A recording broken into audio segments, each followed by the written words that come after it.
$500 instead of $600, right?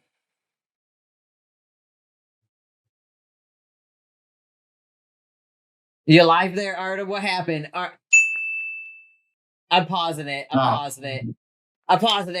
Break. 3, 2, 1. Wake up, Artem. Here we go. Yeah, no, I'm walking all my life now. I'm gonna count down again. Here we go. Now, Artem, do you have? I can't, dude. I can't. I'm sorry. Artem, thanks for coming and falling asleep on my channel. I am going to try to put that everywhere on the internet. It's one of the funniest videos I've ever seen. I can't believe I caught that on camera. As a YaBonks show first, everybody. Never before has that happened. I'm never going to let you live it down. It's going to be a DeFi piece of history, way to break out into the space with the funniest clip I think I've ever gotten yet. So I'm falling asleep. But YaBonks there, he just looks like he's the way. He just looks inside, he is dead, just lying there, you know. His thing is like, you get, is that obvious? Willpower, I'm using all my willpower to like just force it. Yeah, I don't know how he does it. That's it, Artem. You did it. You survived. I survived. And I'm only gonna have to edit like 5 hours of footage now, but it was worth it, man. It's doable. I'll say again, thank you for having me today. It was a pleasure. If you want me to fall asleep on the AMA once again, you know, anytime, any day, just, you know, text me up or pop on and yeah, I might take you up on that because it's pure entertainment gold. I'm going to put that on a loop on YouTube Shorts in the next week or so, and you're gonna love it. A fun AMA. I know it was a fun AMA. Thanks for having me today, and it was a pleasure. We managed to laugh, managed to go deep into the project, and I managed to fall asleep as well. That's not because of you being not fun or anything. It's mainly the 50 hours we had prior to this, with in and out, with everything really. Yeah, it was crazy. This is a record. I know I've had longer single calls, but this is like a 50-hour process. It went above and beyond. I feel bad putting you through that, especially when you have exams and all this stuff going on with this. But you agreed. You know, you said you'd be happy to do it. So yeah, don't worry, mate. Absolutely, like don't even worry about it. It was a great experience. Exam, that stuff, that's not that important. That's that's all good. This was a hard project to vet. You and this project were a tricky one for me to vet and find everything I needed to feel comfortable to make this video with you. So yeah. Well, I'm hard to find. I think it's because you're young. I think there's not much like I found like some stuff from you in college. So I don't know. It's just you don't have much stuff out there about you yet. Well, yeah, because I'm quite young and because I don't have any social media in my name. So yeah, no, this has been a lot of fun, man. I've loved learning about North Cyprus. Your project, I think it's a big undertaking, but I think it's doable, and I think you're the right person in the right place to make it happen.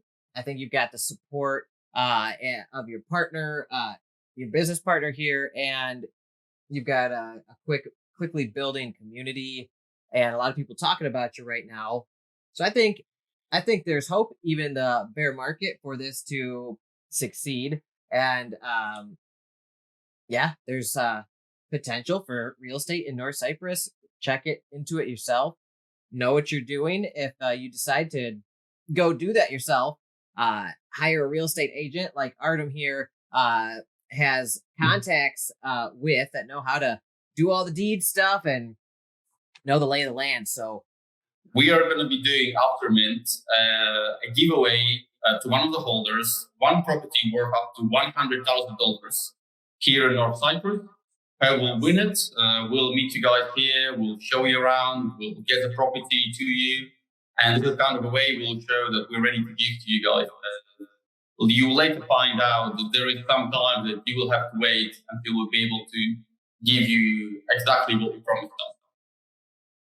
That's amazing that somebody in our community could win a $100,000, potentially up to $100,000 house in North Cyprus. Hey everyone, it's Alex here, and on today's episode of the YaBonks Show, I have a very special guest with me today. I have Artem from the Reno NFT project, Real Estate NFT Official. And Reno NFT is a collection of NFTs that give holders exposure to rental income as well as capital price appreciation on real estate holdings in North Cyprus, which is one of the fastest growing real estate markets in the world and in the Mediterranean. And also, they give holders exposure to blockchain validator revenue, as well as some a smaller portion allocated for higher risk, higher rewards, speculative DeFi project investments with trusted partners. And these NFTs should last for the lifetime of the company. And as Artem has told me, hopefully to the lifetimes of our children and all that. So with all that being said, it's a big, that's a big intro there. Artem, do you want to say hi to the audience and introduce yourself a little bit? Hello, everyone. My name is Artem, and I come from Russia originally. I moved out of Russia when I was 12. I moved to the USA for 2 years, lived in Miami, Florida, and then moved to the UK, went to school there, started university for computer science, software engineering. And then as time went on, I realized it's not something I want to do. I withdrew my papers from the university and went to North Cyprus, went to university here to study business management. Mm-hmm. And I'm here to present Reno to you guys. Awesome. Thank you for that introduction. Now, I gave, my interpretation of Reno NFT project. Do you want to give everybody your elevator pitch for Reno NFT? Sure. So Reno NFT is here for the long term.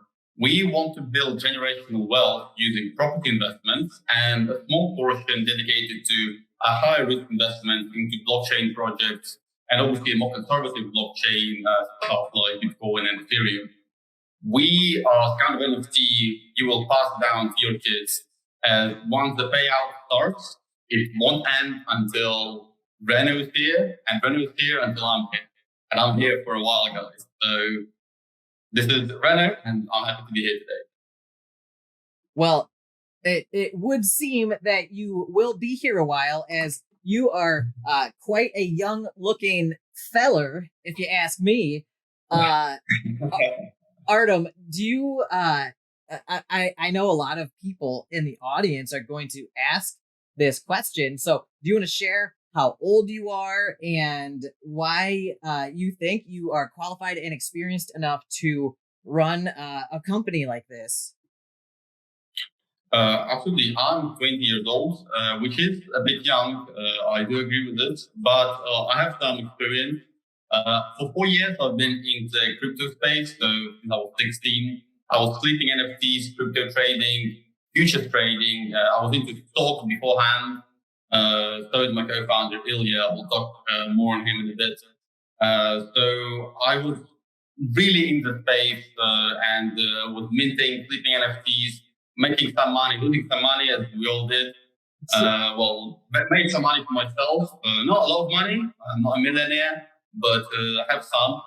And also for 2 years been in e-commerce. I've had a Shopify store and had a dropshipping business with my friends. I'm now out of e-commerce and I'm fully into crypto. And I've made Reno for you guys to enjoy. And a bit of my co-founder, Ilya, we're a two-man team. He's the same age as me. We've been together since we were 12. He's an architect and an expert in the real estate industry. He's been interested in architect since he was 14, constantly working on it, developing his skills. He had some work experience with big companies back in Russia, a little bit in the UK, and he's just an amazing man that really knows his stuff with architect and real estate. Okay. And do you have any news or updates that you want to give the audience right now before we really kick this off and get into things? Any special dates or announcements you want to make right now? We are going to be doing after mint a giveaway to one of the holders, one property worth up to $100,000 here in North Cyprus. Who will win it? We'll meet you guys here. We'll show you around. We'll get the property to you. And this is kind of a way we'll show that we're ready to give to you guys. You will later find out that there is some time that you will have to wait until we'll be able to give you exactly what we promised us. That's amazing that somebody in our community could win a $100,000, potentially up to $100,000 house in North Cyprus. And I've been doing a lot of research, as you know. I've been nonstop pestering you for information the past 24 hours. We've been on video for a lot of it. And I know I probably seem very crazy to you as a YouTuber who does AMAs, but there's a lot involved here that could come across to some people as oh, that's weird, a super young guy. I don't know about this North Cyprus, maybe people have heard rumors, so they might think this is shady. And I highly encourage everybody to do their own research, put in the 24 hours of research I've already put into this, including I did the YaBonks unofficial background check on this guy right here and totally creeped him out with all the stuff I found. But in my opinion, based on everything I found, he is Artem Mikheev. Did I say that right? Mikheev? Yeah, it's an English name, or say the way you would say it in Russian is Mikheev. That's a tough one, man. Mikheev? Did I do it? Yeah, it sounds harder for people. So it's normally they say Mikheev, so kind of stuck to me by now already. Mikheev. Okay. So Artem Mikheev is who he says he is from what I found. I found literally pictures of you in college yearbook type things with your name and your picture and everything and your whole class and it was you, and there would be you faking that somehow on other people's websites for that university is basically impossible. So I dug all the way down until I found that. I also verified with the UK government your driver's license. And dude, I went full in on this. Now people will be like, "What the hell, YaBonks?" Normally, if there's a really solid KYC in place, I'm cool.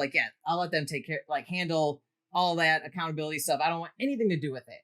But publicly doxed individuals, I am totally okay working with as well, because it's really important that we have public individuals comfortable enough to work in this space without feeling scared of, the death threats and the hate messages and all that stuff that goes on out here.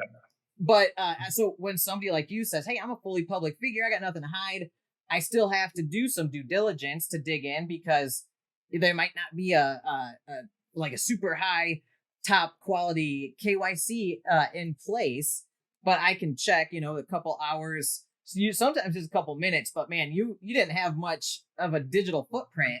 I really had to dig and use all sorts of tricks to find information on you and also your partner Ilya. But I did. I found them, and everybody do their own research though and verify this stuff for yourself. I'm not gonna dox any of your private information, even though you are, you're fully doxed as it is. But I found like all sorts of stuff, like I said, like the UK government information, background check stuff. But so hopefully that explains some things. Now, the reason why I did all that crazy stuff like a lunatic, meanwhile, we were supposed to do this AMA 10 hours or way long ago. But let me pull up the screen. Yeah. So I actually delayed initially this AMA for 10 hours, hour by hour, like some kind of a monster. But I wasn't fully comfortable starting until I had verification that you are exactly who you, your name matches your face, right? Absolutely. And what company are you KYC'd with? We KYC'd with Docs.io.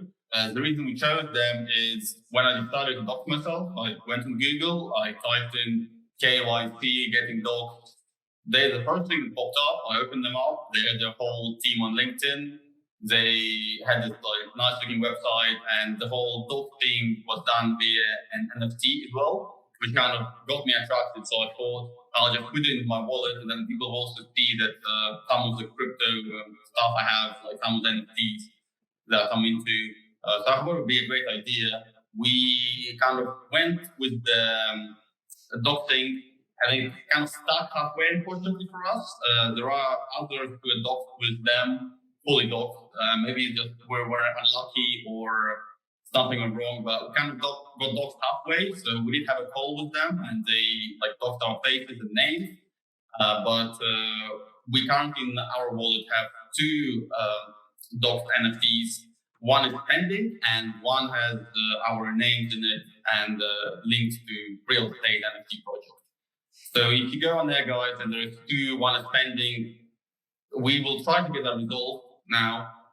This is one of the reasons our AMA got pushed, but it's actually a good thing. YaBonks managed to find some photos which I didn't personally knew still existed out there in the web. I was in my mind, I was like, where can I find it? And then he sent it to me straight away. It creeped me out a bit. I was like, it's still wrong. So I'm not even surprised at this point.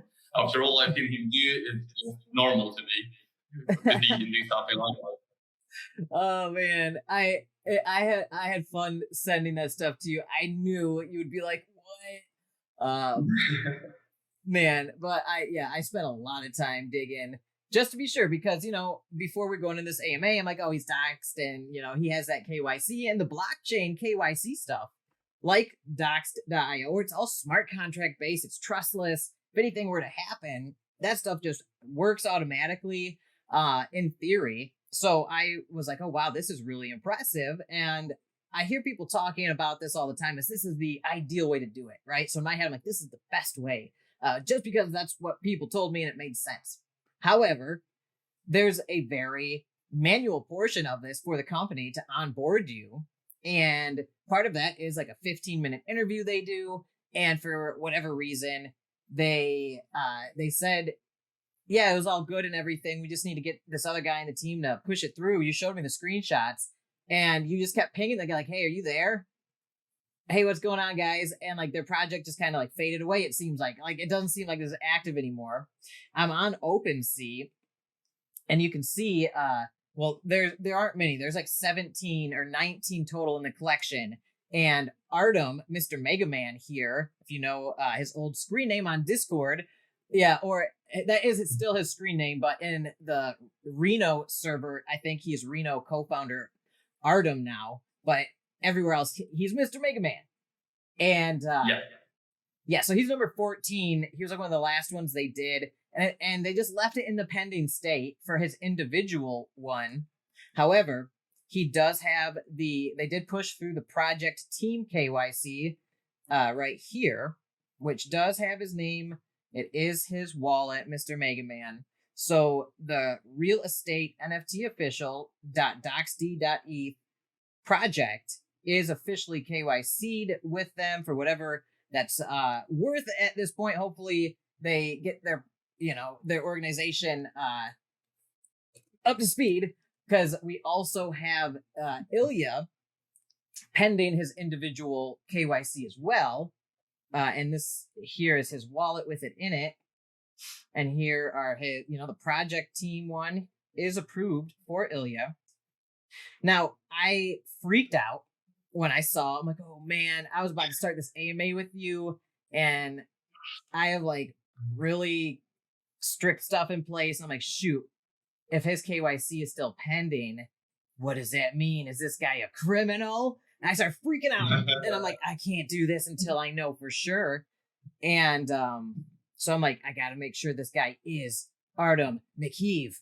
And I found out you are. It took me a little bit though, because there are other Artem Mikheev, some big sports stars, and I really had to dig through all that to find like your school pictures, and you're like. Unfortunately, you were very forthcoming to me with some of your like documents, legal documents, driver's license, student ID at your university where you're studying for business. So thank you for your being super forthcoming with all that.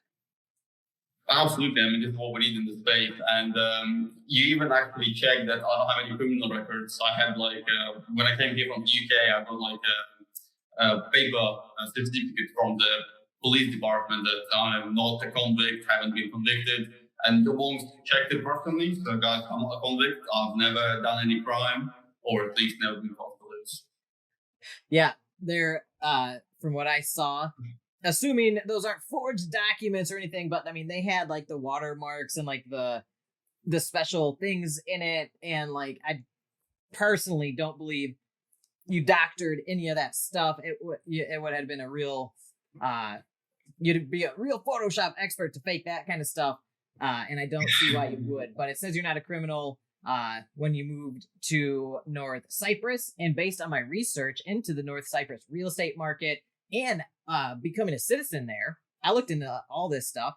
You do have to show proof that you're not a criminal if you want to be a resident there, if you want to get a visa. And you're on a student visa, I believe, for now. Is that correct? Yeah, I'm on student visa currently. I'm actually here with my girlfriend. So he's here. There's this like high income way of getting a resident permit. You have to have like $25K in bank account here. So we took our money, put in her bank account. She got that kind of a high income investor here in real estate in North Cyprus, and I'm a student. But it worked out. So yeah, this is what state I'm currently in here on what like legal basis.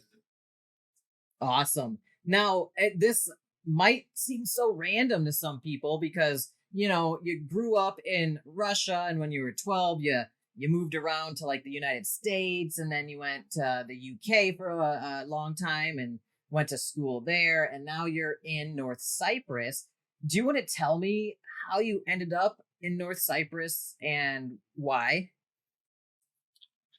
Sure, we will start from the very start then.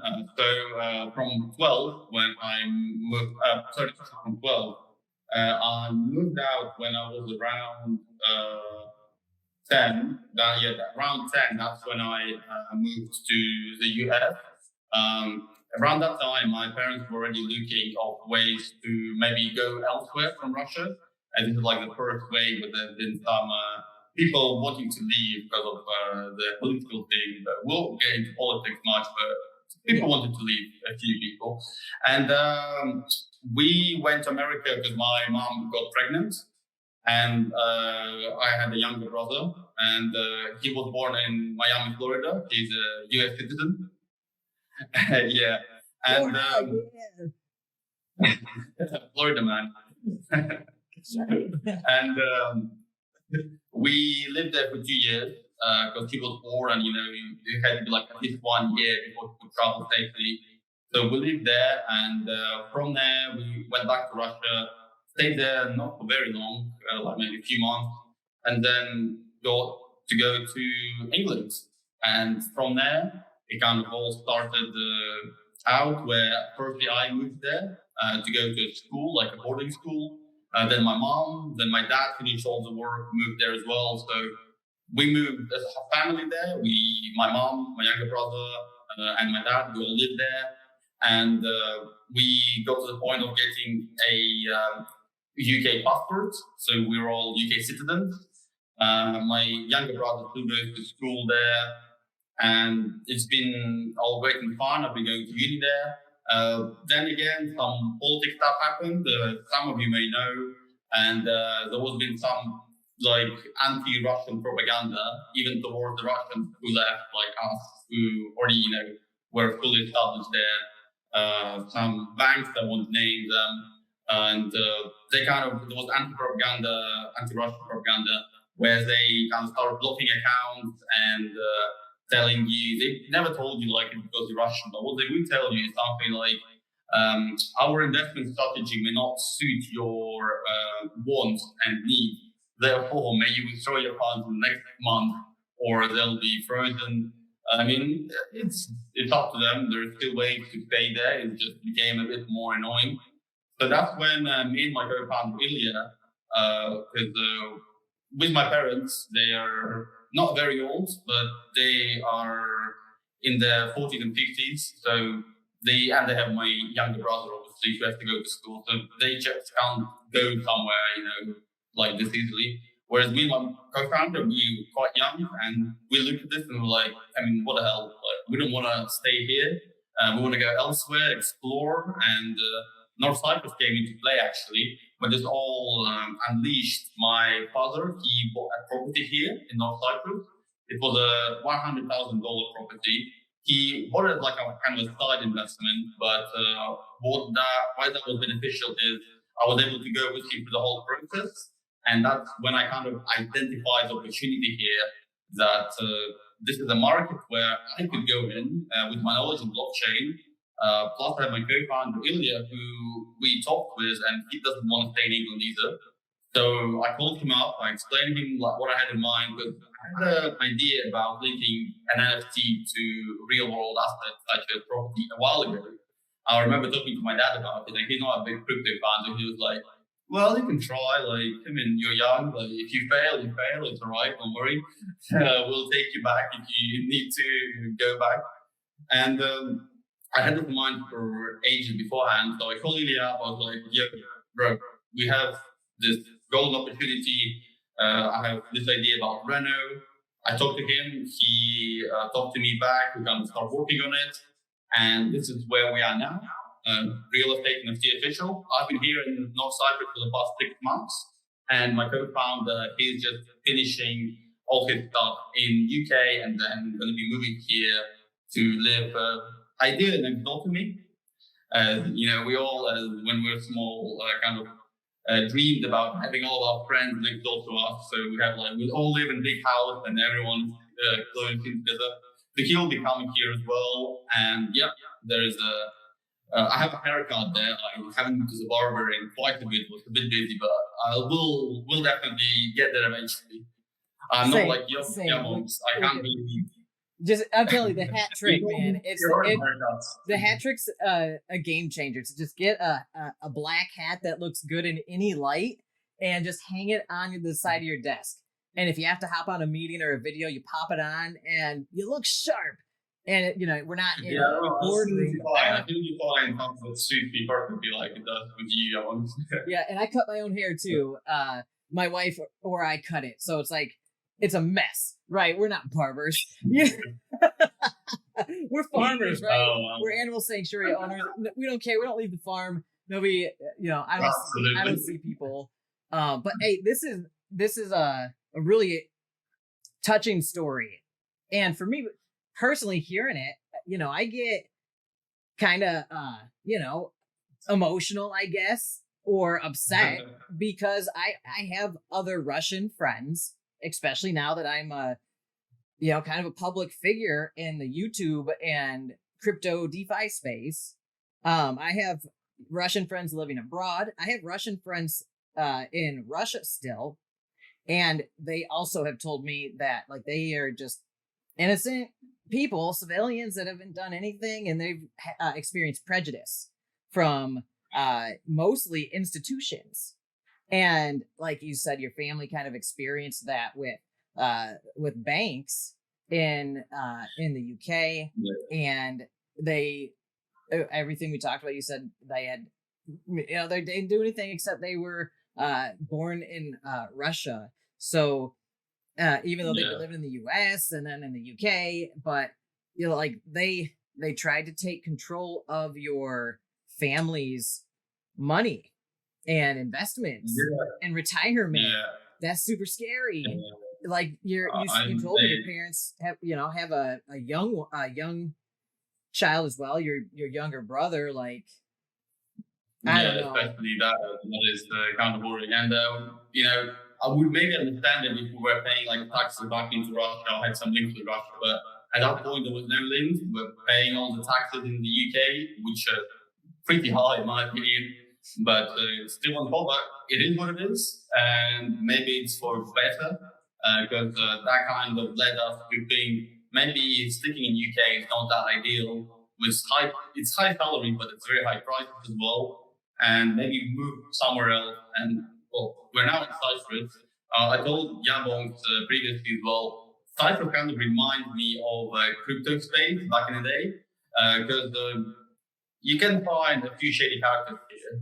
The regulations are very vague and there's always ways to go around them, but there's always those people who kind of work to build for the space and provide something for the long term. So everything can be found here, and it's just nice, gorgeous place.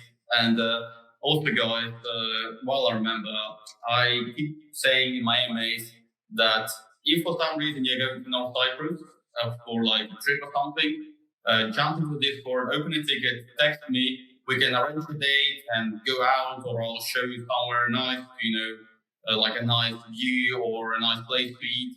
And, you can get to know me if you want to. If I will be busy, I'm sorry. Now I have GMA, few things going on, but I'll definitely try and make time for you. And we can meet in person if you obviously want to. That's very cool. Maybe one day I will take you up on that if I ever manage to leave the farm someday again. So, please do, man. And I'll be on it. Well, North Cyprus looks beautiful. The entire island of Cyprus does. I've seen a lot of pictures. I've looked through a lot of real estate listings now, trying to get an idea of how this business will work. So one other aspect of North Cyprus, for those who don't know, it is currently known as the Turkish Republic of Northern Cyprus, or just Northern Cyprus for short. And the southern half of the island is separated by what's called the Green Line, based on some political tensions over the past few decades.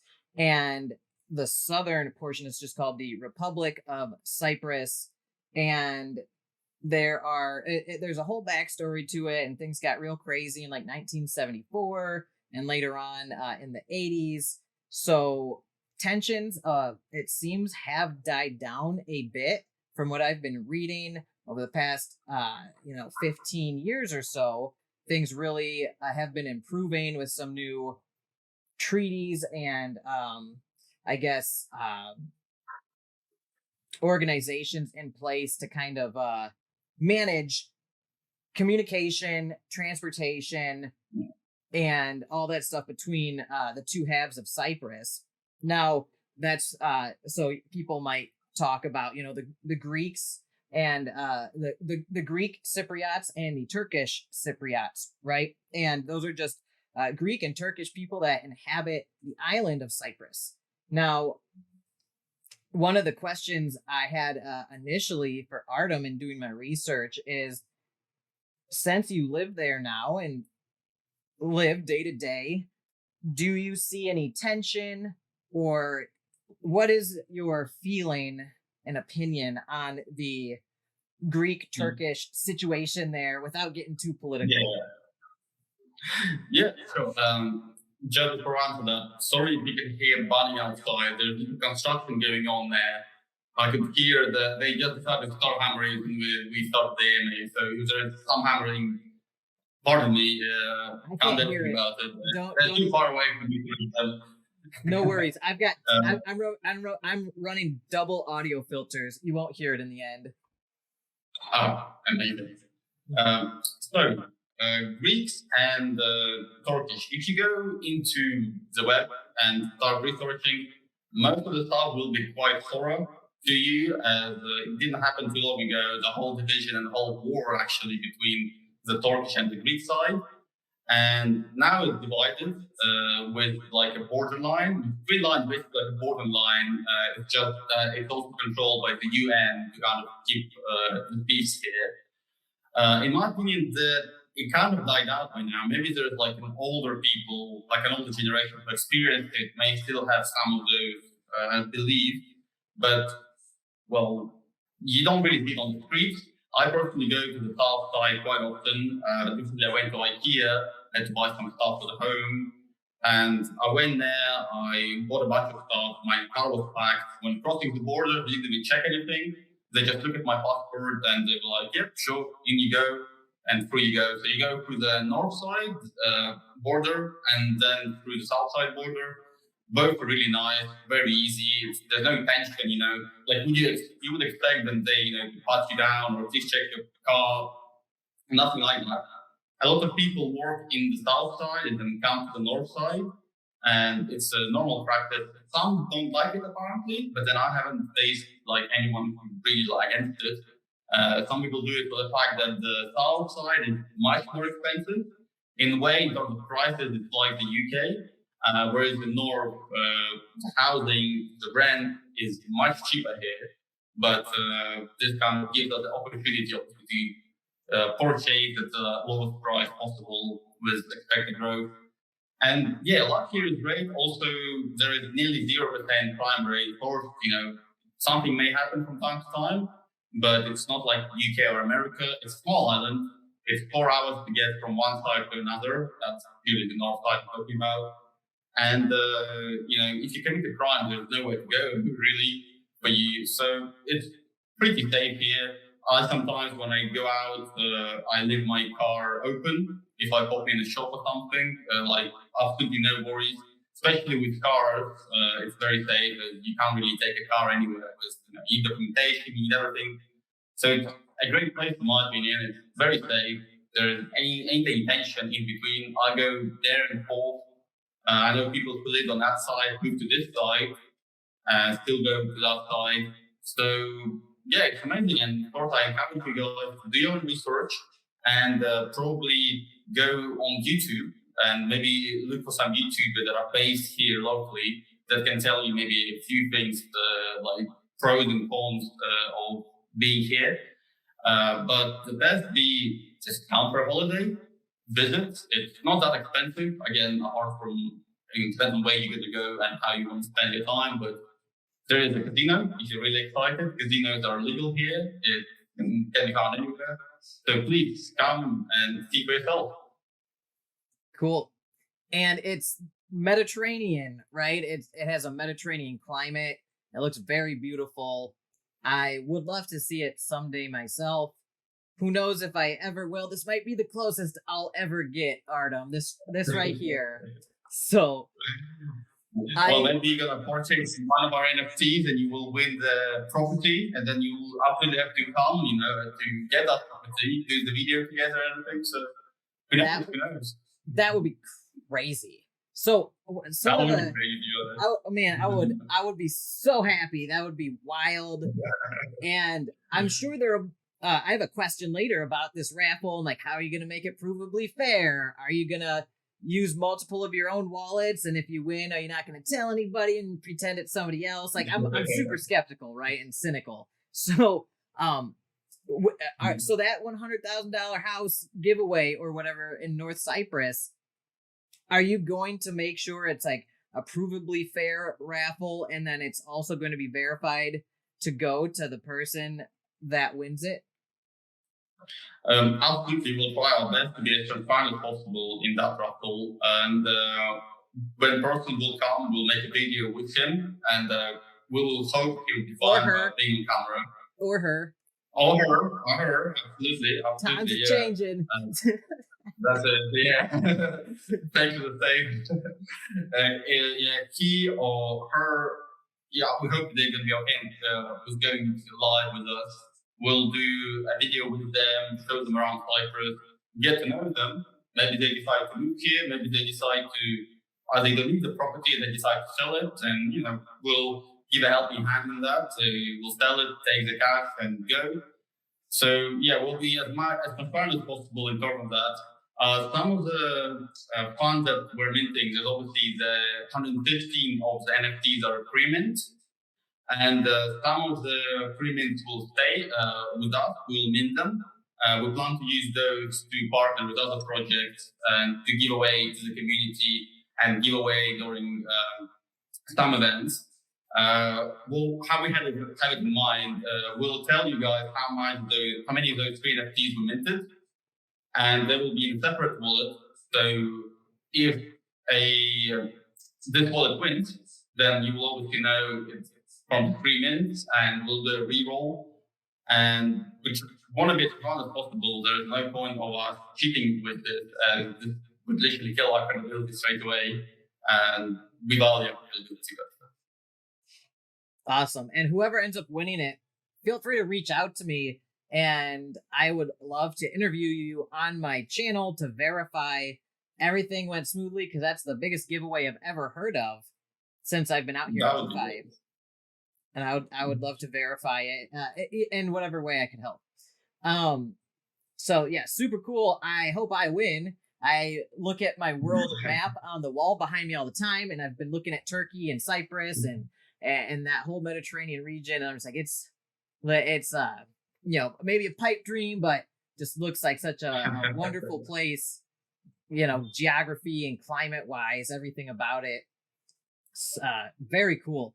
So, one thing people should know, and I know this is a very heavy and due diligence video. I'm sure a lot of you have already seen James Pelton's interview with Artem, and you've probably already seen Pocket Ace's interview with Artem, and they really jump into the value proposition right off the bat, and that's what they really dig into.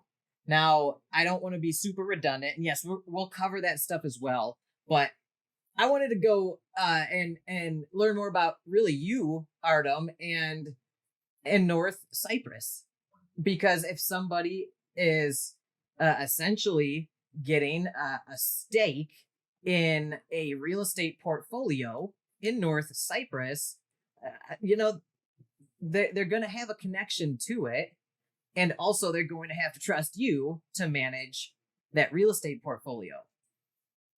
Absolutely. I would absolutely agree with that. What's that? I would absolutely agree with what you said. Yeah, there has to be trust in me and my co-founder. I'm more of media style, media guy who will be appearing. But if you want to see more of Ilya, he'll be appearing in our Discord AMAs, sometimes in the video. He will be out there as well. And we did an AMA on Discord. It just wasn't recorded when we were both actually came to visit me. We were both live. So watch out for those guys. Okay, cool. So if anybody wants to go see Ilya on video, he is active in the Discord AMAs and shows his face on video and all that. And I also was able to find him online after I did a whole bunch of digging. So Ilya is Ilya Kava. Sometimes people misspell it though, and instead of an I, they use a Y. Little trick there if you're trying to do some good digging. Yeah. Well, okay. Now I want to also kind of vet Northern Cyprus as a real estate opportunity, because if you Google it, obviously you're gonna get pages upon pages of real estate companies in Northern Cyprus trying to sell you something.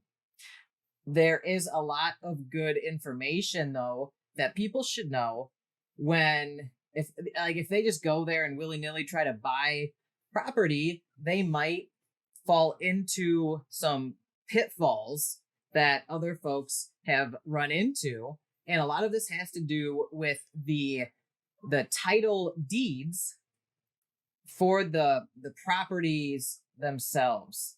And what I mean by that is because of the tensions and the back and forth claims between Greece and Turkey over this land, there is disputes at times over certain deeds of land or buildings. So what should people know about the deeds, Artem? Sure.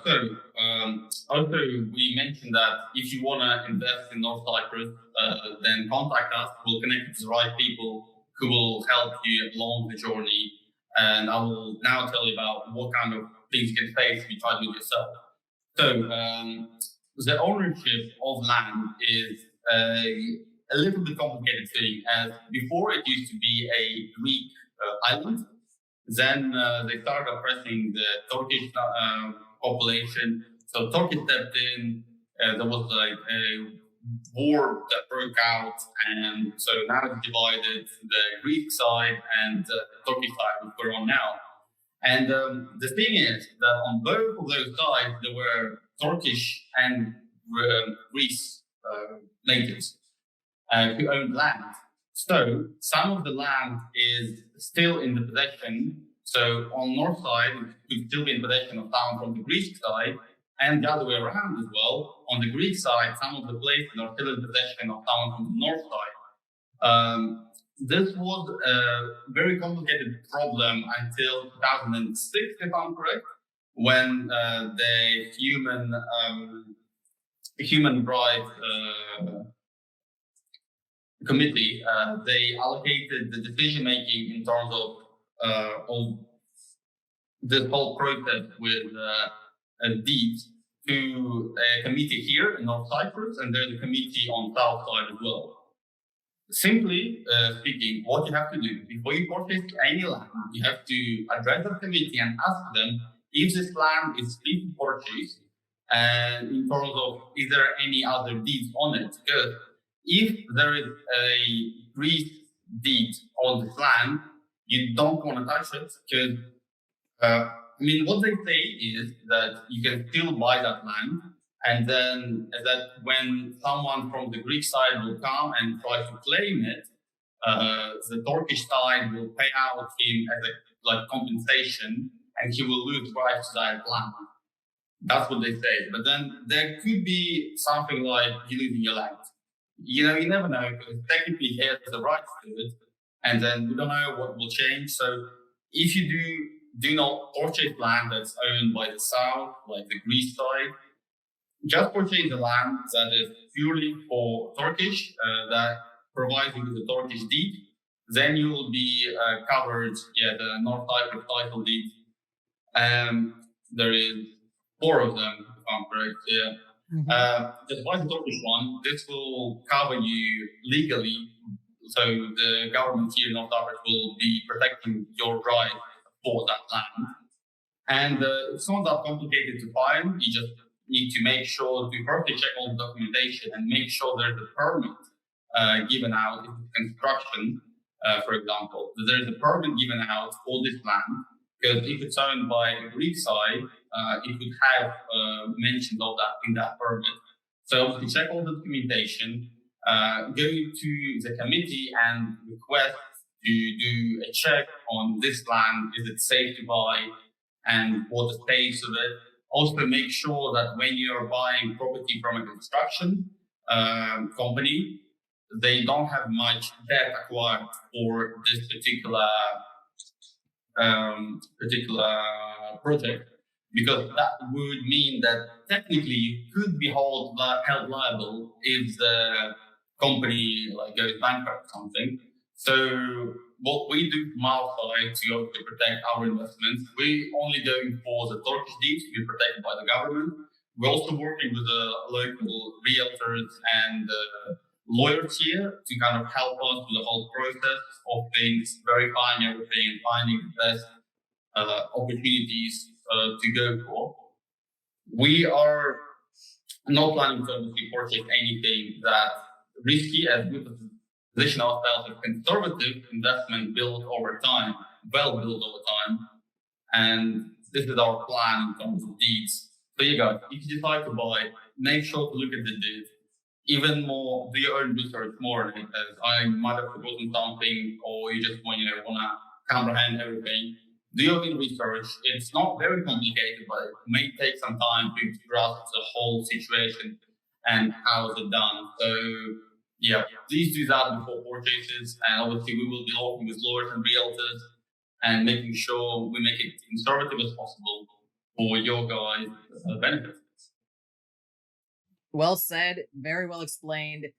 I've been researching this for like 12, probably researched this for like 12 hours.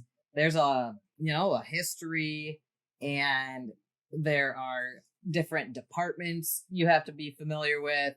And I think the big lesson in all of that, which answers one of my community members' questions for me going into this, he asked me, why are they using real estate agents? They should just do it themselves and save that commission and not have to deal with any real estate agents, making creative deals that really benefit them. But there's a really good reason, after all this research and talking with you a lot, the North Cyprus real estate agents, they know all about the titles and can usually accurately guide you, especially if they're a reputable real estate agent and knowledgeable. They most of them will only deal in properties that carry one of the 4 types of deeds. And not only this, South Cyprus has a full-fledged GIS electronic system where you can go and look at the deeds and everything. I think North Cyprus, I couldn't find it. I think you have to go in person and request the deeds for the properties you're looking at. So a lot of the real estate agents do that for each of their listings, and on their websites or real estate listing networks, they will have the title deed indicated what type it is in the listings.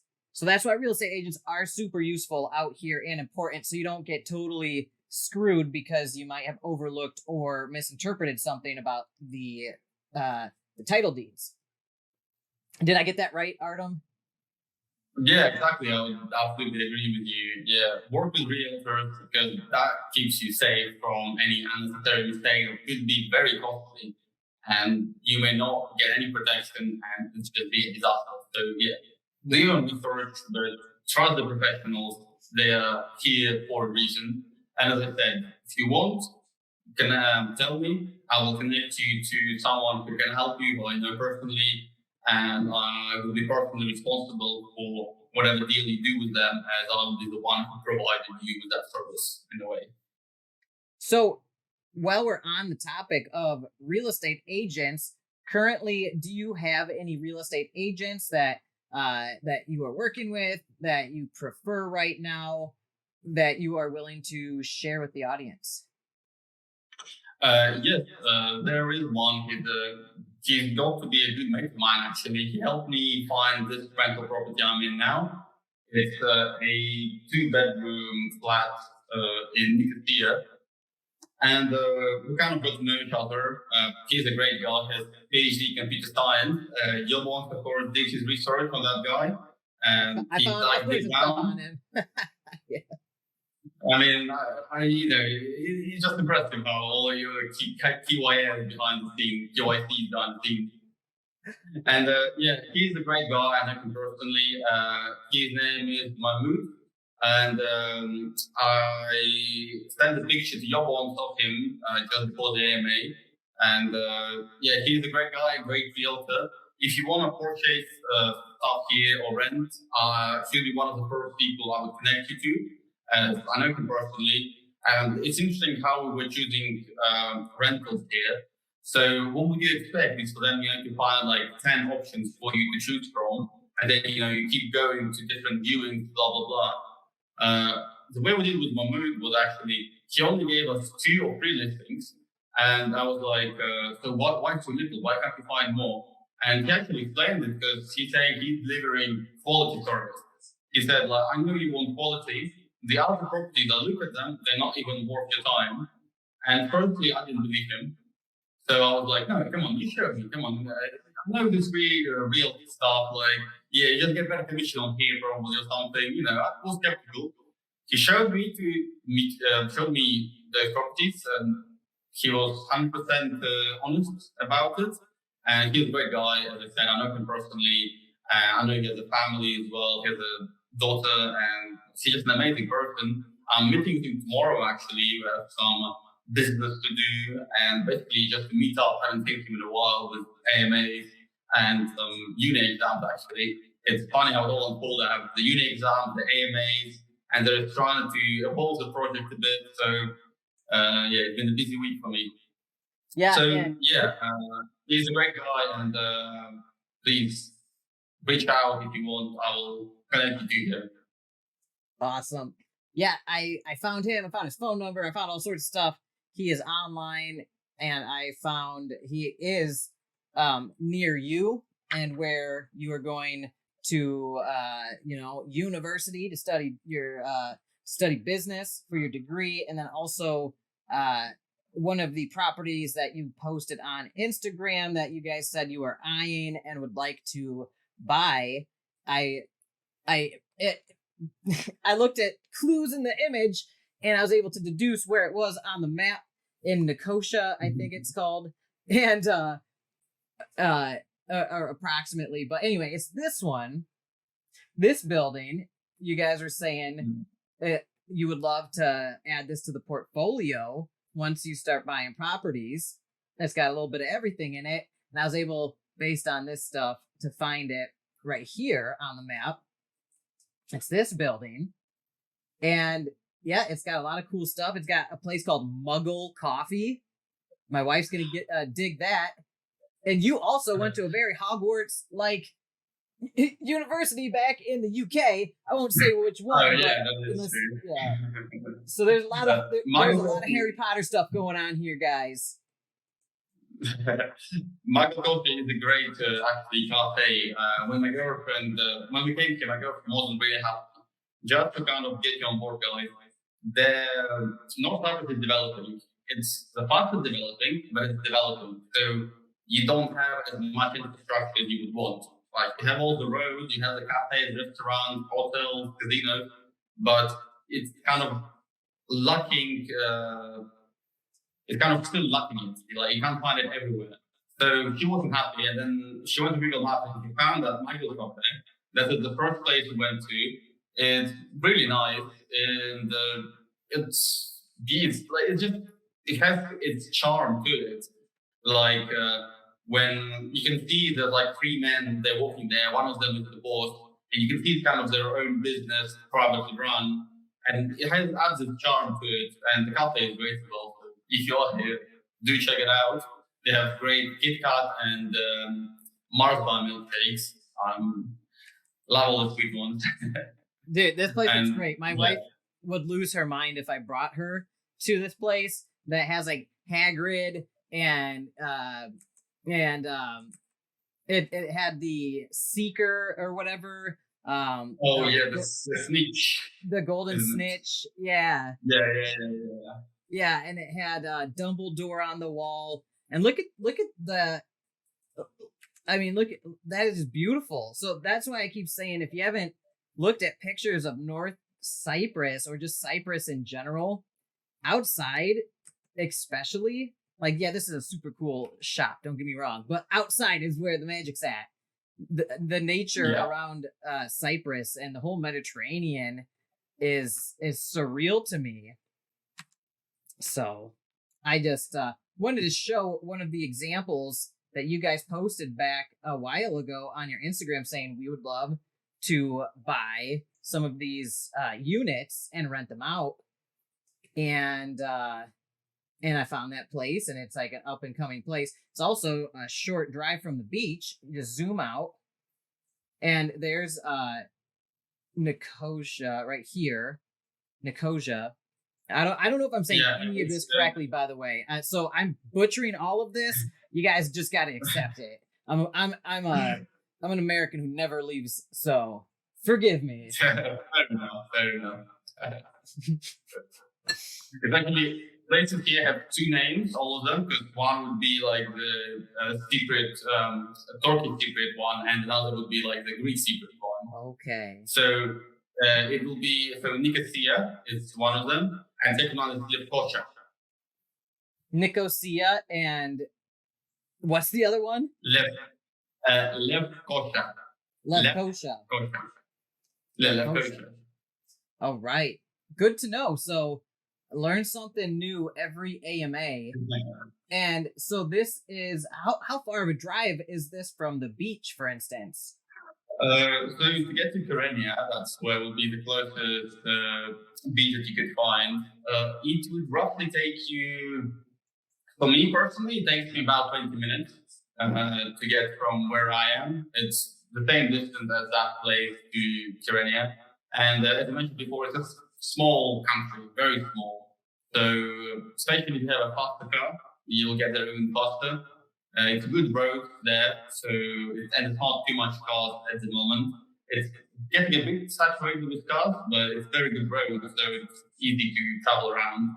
The only negative thing I must say, as we being honest with everything, the one issue here is it's very complicated to live here without a car. Like, you need a car here to get places, as you can go locally, but you won't find everything you need locally. If you have a car, then this place is absolutely amazing. You can go to the mountain, to the beach. There is a turtle beach down in Kyrenia. I go there with my girlfriend from time to time. We sometimes go there at like 12 o'clock at night, or even 1 o'clock at night. That's when it's like the darkest and all the stars come out. And all you see is kind of mountains in the background, the sky covered in stars, and the endless sea just going into the horizon. And it just, you see it and then you fall in love with Cyprus. It's one of those magical places where you just see it and you're like, where have I been my whole life? Yeah. And this is a place I grew up learning about in grade school, and in learning about like ancient Greece and some of those stories. Yeah. Cyprus, and there are a lot of tall tales about that island and other Mediterranean islands, which are fascinating. I love the history of this entire region. And you're right, smack dab in the Mediterranean, man. That's so cool. Yeah. Geographically, actually, it's a very good place because you can really get anywhere in the world from there. It's kind of like a point that you can have, but it's in the middle of like a lot of important places to go. So it's kind of ideal for having like a base from where you can fly out to places. Well. Yeah. And this is a very historical region. I love the history of this entire area, and like places like Göbekli Tepe in Turkey, and don't even get me started on all that. We'll save that for another time. But this is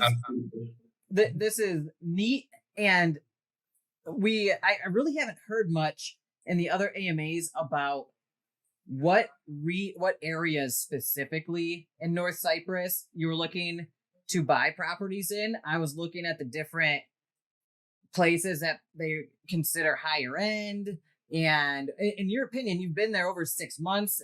I think where do you see the best places to buy properties for people to live? So it actually depends on what the property will be used for. As we try to diversify, to be conservative, some of the properties we plan to acquire that will be rented out to students, as there is quite a few universities here actually, and students coming here is a big thing. The apartment building I'm living in now has 17 flats, and 18 flats, and it's purely built for rent. Like the whole building is purely rented, everything's rented out, and nearly everyone here is students. And So there is this kind of stuff, and ideal places for that will be Nicosia and Famagusta. Famagusta is more to the west, if I'm correct, with my army trading back in Italy. Yeah. Yeah, there is Famagusta area that is quite, it's quite famous for its universities as well. That's student-wise. For tourism and Airbnbs especially, it would be areas like Reno, which you showed us previously, where the closest beach would be from Nicosia. It is a very nice place, and a lot of people coming there now. Prices slowly climbing, so we hope we'll still get that good prices and ride the wave up. And also, Iskele is one of the very fast developing regions, purely for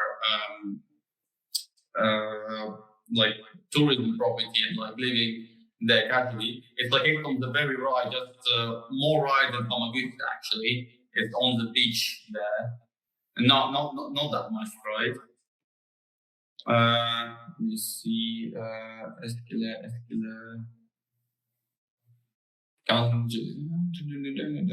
Do you see it? I don't. I think I'm still in Famagusta. Yeah, it's close to Famagusta. Maybe just higher up than Famagusta. Or actually, no. Yeah, that'll be the whole of that is Kyrenia, and then underneath Famagusta, that could be where Iskele is. Okay. Down here, I believe. Nah, that's more to the left. Well, anyway, so that place is actually very interesting. The one you showed, like at the very top, like the tail going out. There is a lot of donkeys live there. It's like a donkeys region. We went there a few days ago. You basically drive to a point and a whole section of like land is purely allocated to donkeys, and they just live there and thrive there. And it's like a interesting touristic place. This is they don't live up on the sea; they live more on the ground. But yeah, it's a great place. The views, I mean, so cool, man. It's amazing. Look at this. Yeah. Look at this. Talk about a nice afternoon. Yeah, that's man, in another life. You know what I mean? Well, not for you. You're doing it. So good for you, youngin. Yeah, getting out there and living it up in a really cool place. Yeah, this is great. Yeah. So I get why you chose this place. Yeah. So there could be the Iskele I mentioned. It's very fast developing in terms of tourism and people moving. There is like Caesar Resort, Caesar Blue, and that's a name I kind of forgot about. There's a very good project as well. They're on the higher end though, so this will be like the higher end property we will acquire. But they are very top-notch properties there, worth going for. Those are the areas we're planning to acquire property in and spread it out kind of evenly, to diversify and maximize the conservatism along with the profit, as much as we can. Though it's two kind of not separate, but it's two different directions, maximizing profit and maximizing conservatism. But we'll try our best to kind of find an equilibrium. Yeah.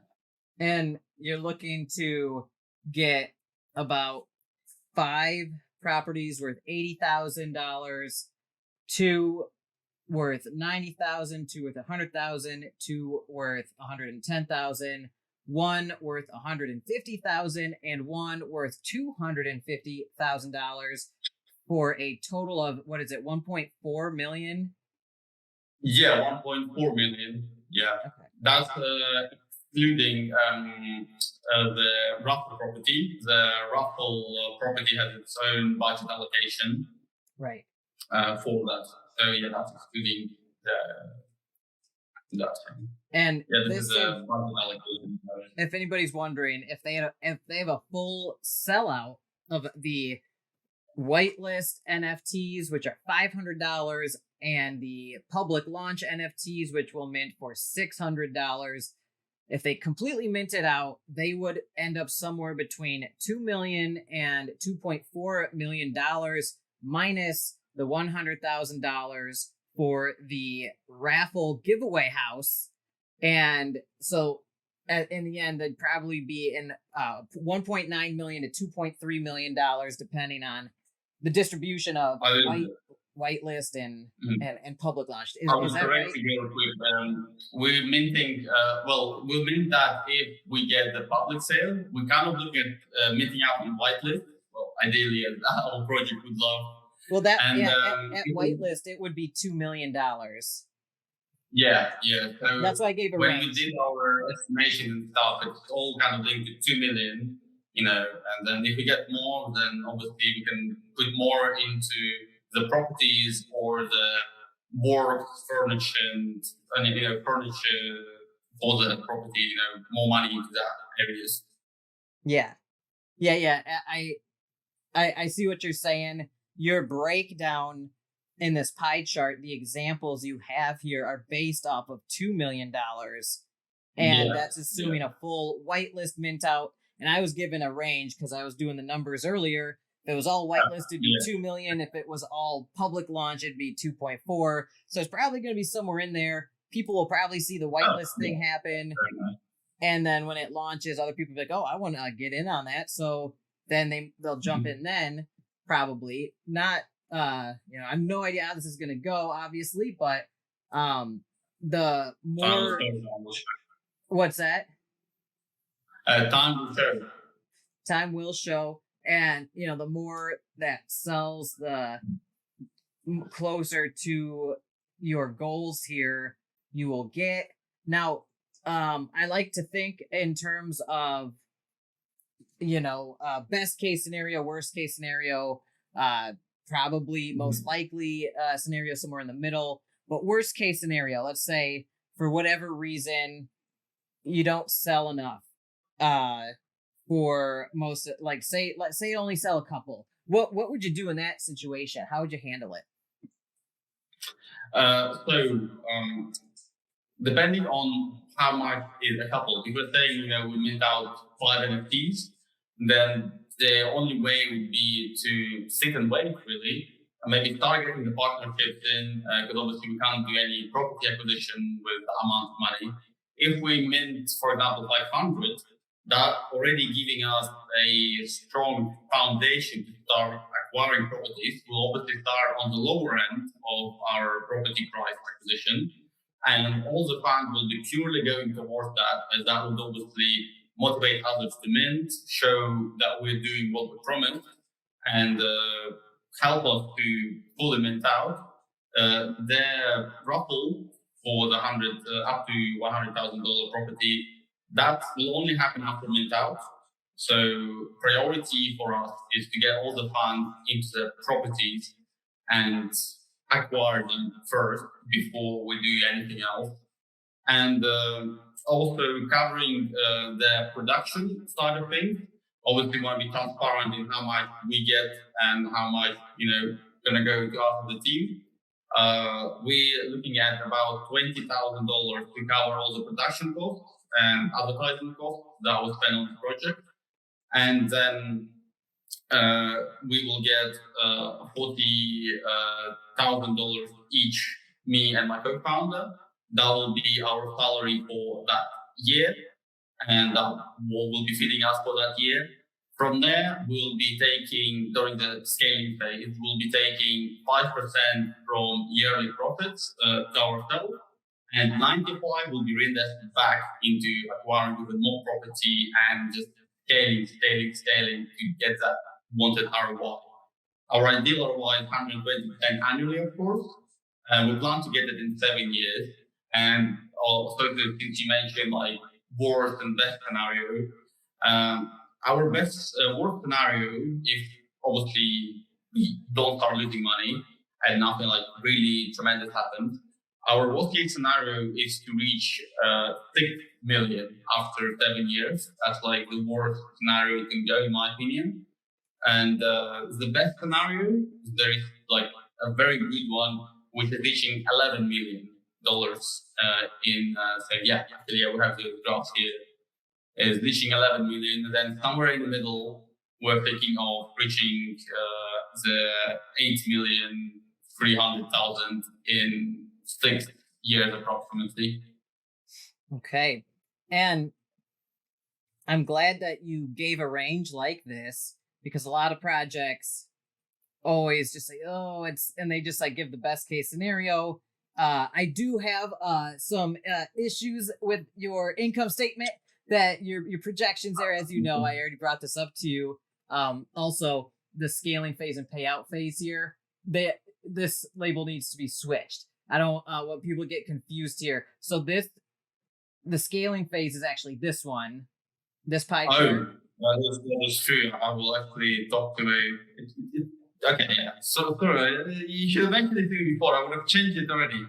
It's no worries. Very annoying. That is very annoying. We've actually been pushing the white paper everywhere, and it's been this. Yeah. All right. Yeah. No worries. You guys are super early on this project, so I understand you're still writing everything, rewriting it. No big deal. The bigger picture is there, and I think I personally I like it. I don't care what anybody else says. My opinion is I like it. I understand the risks. I understand also there is a long wait before a potential payout. If it's DeFi, you never know what's going to happen. If there is a payout, it's a long wait. But then $500 for an NFT, and according to your projections, now I'm going to kind of pick at some of these projections a bit in a minute, but you're thinking once the capital of the portfolio is at a certain size, for somebody who bought a $500 NFT around now, then after a couple years with the portfolio having grown, then the percent return that it makes will actually be a larger percent reward that you get as an NFT holder. So instead of like, oh, maybe I'd only get 1% or a fraction of a percent per month or something right off the bat, it would be like in your projections 10% a month, because you now have a portfolio that's this big compared to that first year when it was this big, and the percent that it gives out is proportionally bigger, and you still only put up 500 or so for it. So I think that's a cool idea, but like I said, it's a longer wait strategy than what a lot of people are used to in DeFi. Most people are like, oh my God, I want 2% per day. Wow, oh, I just lost $5,000 in a week. What have I done? So with, this, there is still risk. Obviously, do your own research, yada, yada. Look up Artem, look up Ilya, and call him, talk to him. Artem's one of the most open people. He has been working with me preparing for this and going through my due diligence song and dance for like 24 hours straight. He has not slept. I have not slept. We pulled an all-nighter working on this. As you guys know, I often do with these things. And he's a champ. He went to an exam this morning and came back and hopped right back on video with me. So you're a go-getter. I will give you that. I think you've got that hustler drive in you, and I also I do think you're a nice a nice guy after talking with you so long. And like I said, I feel for kind of the plight that you experienced as a Russian born person, and it makes sense. I think why in my research I found that a lot of Russians have moved to North Cyprus, because North Cyprus isn't officially part of the EU. They are, technically still part of the Republic of Turkey, the Turkish Republic of Northern Cyprus, I should say. Either way, so that you guys understand what I mean, and they're outside of the central banking systems that we're used to in the US and the UN controlled nations. So the banking system in North Cyprus is the Turkish banking system, correct? Banking system is Turkish banking system. However, there is even like local banks. It's mainly family banks. That are purely linked to North Cyprus and nowhere else. And after you have to send money here, and the way you send it is you send it to a Turkish bank with like a special statement. And when they receive it, they read the statement and resend it to your bank account here in North Cyprus. Interesting. So it's pretty easy to send money from, like, for instance, the British banking system to the Turkish banking system to use however you need. Yeah, so well, to get it from your British bank account to a Cypriotic bank account, all you do is you just send it with a certain comment, and it arrives, within like, I don't know, I think it takes some time. It takes about 12 hours because it has to be processed by the Turkish bank. But then it's bank transfers, so you normally send big amounts of money, so it's not something urgent you need. So yeah, it's quite easy to do. I did it. So, and it's good because your money is not really tracked. Some people may see that as like a liability or something bad. Well, from my experience, it's something we like.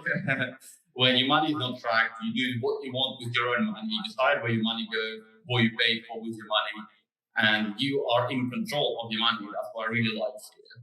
And actually, one of the reasons we're also choosing North Cyprus as one of our starting points to go even beyond, because as we said in our AMAs, and I think that in the white paper as well, that North Cyprus will not just stay only in purely North Cyprus. We'll go out beyond.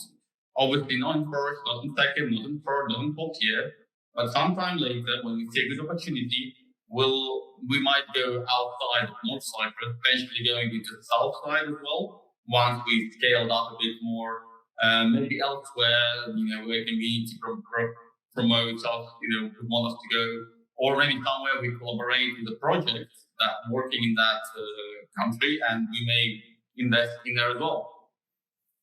Yeah. So you're going to build this thing as big as possible in North Cyprus and get it successful for everybody involved and get this thing self-sustaining and growing, right? And then you're going to start looking to expand to South Cyprus and then other fast-growing real estate markets with the proceeds generated from the real estate portfolio and the blockchain investments as well, correct? Mm-hmm. Yeah, absolutely. We just believe that it would make it more conservative. When you diversify your portfolio, it becomes more conservative. And obviously, not having all your eggs in one basket is beneficial for us and the holders. So we'll be going outwards of North Cyprus later on. Again, this will only happen maybe after 5th, 6th year, or maybe even after payouts start. So that we kind of expand our weight in the world, and everyone will know of Reno. It will be BlackRock and then Reno straight after it. Thinking big. I like it. I also think big. Exactly. My goal right now is to have the biggest animal sanctuary in the state of Florida. Once I get there, then I'm going to reevaluate and pick something bigger. So I see right here what you were saying too. It's right at the end of the white paper that you want to potentially grow into an international company that invests not only in Cyprus but other countries, either more conservative or risky, to be determined on a situational basis. So that's very, very cool. Now, I've got a couple questions here. I want to break all this down. I'm not going to get into the way later years and stuff right off the bat, because who knows? You might change your plan later with some of that stuff. But I want to talk about right now what we can expect if we decide as participants to get one of these. So Artem, what does it look like legally on these real estate deeds for fractionalized NFT ownership, or is it going to be an entirely different method of tracking that? So we're thinking about doing it fractionalized and related to the NFTs. However, the laws here in our Cyprus don't provide that functionality for us. So trying to build something on top of something that doesn't have the capacity to really use that utility, we don't see a point in basically. Of trying to build something on here. So therefore, we will not have any coloration between the NFTs and the actual properties itself, legally wise. On the other hand, how it's going to be is that NFT gives you a membership in Reno, obviously as a holder, and if you want your payouts, there is no legal kind of bind from properties to NFTs, but we will be responsible for those payouts to take place, and well, they have to be trust in us as the project founders. And obviously, if you are going to invest, then you should do your own research, guys, on us, and make sure you truly believe in us, because we're really going to be managing all the funds, and for the first few years, it will be locked with us. We'll try to provide as much transparency, but again, we need you to have trust in us, and obviously from our side, we provide full transparency. You can meet us, we can jump on a call together if you want. So we do maximum to provide that transparency and build that trust with the community. Okay, if I understood you correctly, the deeds and legal structure of North Cyprus doesn't have a good way to do fractionalized NFT ownership on the legal deeds themselves. So you guys are going to make an NFT holder club that then you manage. So the company, Reno, or however you guys set up these deeds, are going to be in those entities' names, and then all the rewards that are generated for those NFTs at some point will be managed by you. All the funds will be sent out by you, and all of the rights to those rewards will be handled by Reno itself. Yeah, you explained it perfectly. That's exactly what I was trying to say. We'll be doing the management side of things for it. So legally, in like, North Cyprus law, NFT holders wouldn't have any actual like ownership or property rights with the actual real estate, like the actual land or buildings, right? Yeah, exactly. There is nothing like this in place on the basis of law. So even if we decided to do that, there is no practical way of doing it, as the legal system is not. It is crypto friendly, but it's not up with this whole NFT linked to real estate kind of trend, which is relatively new. So yeah, there's no way to do it, even if we tried to do it. Okay. All right. So good to know. If, I wanted to go and say, hey, I own, 20 NFTs. This is my property. This is my property. Get off my lawn.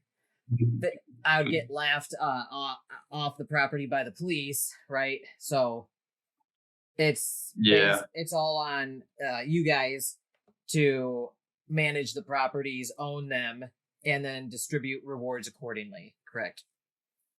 Absolutely, yeah. And as I said, if you are going to do this, guys, you need to have trust in us, because otherwise you won't be comfortable in doing that, and you won't be comfortable during that scaling phase.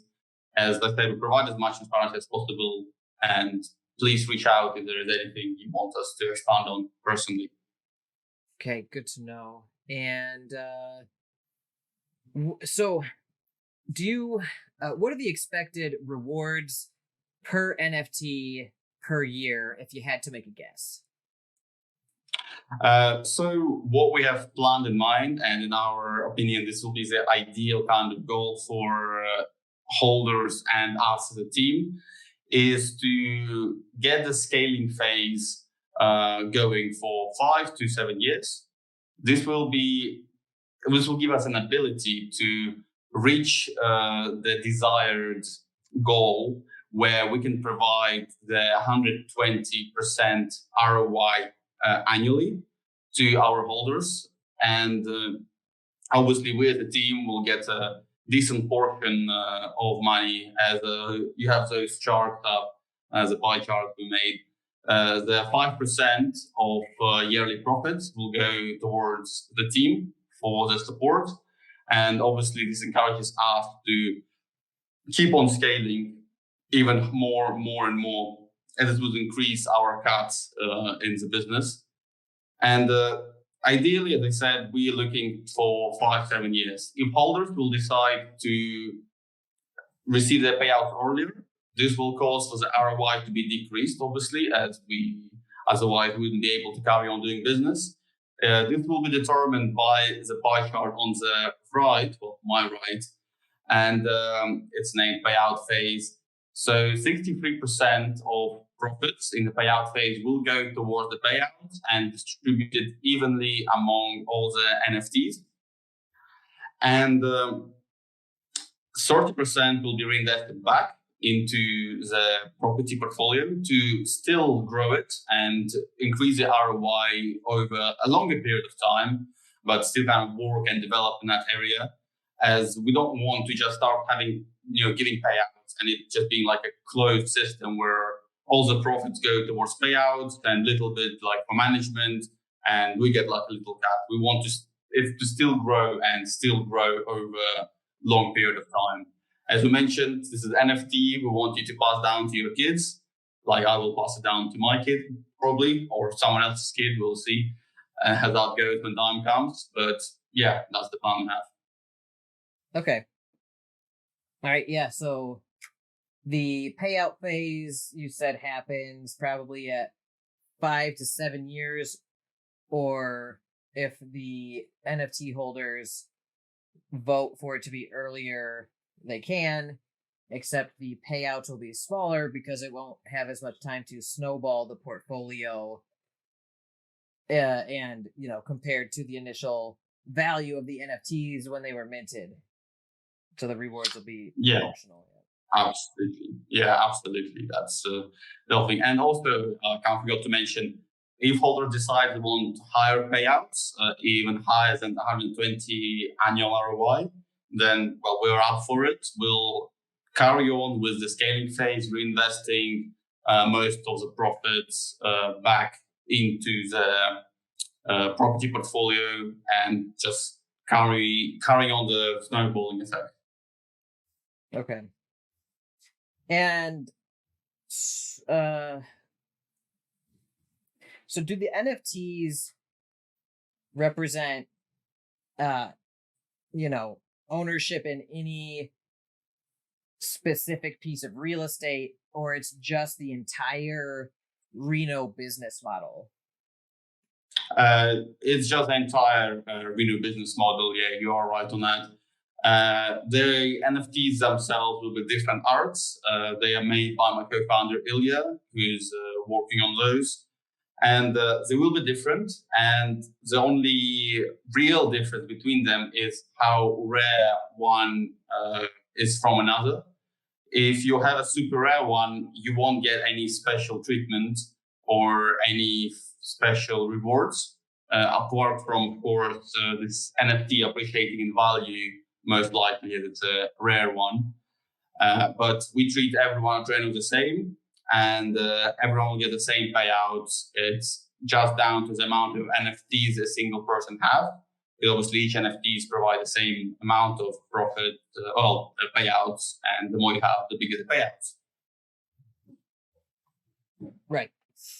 So, with that being said, is this anything like a REIT, like REIT, a REIT, which is like something that is a portfolio of real estate, and like I don't know where I'm from, they are like things that are managed by regulations, and they're pretty common. It sounds like this is is this anything similar to that, or is this going to be completely different? Because I know you guys aren't just doing real estate revenue generation and capital appreciation, but you're also doing blockchain investments with a portion of it, and you're doing all this stuff on the blockchain with NFTs and not with stock market exchanges. Like, so is this anything like a REIT? Are you familiar with those? Do they have those where you're from?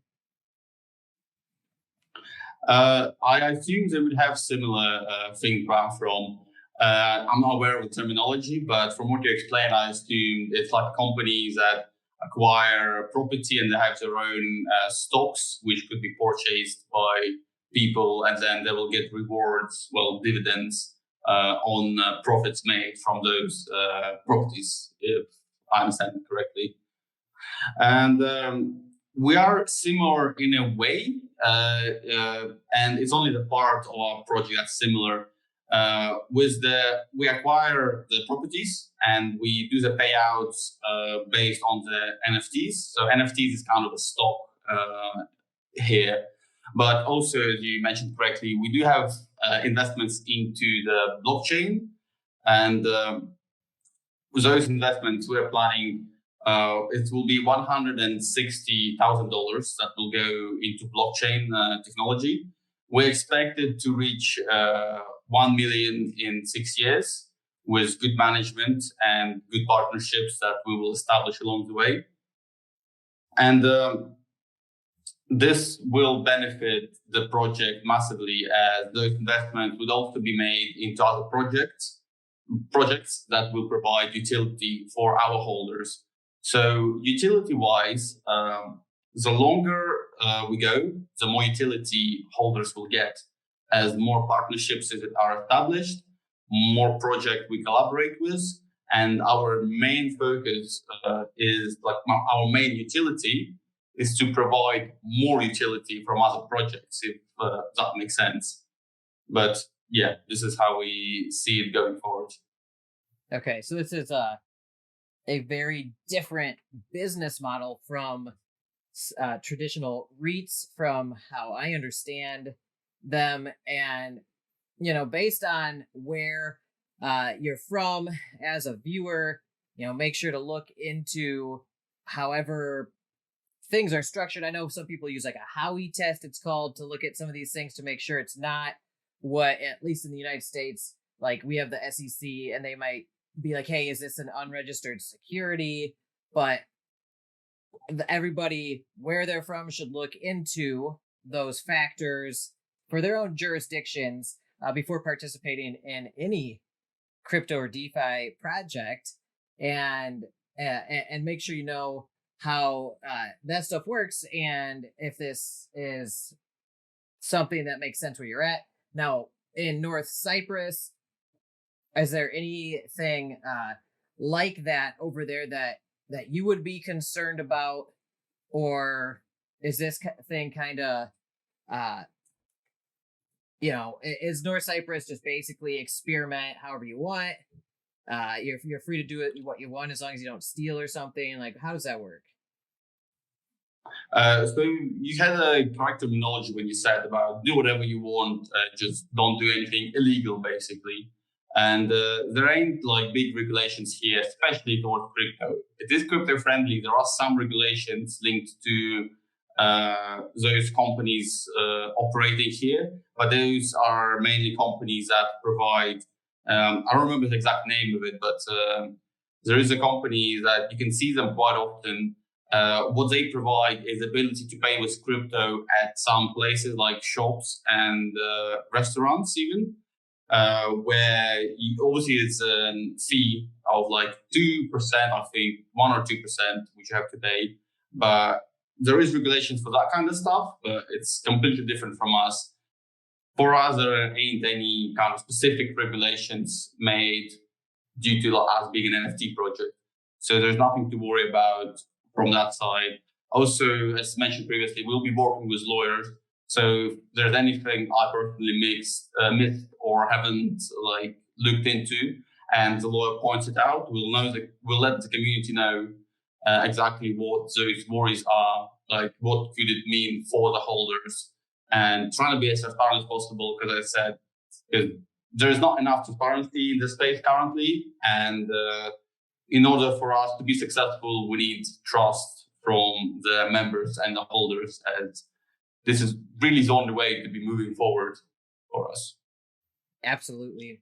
Yeah, I'm glad you're going to have legal counsel on hand to be able to define for each country that where participants might be from, what they should look out for, if they have any kind of legal exposure with crypto projects, or if this is totally cool, or if they need to do like a KYC. I know some projects implemented something like that, but this is DeFi at the end of the day.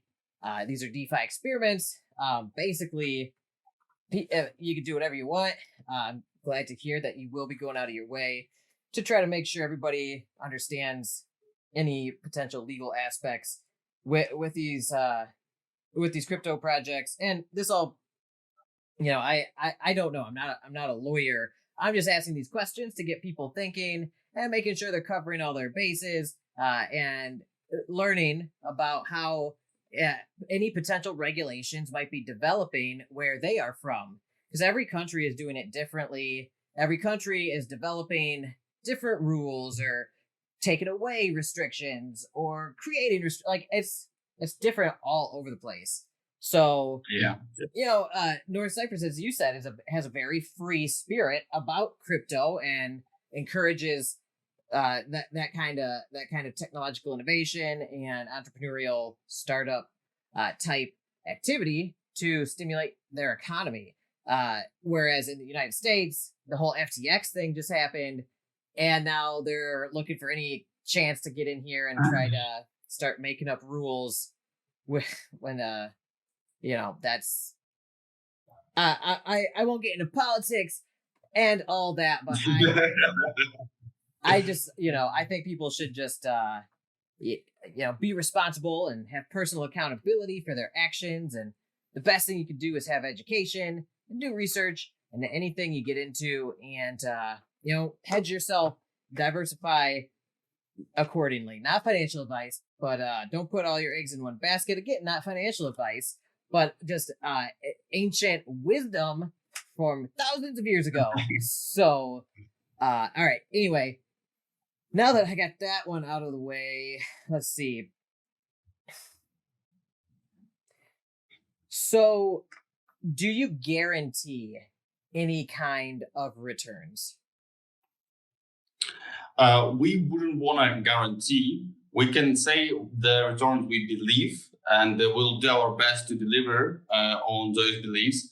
The reason we don't want to guarantee, as we all know, you guys as investors, you as someone who's been in the crypto space for quite a while, I've been in it for quite a while as well, and markets are unpredictable. Anything could happen. Things can go south always.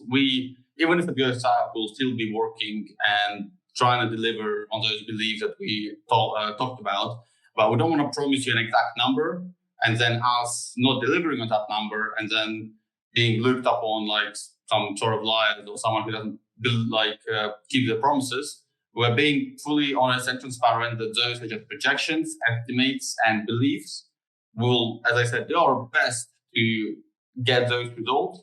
But if it doesn't work out and it's becomes less returns than we believe it will be, then we would apologize, but we'll still be working on getting it to the level that we believe it could reach. And really it could reach any level, to be honest. It's just a matter of time.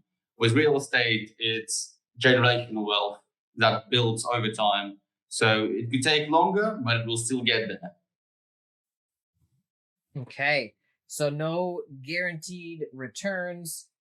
You're going to try your best to get into the higher end of your different estimates, but you can't guarantee anything because you don't know what's going to happen in the future with these markets. For all we know, they could do better than your projections, but for all we know, they could do on the lower end, or God forbid, something happens where they might become worthless, and it's DeFi. Anything could happen. Like Ethereum network could get exploited. New exploits could be determined or developed. So anyway, that everybody always be aware of the risks of DeFi in general. Yeah, I would also quickly touch on the fact that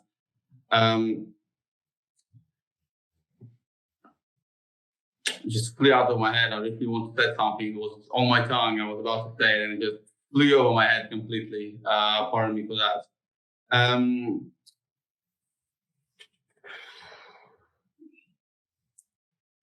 Nah, it completely left my mind. I'll tell you again when it comes back.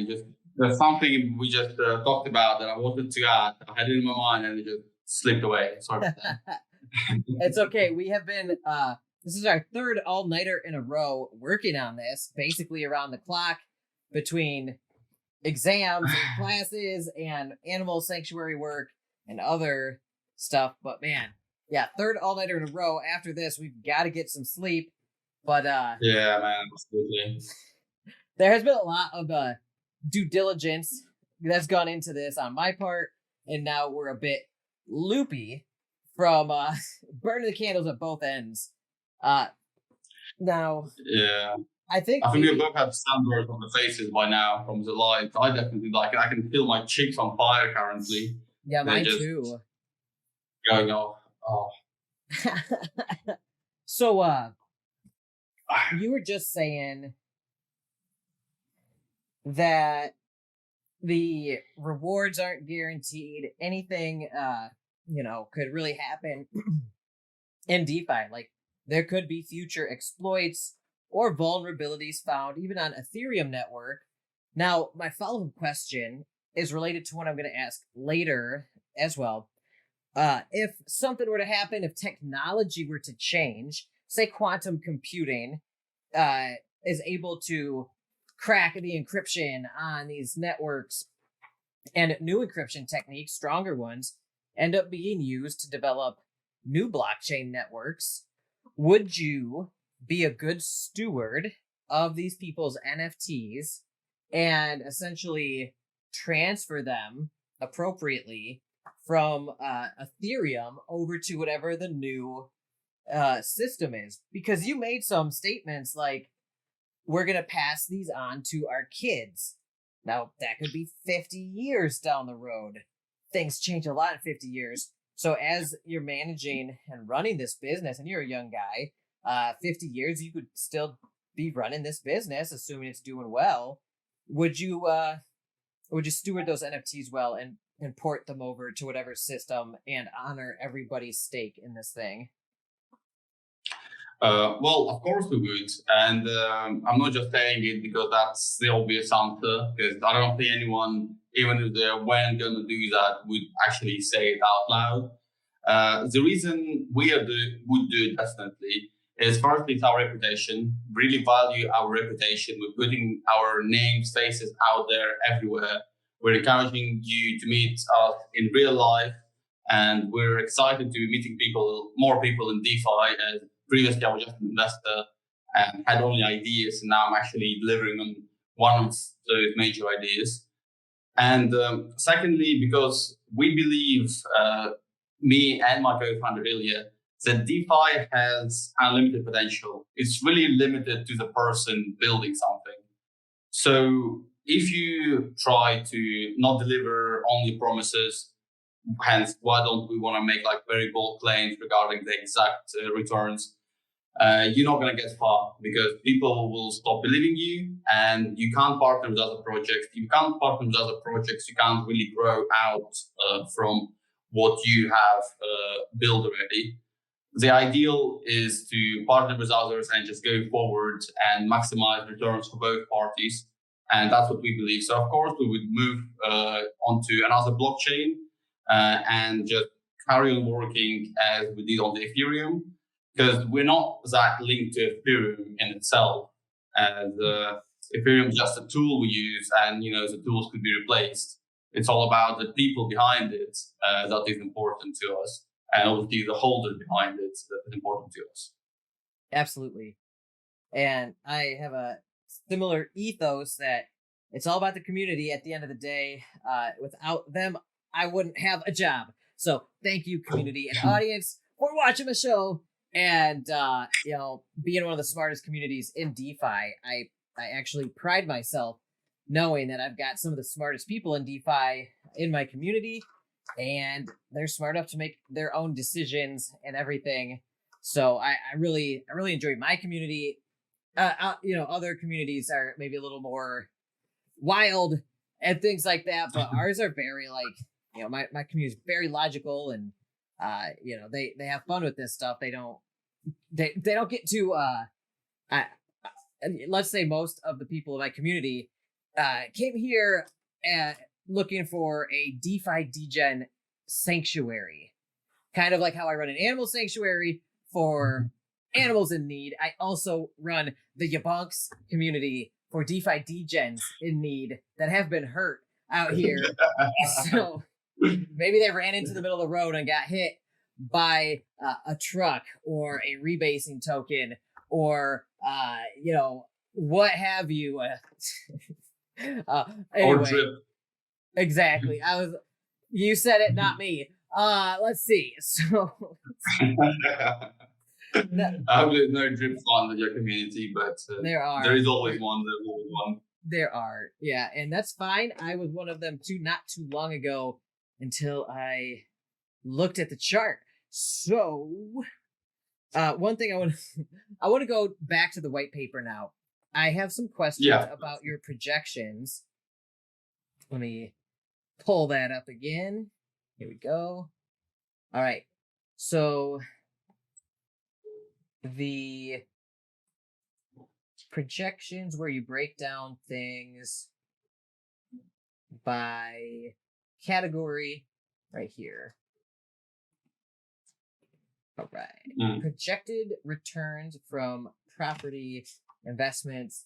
And this is your estimations generated by the properties. Those are our estimations. Yeah, we base them off previous market performances, also on increase in demand over the past 2 years and increasing in demand in the current year that we just came into, 2023, with migration is skyrocketing from what it used to be with the whole political situation. Well, I'm one of the examples. I moved here recently, basically. It's only been 6 months. That's not that big of a time.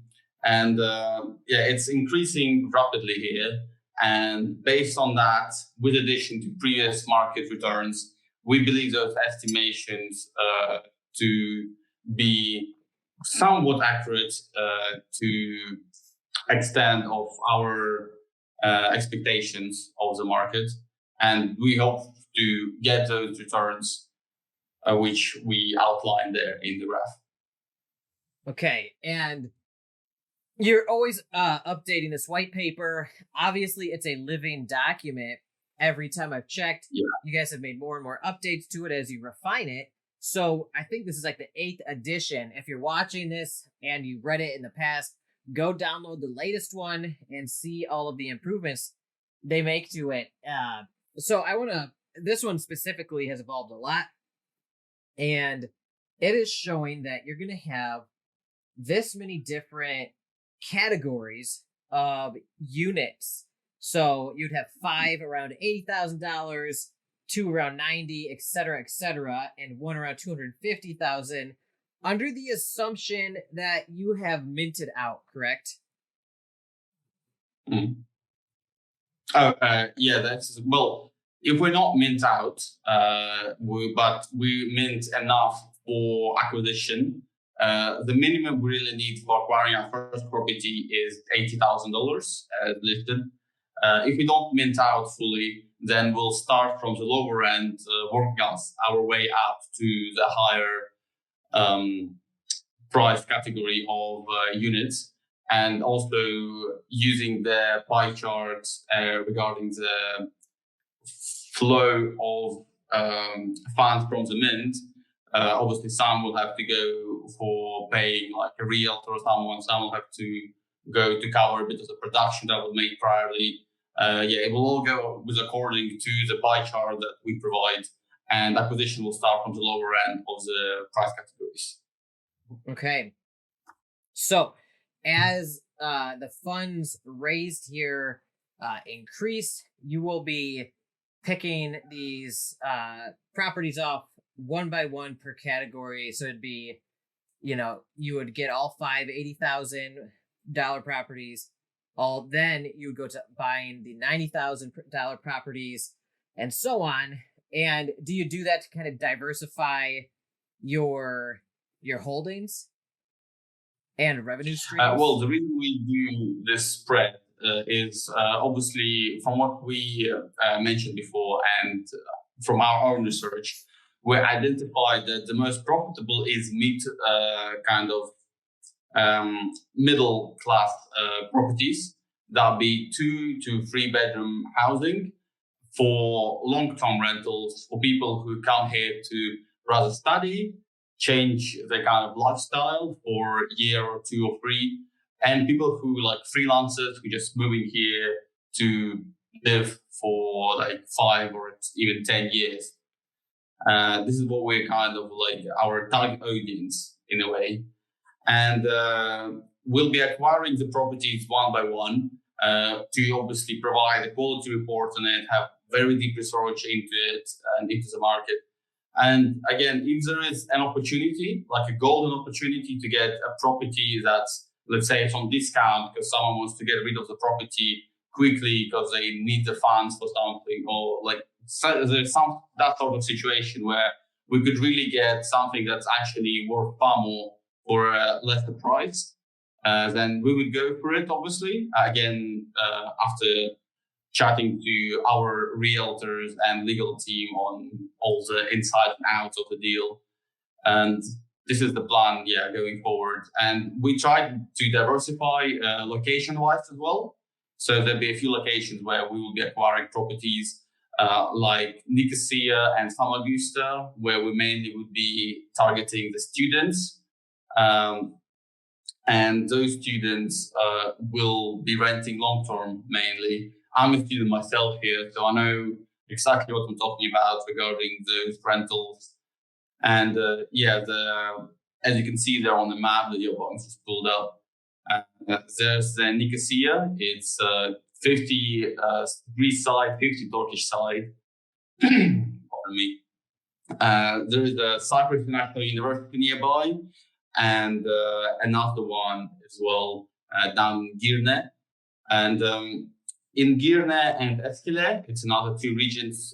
This is where we're going to be looking to rent out properties to people coming for tourism and to change lifestyle and to basically live here long term.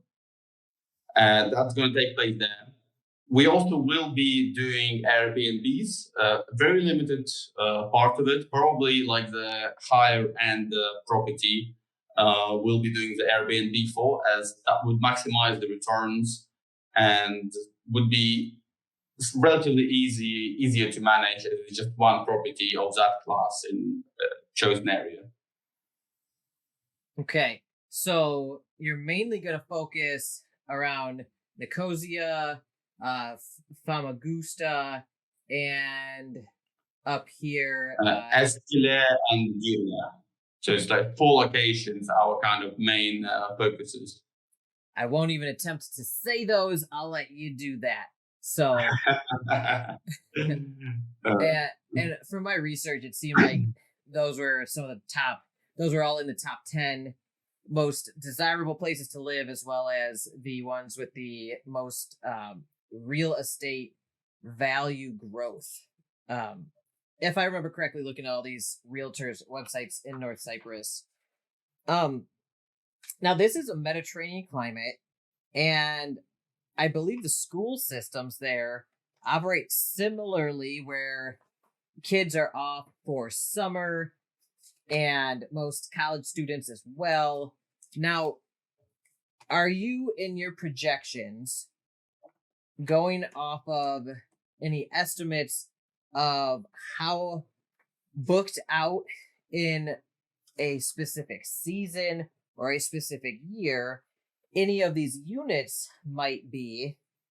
And if so, where are you getting those numbers?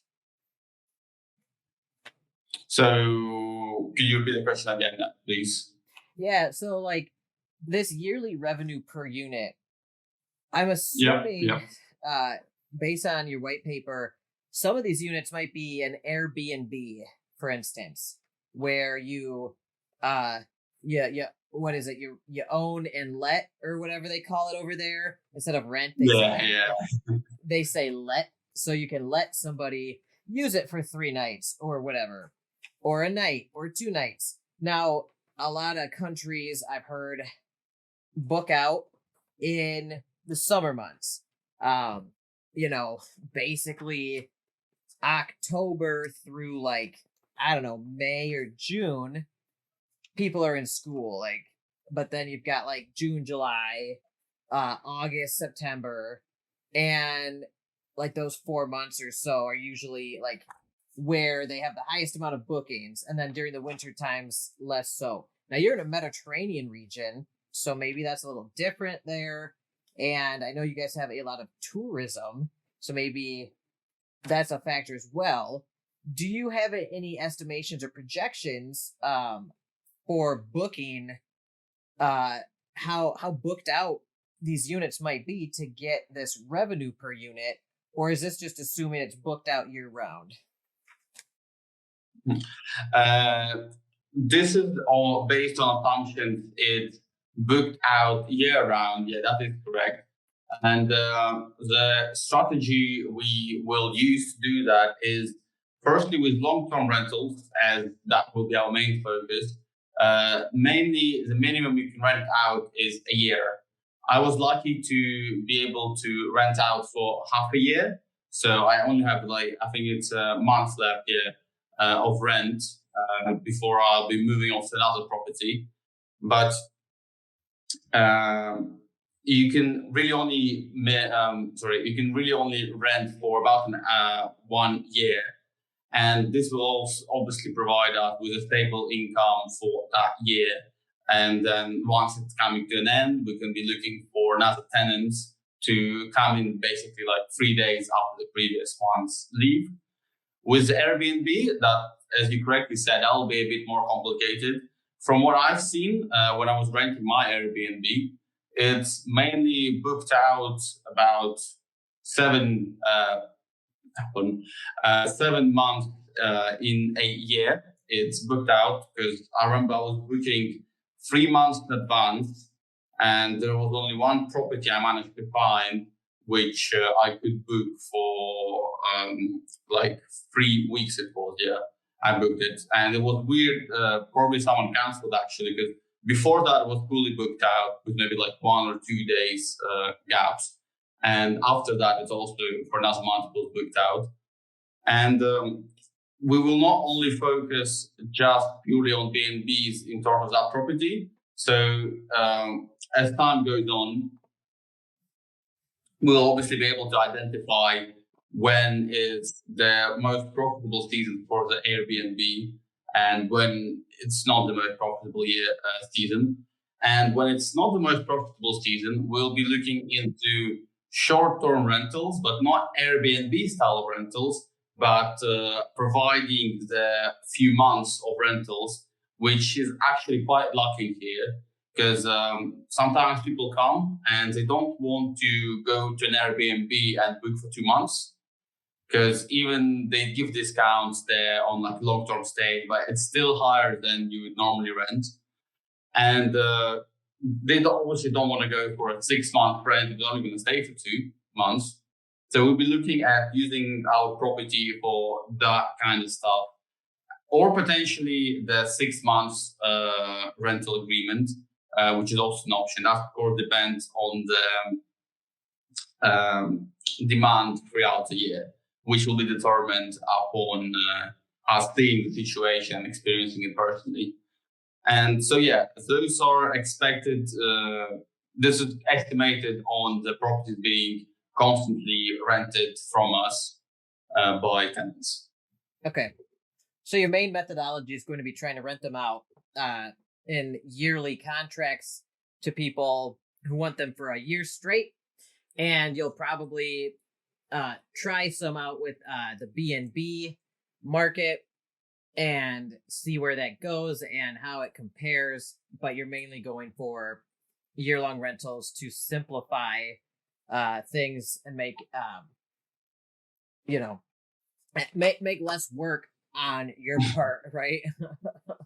Yeah, obviously. And also, when I was renting my Airbnb, I talked to the guy who I was renting it from when we were moving out.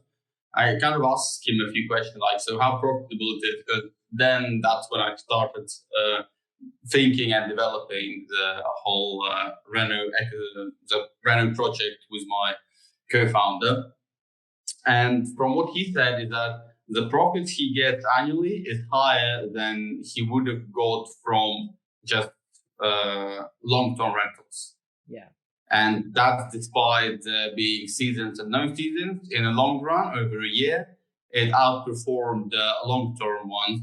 Well, that's again from his words. I didn't look at his financial reports and stuff. He would have probably not provided me any of those and told me to go elsewhere by in a bit of a more rude terms.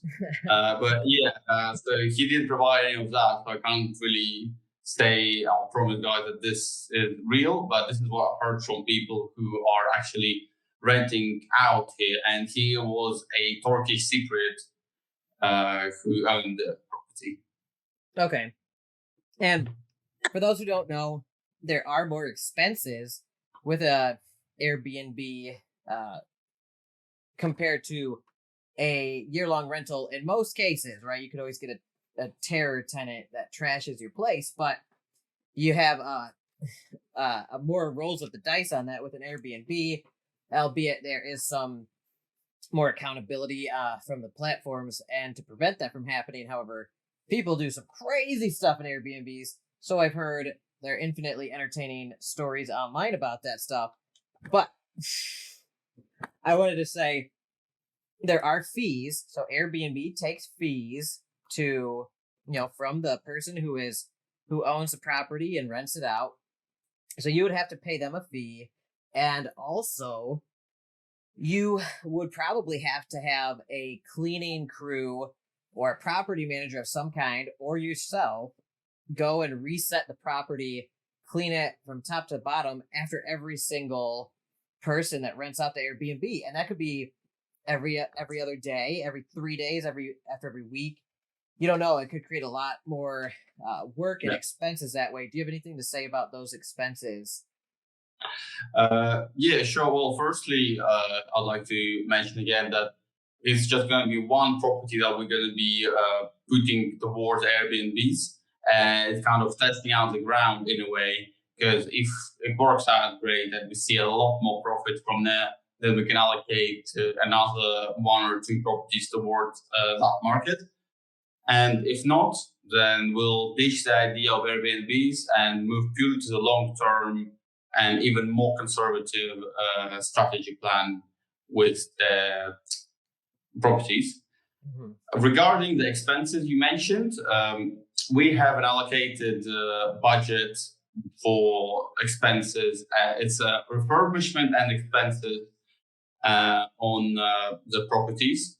That budget will be used for management fees, cleaning fees, or repair fees, and any really sort of fees regarding the property maintenance.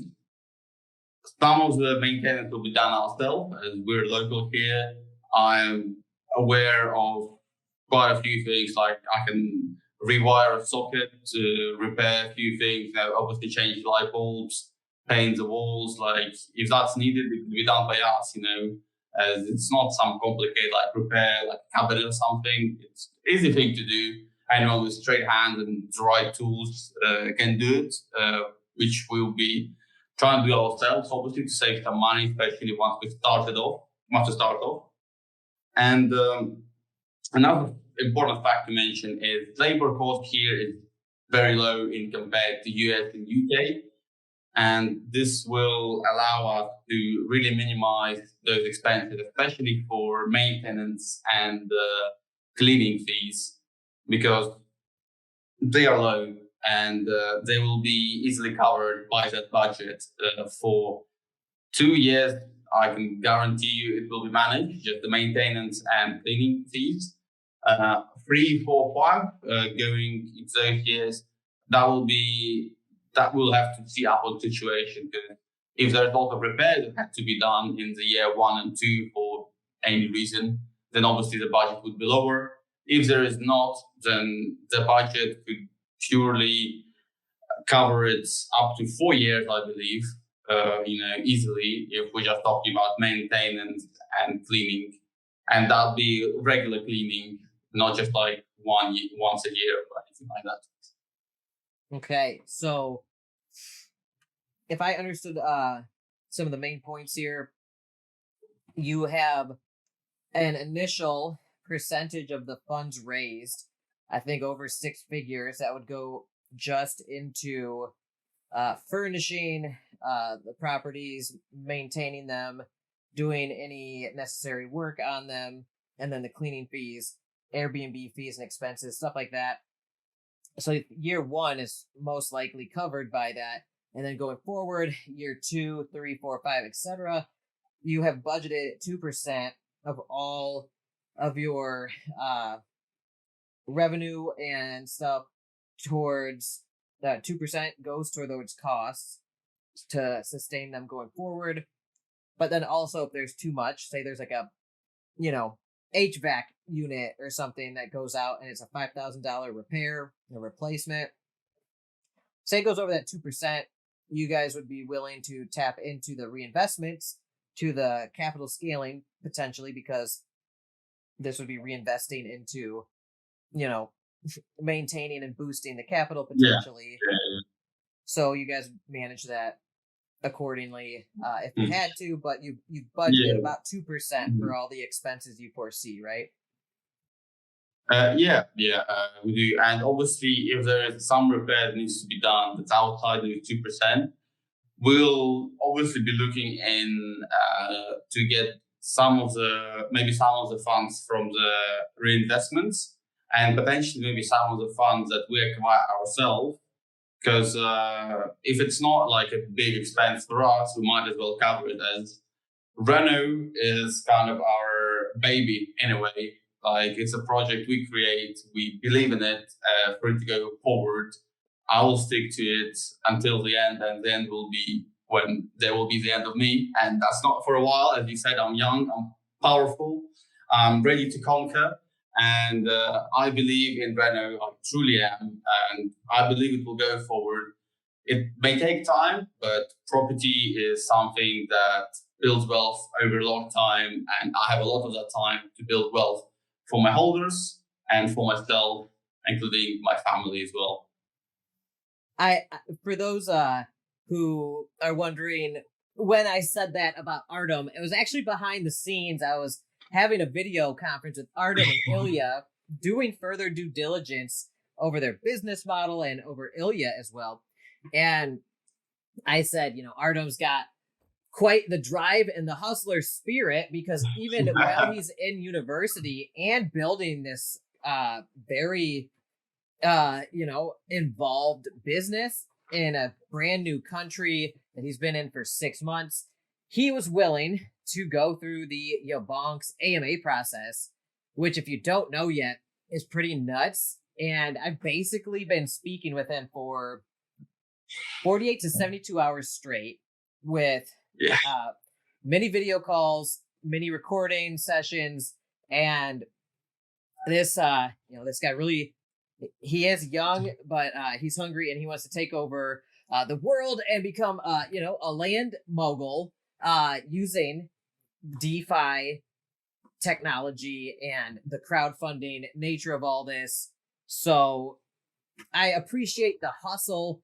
I've also been up 3 days straight with you to make sure that I add a lot of value, not only to my audience, but to you and to myself, because I put a lot into this work, and for you to brazenly come in here and say, "Oh, YaBonks AMA, what's that?" And then I'm KYCing you myself and doxing, and I'm like, I need more documentation, sir, because you got a pending KYC.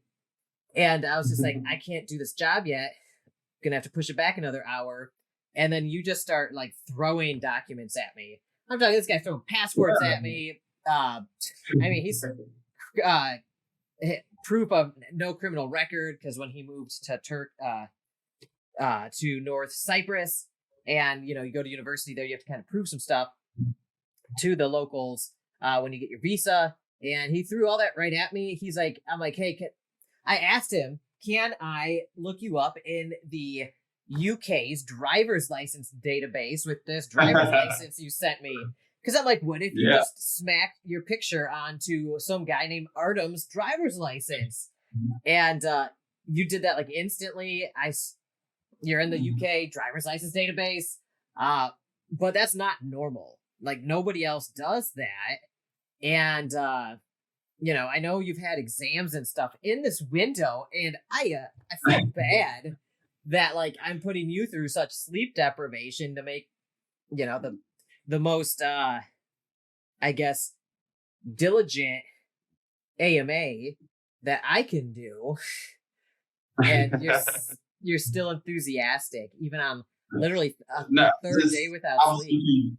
Don't need to worry about it, YaBonks. As I said, I really believe in Reno. So is my co-founder Ilya. We really believe it's something to conquer the Web3, but not in an aggressive way, but in a way where everyone would know about it. And it'd be, when you talk to someone about crypto, they'd be like, "Oh, I've heard of crypto. It's the Bitcoin, the Ethereum, and the Reno project. That kind of conquered Web3 shape and form."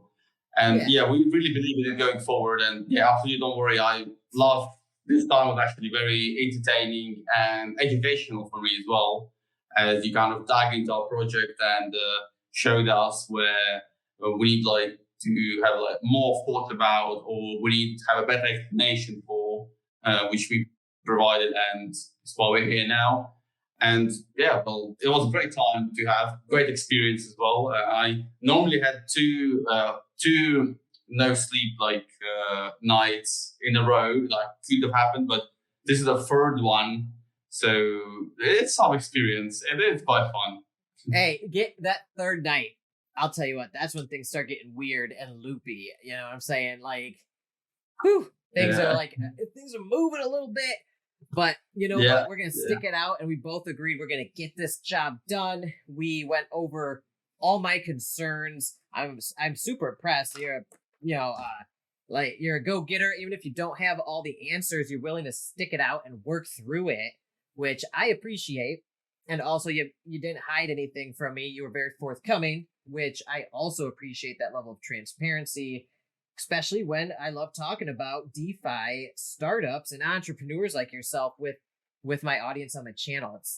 It's the most exciting, fascinating thing to me is entrepreneurship, especially in technology. It's just like, it's so fast paced. So, we got a little bit off topic there, but that was, I wanted to touch on why, you said, I said you're going to take over the world out here, or that's what it seems like you're trying to do, because you also have boundless energy and drive for this kind of thing.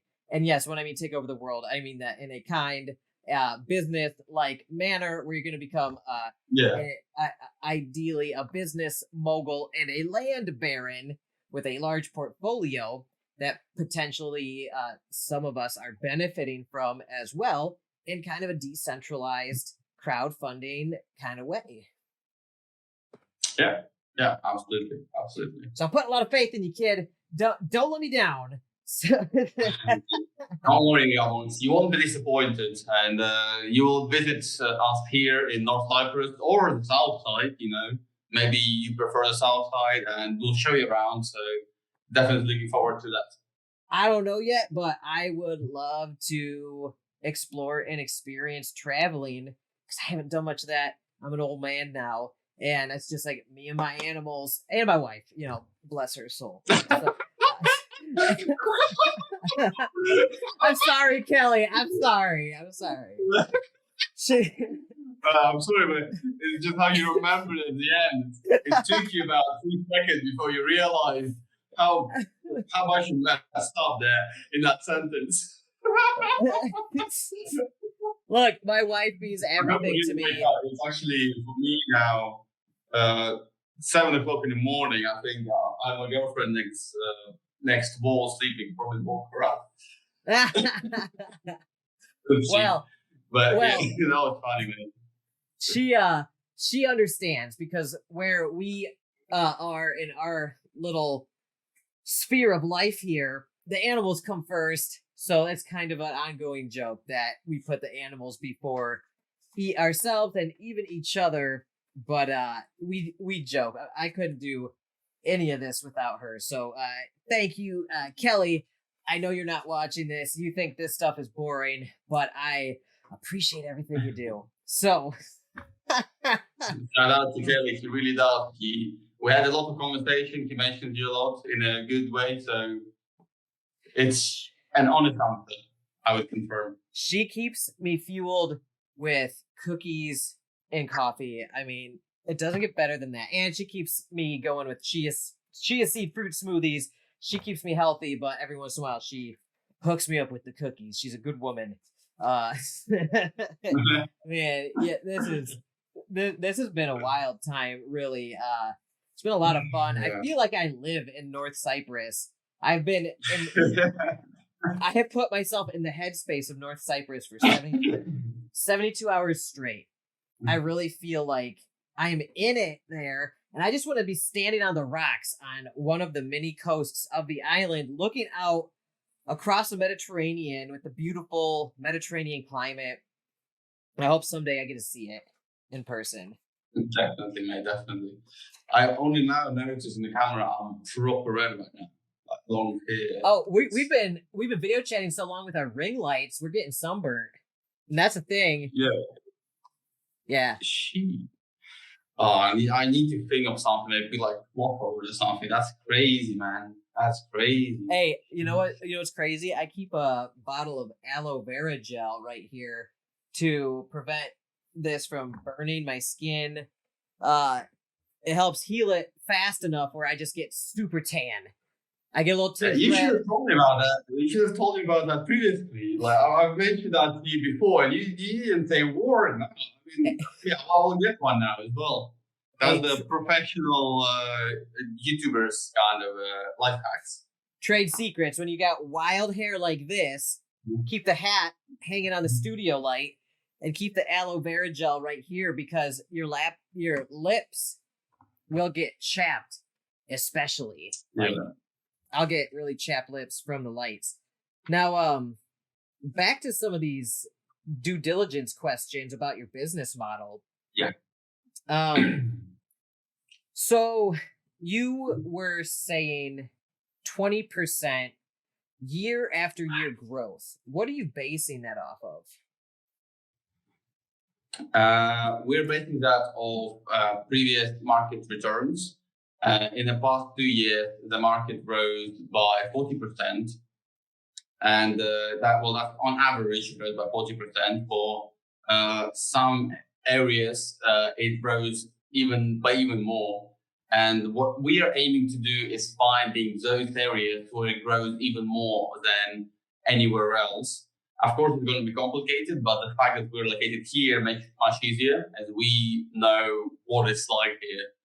Unlike people who be coming here to invest and they only have like a month or something, to really get to know the area.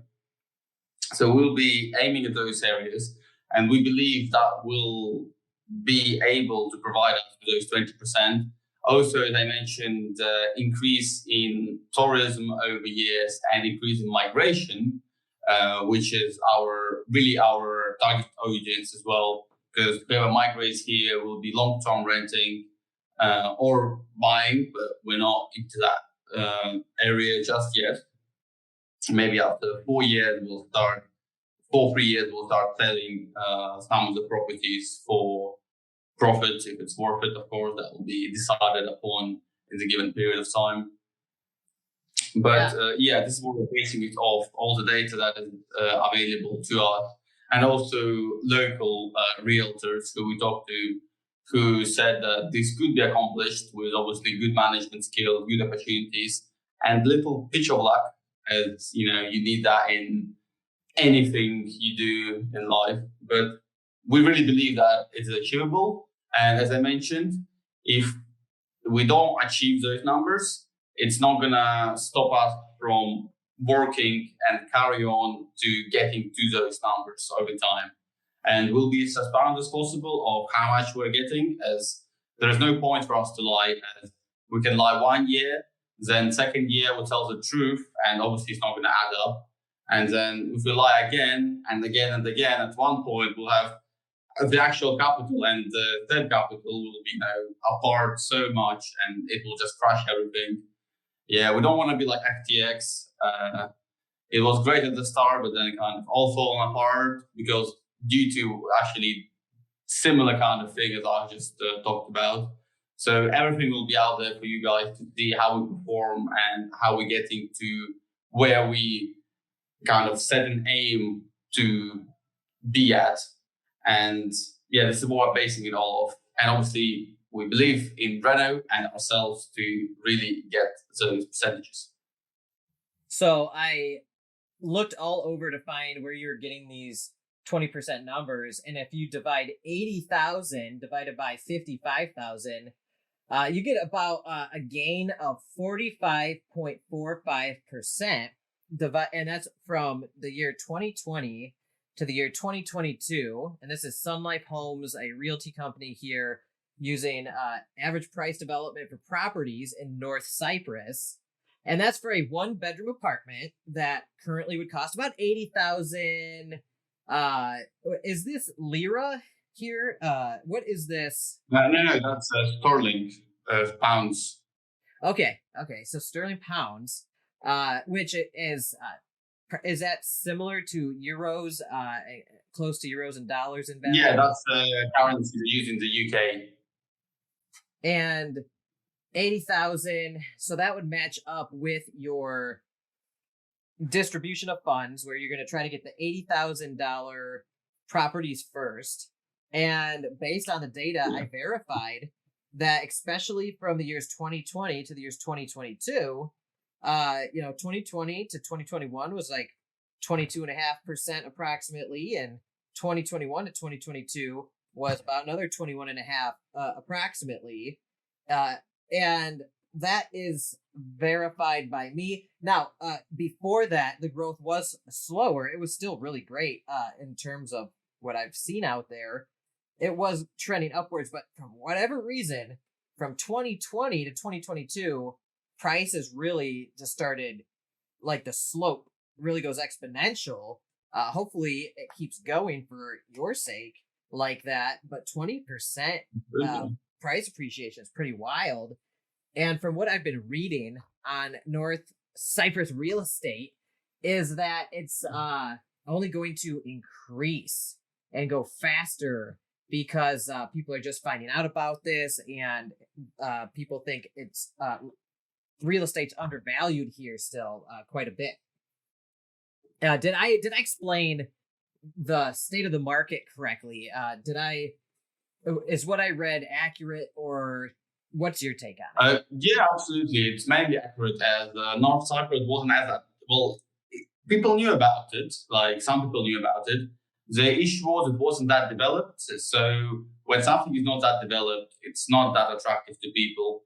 Also, it wasn't and still isn't acknowledged by other countries. And before, people would look at it and be like, I wouldn't want to risk it because situation in the world was a bit better than it is now. Now it's quite chaotic, and people are starting to realize that maybe the fact it's not acknowledged doesn't really matter that much, because it's good place, good people, good nature, and you were exactly right. Yeah, now it's just skyrocketing, and tourism is skyrocketing. Actually, been to that mall. It's like this one is located on the south side. Getting to the south side is easy. I went there. My girlfriend wanted me to buy some clothes for her.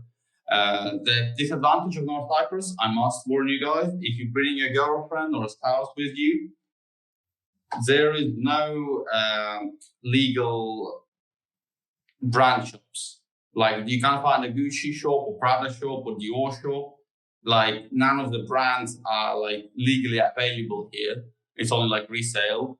So for that kind of stuff, you'll have to go to the south side. For some, it might be a benefit. You know, you can't really go wild shopping here. There is still obviously places to buy clothes and in nice clothes, like all kinds of it, but it's just not like brands that are known in the world. Okay, so the north side doesn't have brand officially supported brands. Yeah, I've heard that there are franchises and things like that are kind of just like they've gone rogue. I don't know. I just imagine somebody being like, I need to start a BMW car lot here. I don't care what BMW says. I'm doing it. Like, and how they doing some of them? Like, I know they did with Mercedes. You can find a lot of Mercedes dealerships, and they technically belong to Mercedes. But the way it's done is there'll be a dealership down in Turkey, which is, absolutely fine. And the actual headquarters of Mercedes knows about that dealership. That dealership would open another dealership in its name, like acting as a parent company to have like a child company with the same name, the same everything. And the child company would be based in North Cyprus. So then when guys in headquarters look for their reports and everything, they would see that child company located in Turkey, but in reality, it's located here in North Cyprus. And also, there is Burger King here, which actually surprised me, because I know Burger King, they're Burger King, actually pronounced very correctly, Burger King, they actually are very, from my perspective, known for being in the areas where it's like kind of not known by others, or like the one that no one else really wants to go for, like the riskier areas. You normally can find it. And yeah, you can find Burger King here as well. And a lot of knockoffs of KFC. It's still good chicken, but it's like really knockoffs of the KFC brand. And yeah, and I pictured there's a lot of 5-star hotels here, as it's Mediterranean, it's good weather. To that hotel, I've actually been. I haven't lived there, but I've met a few people in their lobby. I've been to some others, for spa especially. Casinos, I've just been to the Big Shack Casino. It's very popular here. Casinos are legal, and it is something that people are really interested in to come here. What's that? I can't visit the casinos because I'm too young for them. I think it's 23, 25 you need to be to actually visit the casino here. But if you guys want to come and play, I will make sure to take you out to the doors, and from there I will lead you to it. Okay. So let's go gambling. Not with Artem, but near him. He can watch. So I'm yeah. I can watch from a window. You're actually not allowed to go inside even. So I'd be outside, just watching through the glass, making sure you having a good time. All right. So if we go to Cyprus, we'll go around. You'll show us around town, and there's a lot of stuff to do in North Cyprus and South Cyprus. Now back to the projections here in your white paper. So I don't see any of the expenses listed out here.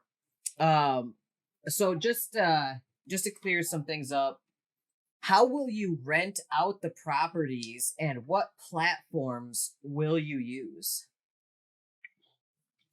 Okay, so obviously, as we mentioned before, and talked with you about the Airbnb, which we'll use Airbnb for. That's only a small fraction of it, only one property we're planning to put on there. The rest will be using our connections here with the realtors that we'll be working with, and also social media where we'll be posting, such as Instagram, which is popular among people who's coming here, especially new people who are coming in and looking kind of at everything here. Potentially collaborating and partnering with a local firm that does that kind of stuff, but that's something we have planned for the future and not planning on executing, straight away.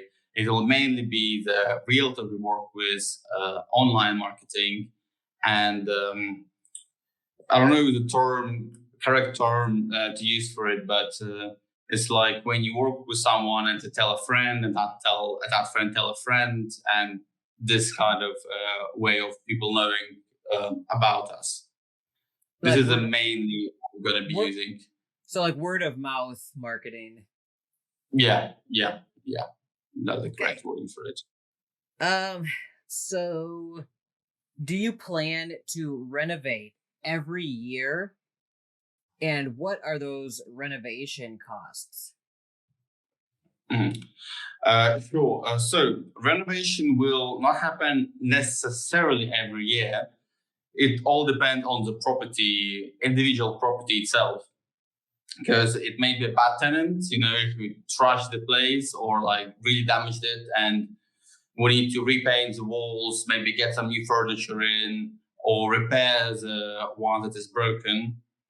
But main renovation that we're going to be doing is not going to be a real renovation, it's more like a refreshing of the unit.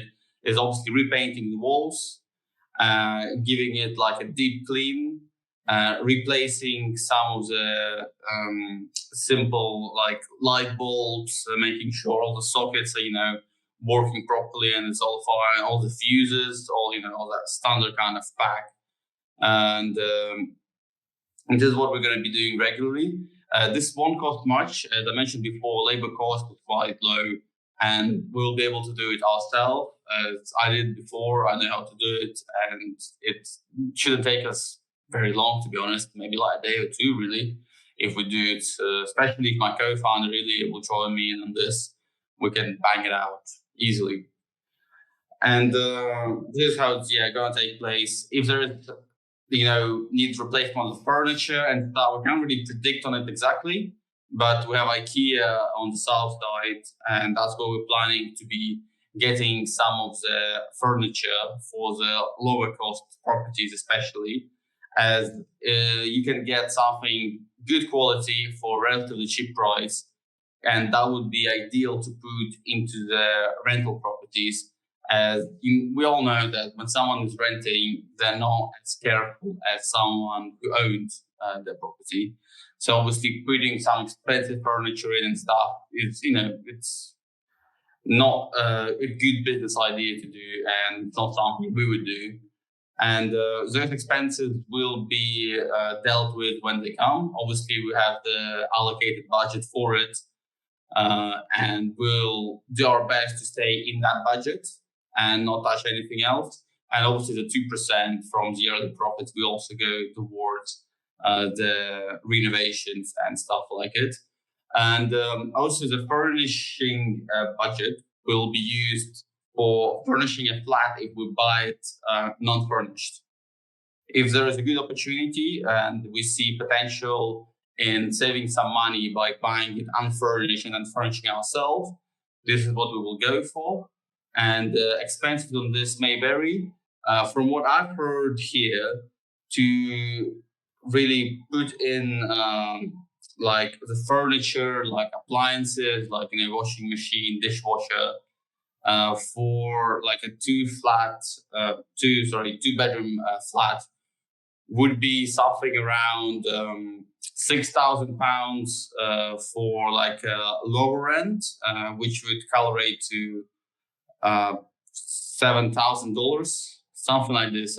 Sorry if my exchange rate is bad. I'm not very good at converting that, but I think it's something around that.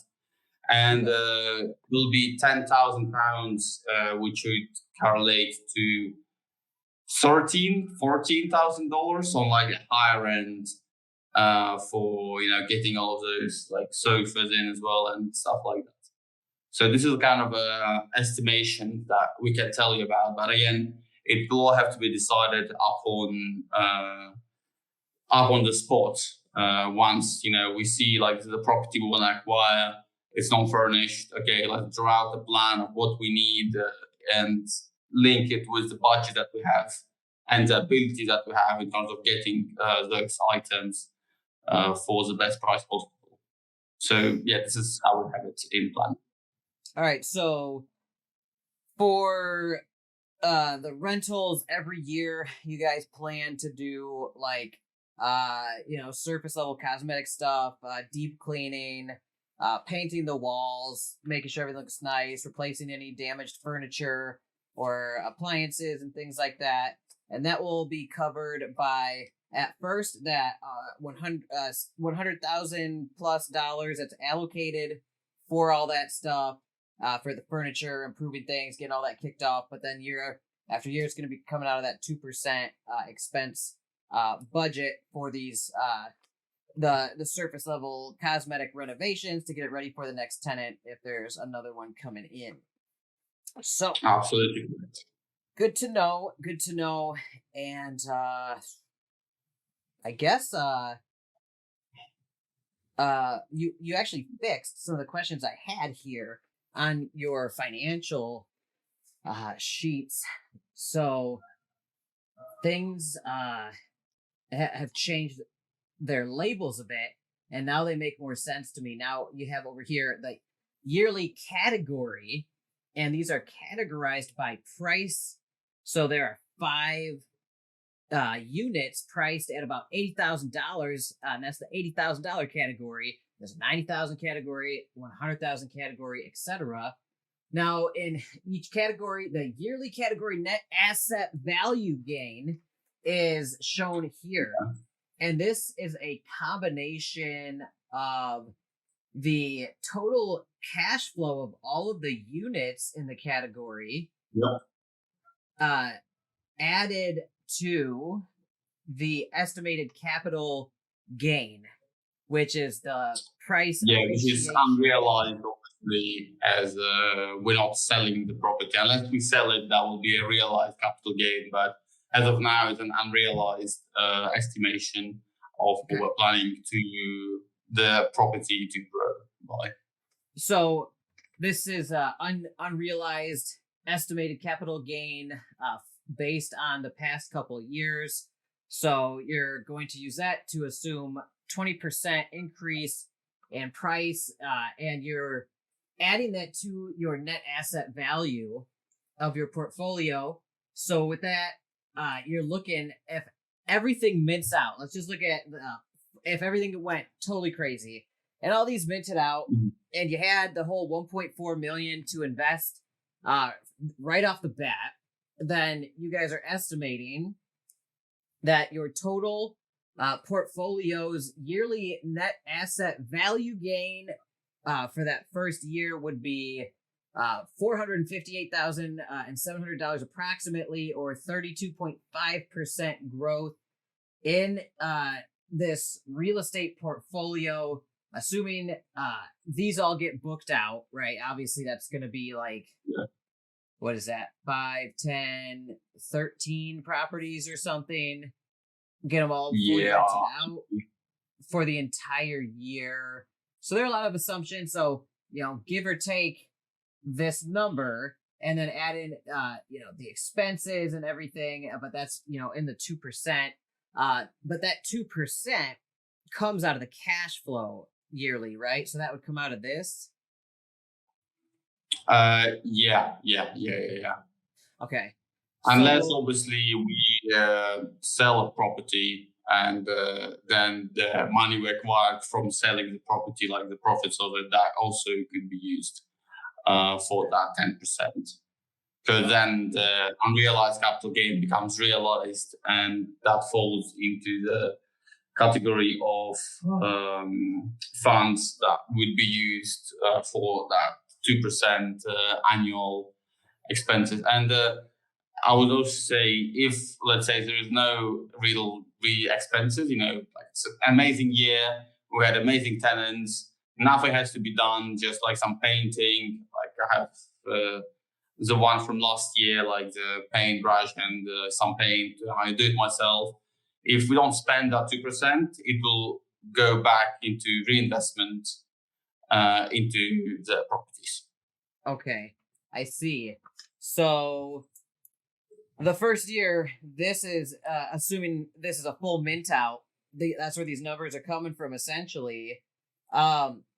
$140,000 will be allocated for improving the properties, furniture, equipment, and things like that. And then anything left over from that, if there is anything left over, would be added to this 2% of other costs for years 2, 3, 4, and beyond.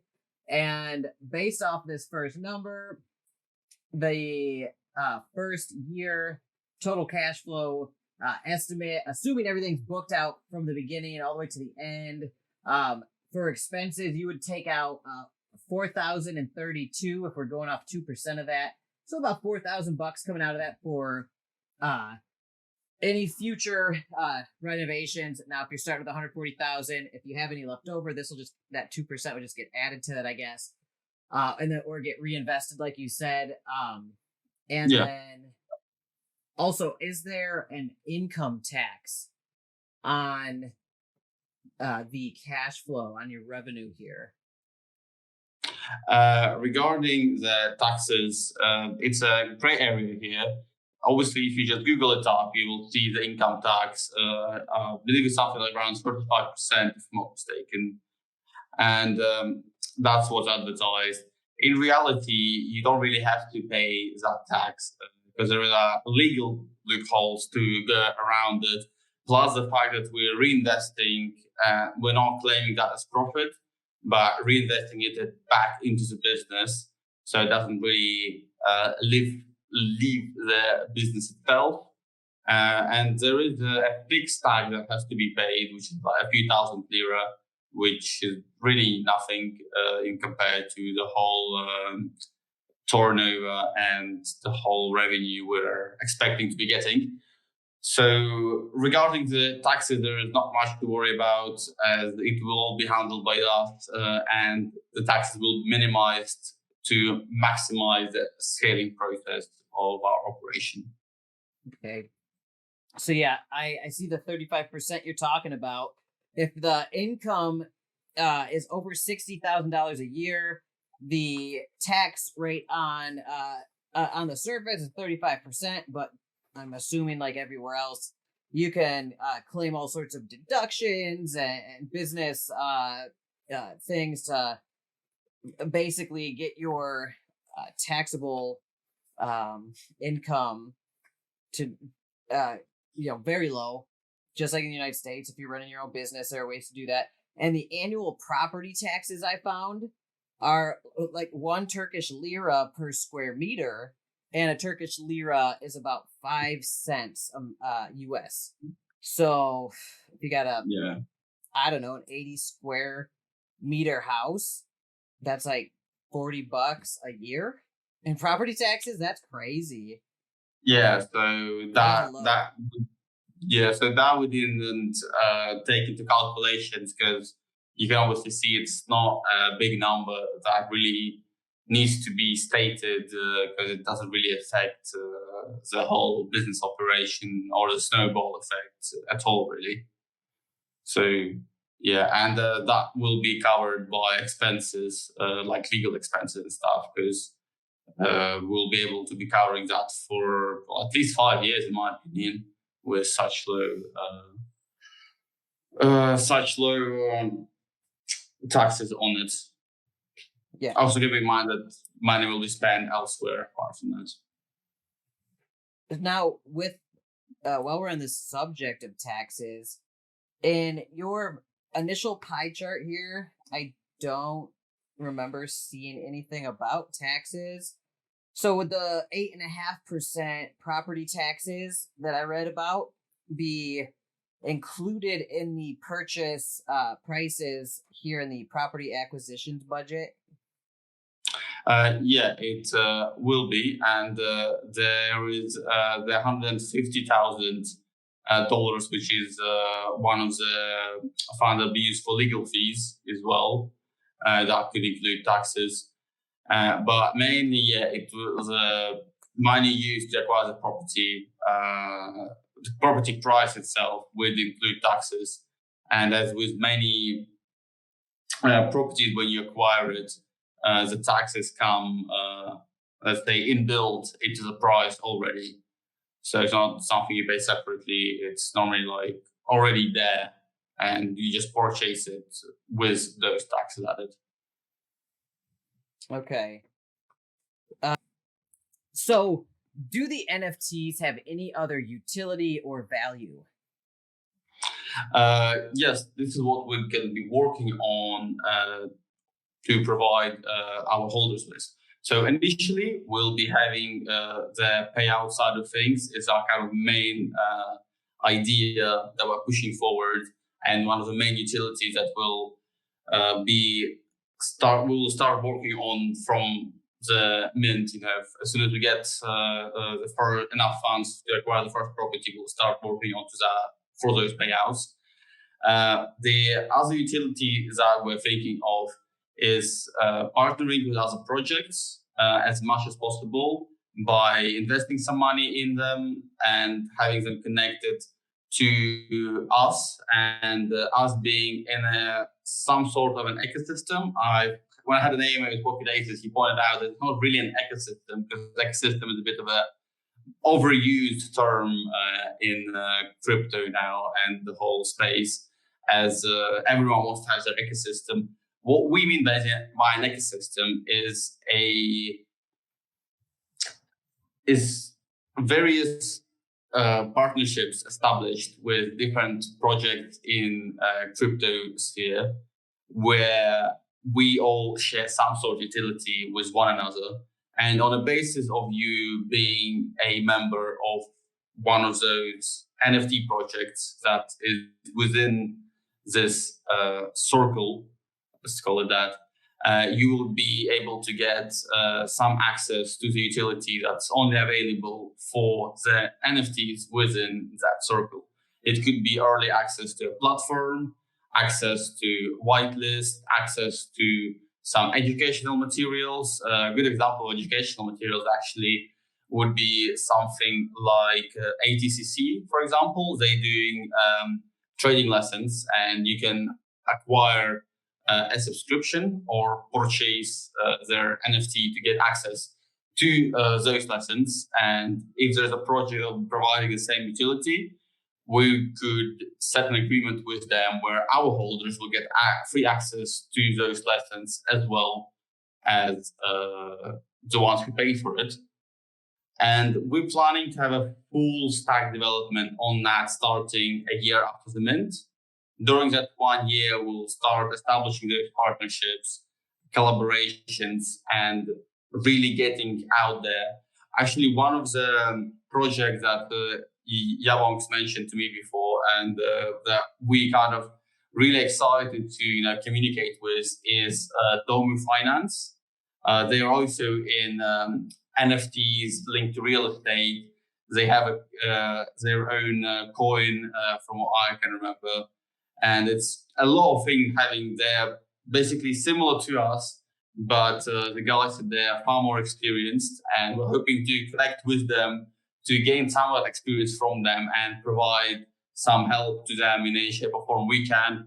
Maybe additional exposure or like a strategic partnership will be established. that's what we're hoping for, and I hope this will go forward the way we would love it to. And we'll obviously looking into more and even some real life utilities here in North Cyprus, which is not mentioned in our white paper. And we have it kind of planned with like real businesses here. I will expand more on it as time goes on, as it's very planned stage and there is nothing to really demonstrate for that just yet. But once there will be, we'll make sure to do so.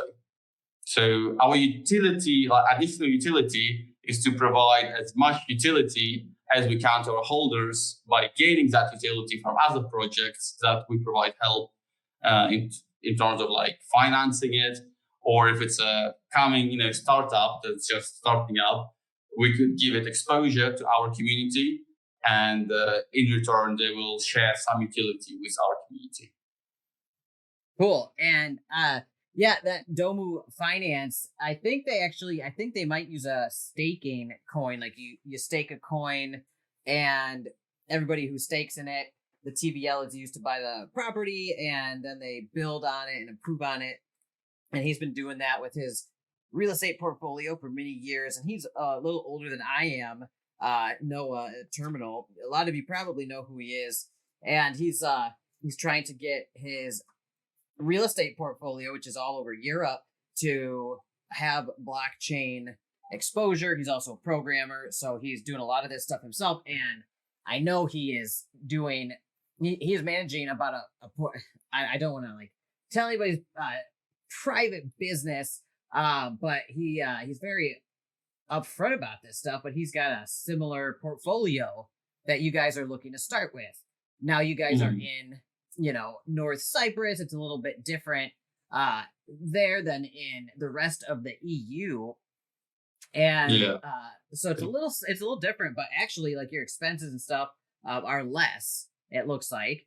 And he liked the project. He has a lot of advice for ways to tweak some of your business models based on what he knows, doing all the work himself with him and his buddy, and how to like maximize those gains, minimize risk, and everything like that. And he said he felt like you guys mean well and have put a ton of effort and work into this, and he would like to give you some guidance. And I think it's cool that you were very open to seeking wise counsel in putting together this business, rather than just like being like, oh no, I know everything. Like, there are so many know-it-alls out here that already know everything. They can't possibly do any better. But you were like, hey, yeah, I would love to learn anything I can from this guy. Yeah, would you put us in touch? I'm like, absolutely. And I'm like, I don't know what you guys talk about, but if you guys can come up with something strategic, that'd be fun. It'd be cool for everybody. Or if you guys worked together in some way. But if not, you guys can share information. And that's what the space is all about. It's education, helping each other out, and then we can all win. You know what I mean? Yeah. One to say about that as well. Obviously, it's all about sharing information in the space, and this is why I've been here for quite a while in the Web3, and it's all about communicating with other people, getting their experiences, getting their help. And as we said about Reno, we believe in not just us and them. We believe that we're all in the Web3 together, and Web3 has unlimited opportunity. It's not overcrowded, some may say, because there's space for everyone. And the best idea is to collaborate with one another and profit together, because when you do it together, the profits increase exponentially, especially over time. Yeah, I see that a lot. When a partnership is done well and in good faith, there's usually some form of synergy where the sum is greater than the individual parts, and then you get the cross exposure for each other's communities and all those great things, and the community members get to kind of play around in multiple projects of a similar style, thus minimizing their risk exposure to any one project. And personally, that's something that I like, is being able to be like, hey, if I want to have exposure to real estate with crypto or DeFi, whether NFTs or staked tokens or whatever, I'd like to maybe not be all in on just one. Maybe I'd like to split it between 2 or 3. And then that way, if one goes under, I still have 2 to float me and could possibly recover. Yeah, absolutely.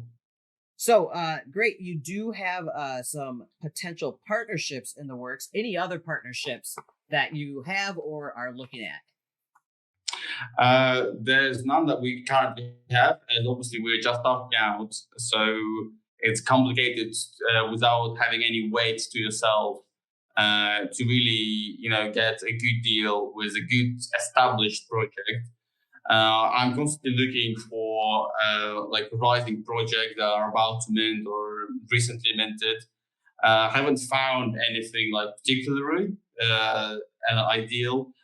One was a good project, which we're having an AMA actually today as well. So after this one, I'll finally get some sleep. It's been my 4th night without sleep, same as YaBonks. So if you see us drift away, maybe my eyes are literally shutting down by themselves now. I know. I'm trying to look at the camera, but my eyes just we are in the final stretch. We are on the last page. We're so close. So having an AMA today after I get some sleep.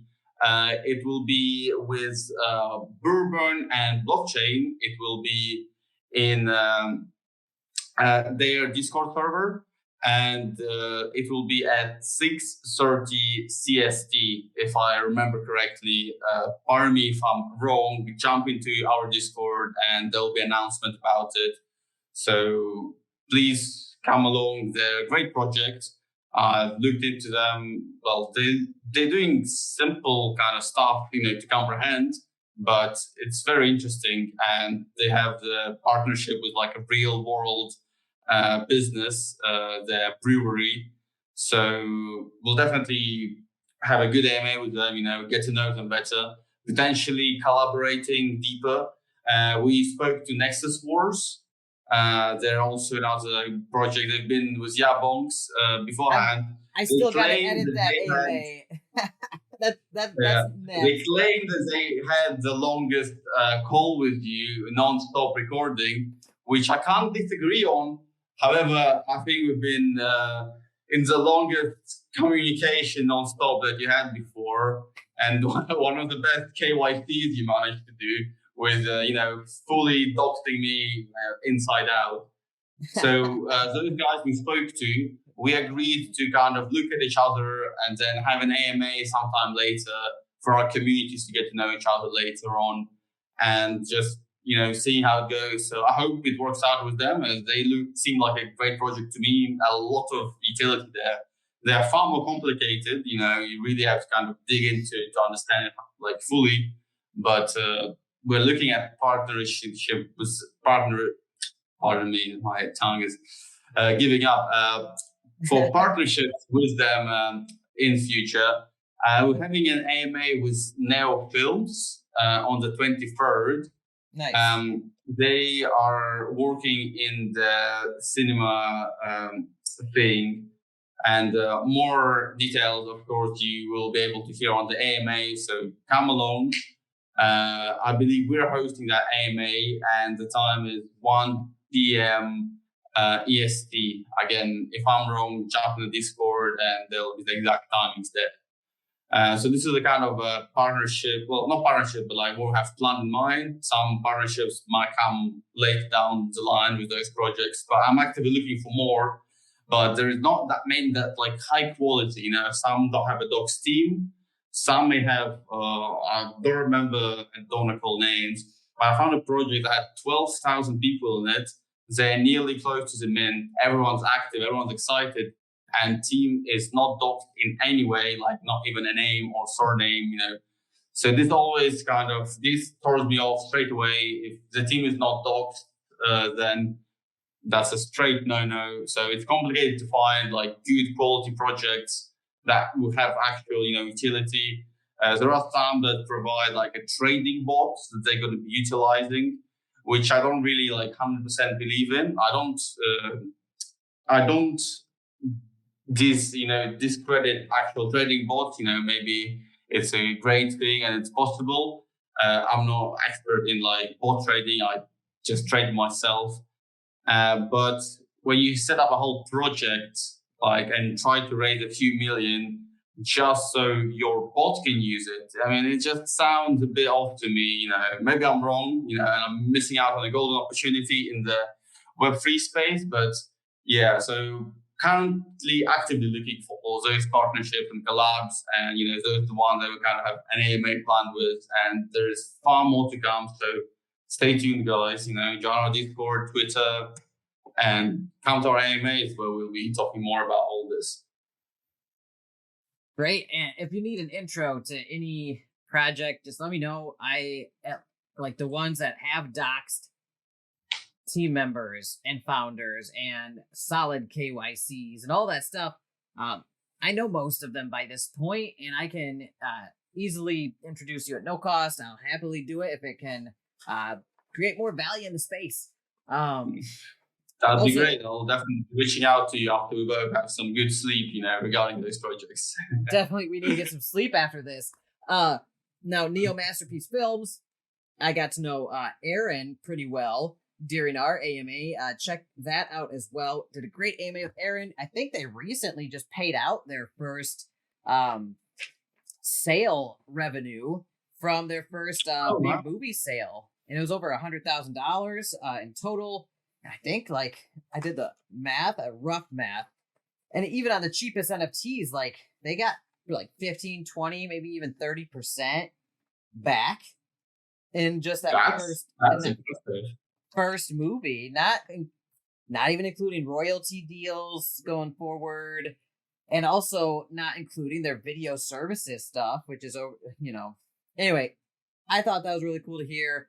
I wish I had more disposable cash on hand because I would have loved to get one of those $500 founder NFTs. But sanctuary shit stuff has been crazy, and So anyway, Neo Masterpiece, check them out on that AMA coming up with Reno, and then also Nexus War. Keith Bussey is very, very intelligent, super smart developer. Him and his company Master Brews, a year or two ago or three, won an award for their custom NFT contracts they wrote that had never been seen before. And they're like evolutionary NFTs that like they evolve in stages, almost like Pokemon. And they're all the rage with like this project called Whelp back in the day, Whelp. And anyway, so he's a super bright guy. And Nexus War, if it takes off and gets players, it could be really interesting. So that'll be an interesting AMA to hear from you. I've got like 6 hours of footage of AMA with him to edit still. It's going to be interesting. I'm going to look out for your AMA with them. Now, you've got some really exciting stuff coming up. The most exciting thing, I think, is the $100,000 property raffle. So we got to talk about this a little bit. I know I briefly mentioned it earlier, but I got a couple questions. So it says here you're going to raise $150,000 for raffle prizes. How is that $150,000 broken down? So 100,000 will go towards acquiring that property. That will be given to one of our holders after we mint out. And the reason we do this is obviously as there's going to be a scaling phase. During that scaling phase, there won't be much utility. And we kind of want to reassure people by giving away such a big prize that we will be giving back to the community. And we always try to give back to the community. And also, it's a little marketing tool that we came up with. When you hear a giveaway of 100,000, you straight away you get hooked at least a little bit. And then the $50,000 that will be used every month to have a holder raffle where prizes will be blue chip NFTs. From other projects, real life items, and just USDT or Ethereum, depending on what the community would really appreciate. So those raffles will be taking place each month and will only happen in between the holders. So this is how we're going to be going about the raffles. And so it is purely to entertain our community while we bring in more projects on board that we could have strong partnership with and provide extra utility from them. So this is the plan. We're planning to be having those raffles for 3 years. And this $50,000 will cover those 3 years of raffles with sufficient monthly prizes. Okay, so the first $100,000 go into the big prize, just to show your good faith. You're not here for a potential money grab, is what you're trying to show with this, and also to keep everybody excited and entertained for that scaling up period of a couple of years. That will add excitement and marketing and get a lot of people excited. I would love a $100,000 property in Northern Cyprus, personally. I don't know if I'd ever find the time to go there with my animal sanctuary in this business, but I would love to dream about it. Now, you do have some live raffles going, and that, I believe, is coming out of what you said is the $50,000 left over for live raffles to keep everybody entertained over the next however long while you're scaling up. And then once you get to the payout phase, you'll have more to pay out for raffles, and everybody's going to be excited because they're getting paid out. Now, what live raffles do you have right now? I see them on the website. So the $100,000 raffle it's live, but it's not live. It will properly be live when we mint out. You can click on it, but we'll just tell you that we haven't minted out yet. So come back another time. Okay. So yeah, minting's not finished just yet. Come back after mint, please. And there is 2 free mints which we are giving away for the AMA we had with James Pelton.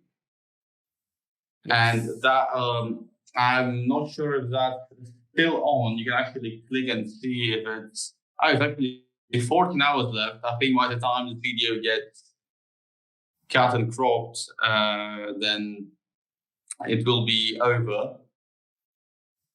Awesome. We would love to actually give away 2 free mints to your community, YaBonks, if that's something you're interested in. Yeah, giveaways of like real giveaways are like my favorite thing to do. It's so fun. Everybody in the community gets excited. We make it's like a whole week long event. Yeah, it's a lot of kind of work on my part, but I consider that part of the charity work that I do out here, just taking time to give back to the community. So thanks for tossing me and my people a bone out here. That is awfully nice of you. So thank you, Artem. Yeah, absolutely. We'll talk more details after the AMA. So there'll be 2 free mints to grab, guys. Whitelist price is 50,000. Oh, sorry. Getting on my head a bit here, looking into the future of Reno. The whitelist price is $500, and the public mint price is $600. So potentially it's $1,200 to grab. So dude, watch out huge. In the long Discord. Dude, that's amazing. That's super huge. And whoever mints one of those potentially has a chance to win a $100,000 piece of real estate in Northern Cyprus, and they could potentially be living in the Mediterranean in just a couple weeks. When do you launch again? When is mint out, or when are you minting? We're planning to start mint end of February, start of March, as we have some NFTs to be finished and want to get a bit more exposure, to get more people on board, more buzz around our project. And also, you said about living in the Mediterranean and in North Cyprus. I mean, you forgot to mention living next to your favorite project in the Web3 space and its founder Artem and founder Ilya. That could be your best friends potentially, you know. So yeah, guys, it's worth grabbing one of our NFTs when we mint. And if you don't grab it, then still would love you on board. In our Discord, we have some raffles. We have weekly raffles for $20. And in order to participate, you have to earn Reno cash. It's like an inside Discord thing. So if you're interested, you know, jump in, and our guys will show you where to go and how to go about it. So everyone welcome, and we are always waiting for you. And Reno will be the best, as I already said numerous amounts of time. Well, you know, I have you guys, there's a channel for Reno in my Discord server, discord.gg/YaBonks. You can find all the links there. You can also find the links in the description below in this video. Go check him out on Discord, ask him some questions. This guy will literally hash it out with you for 72 hours and give you whatever you need.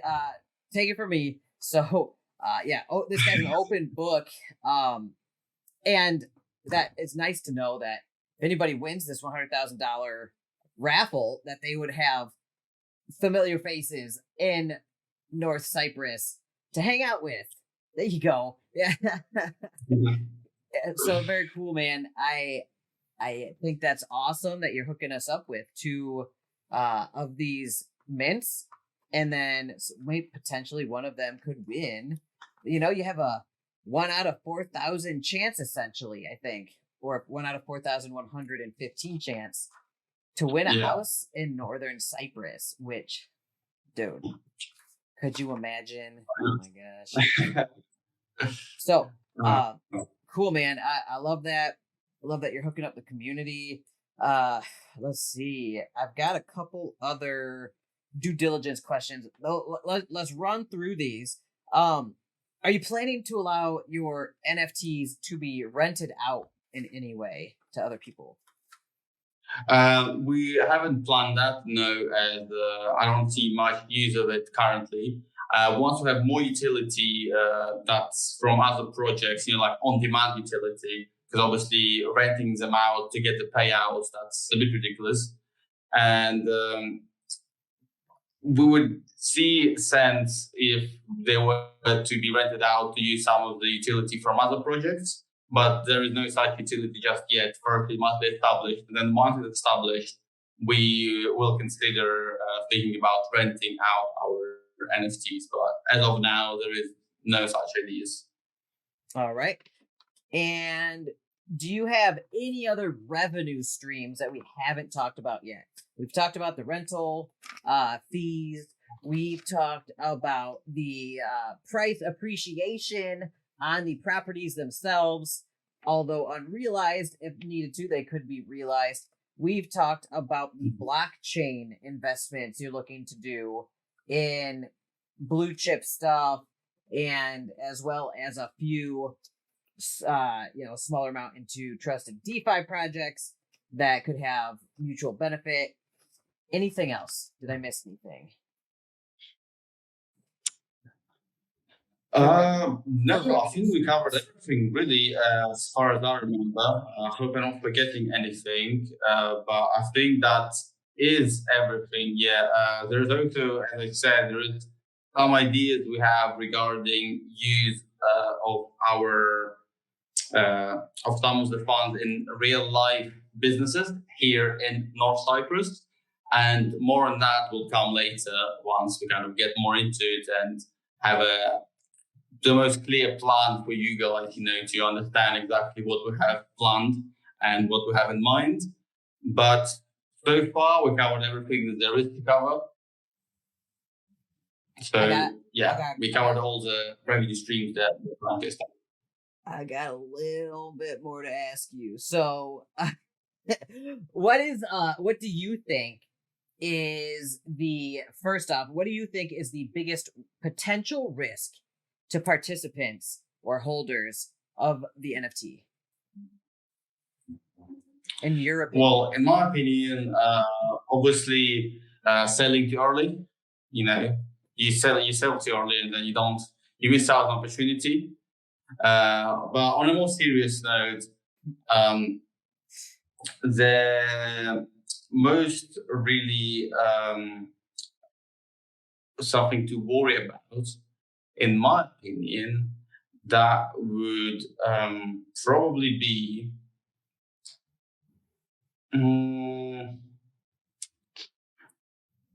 there'll probably be the fact that it could take more time that we believed it to be taking. So we obviously did our calculations and we believe in those numbers. But as I said previously, it may take longer. It's real estate.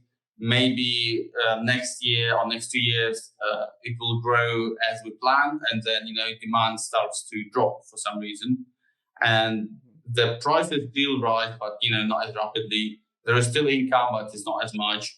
So the only real potential threat that you have is that it may take longer than you might have expected.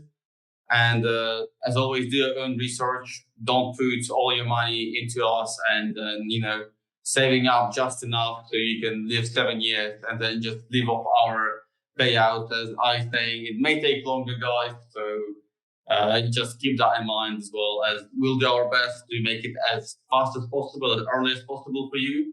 And maybe I'm just saying now that it will take longer and we'll actually bang it out in 4 years. The market will skyrocket, or it may not. All the estimations as a projection based on numbers, yes, but as we know, the numbers don't mean anything. When the Bitcoin was at 40,000, people were saying it's going to go to 100, and then it just flipped over. Everyone was shocked, and then everyone was like, it's going to go to 5,000, and then it never did. Well, so far it never did, but we don't know what else to come. Currently, it's interesting looking at the market, because I think it had quite a few green days, and then it didn't follow up. Did it crash, or is it still going green? I'm not sure.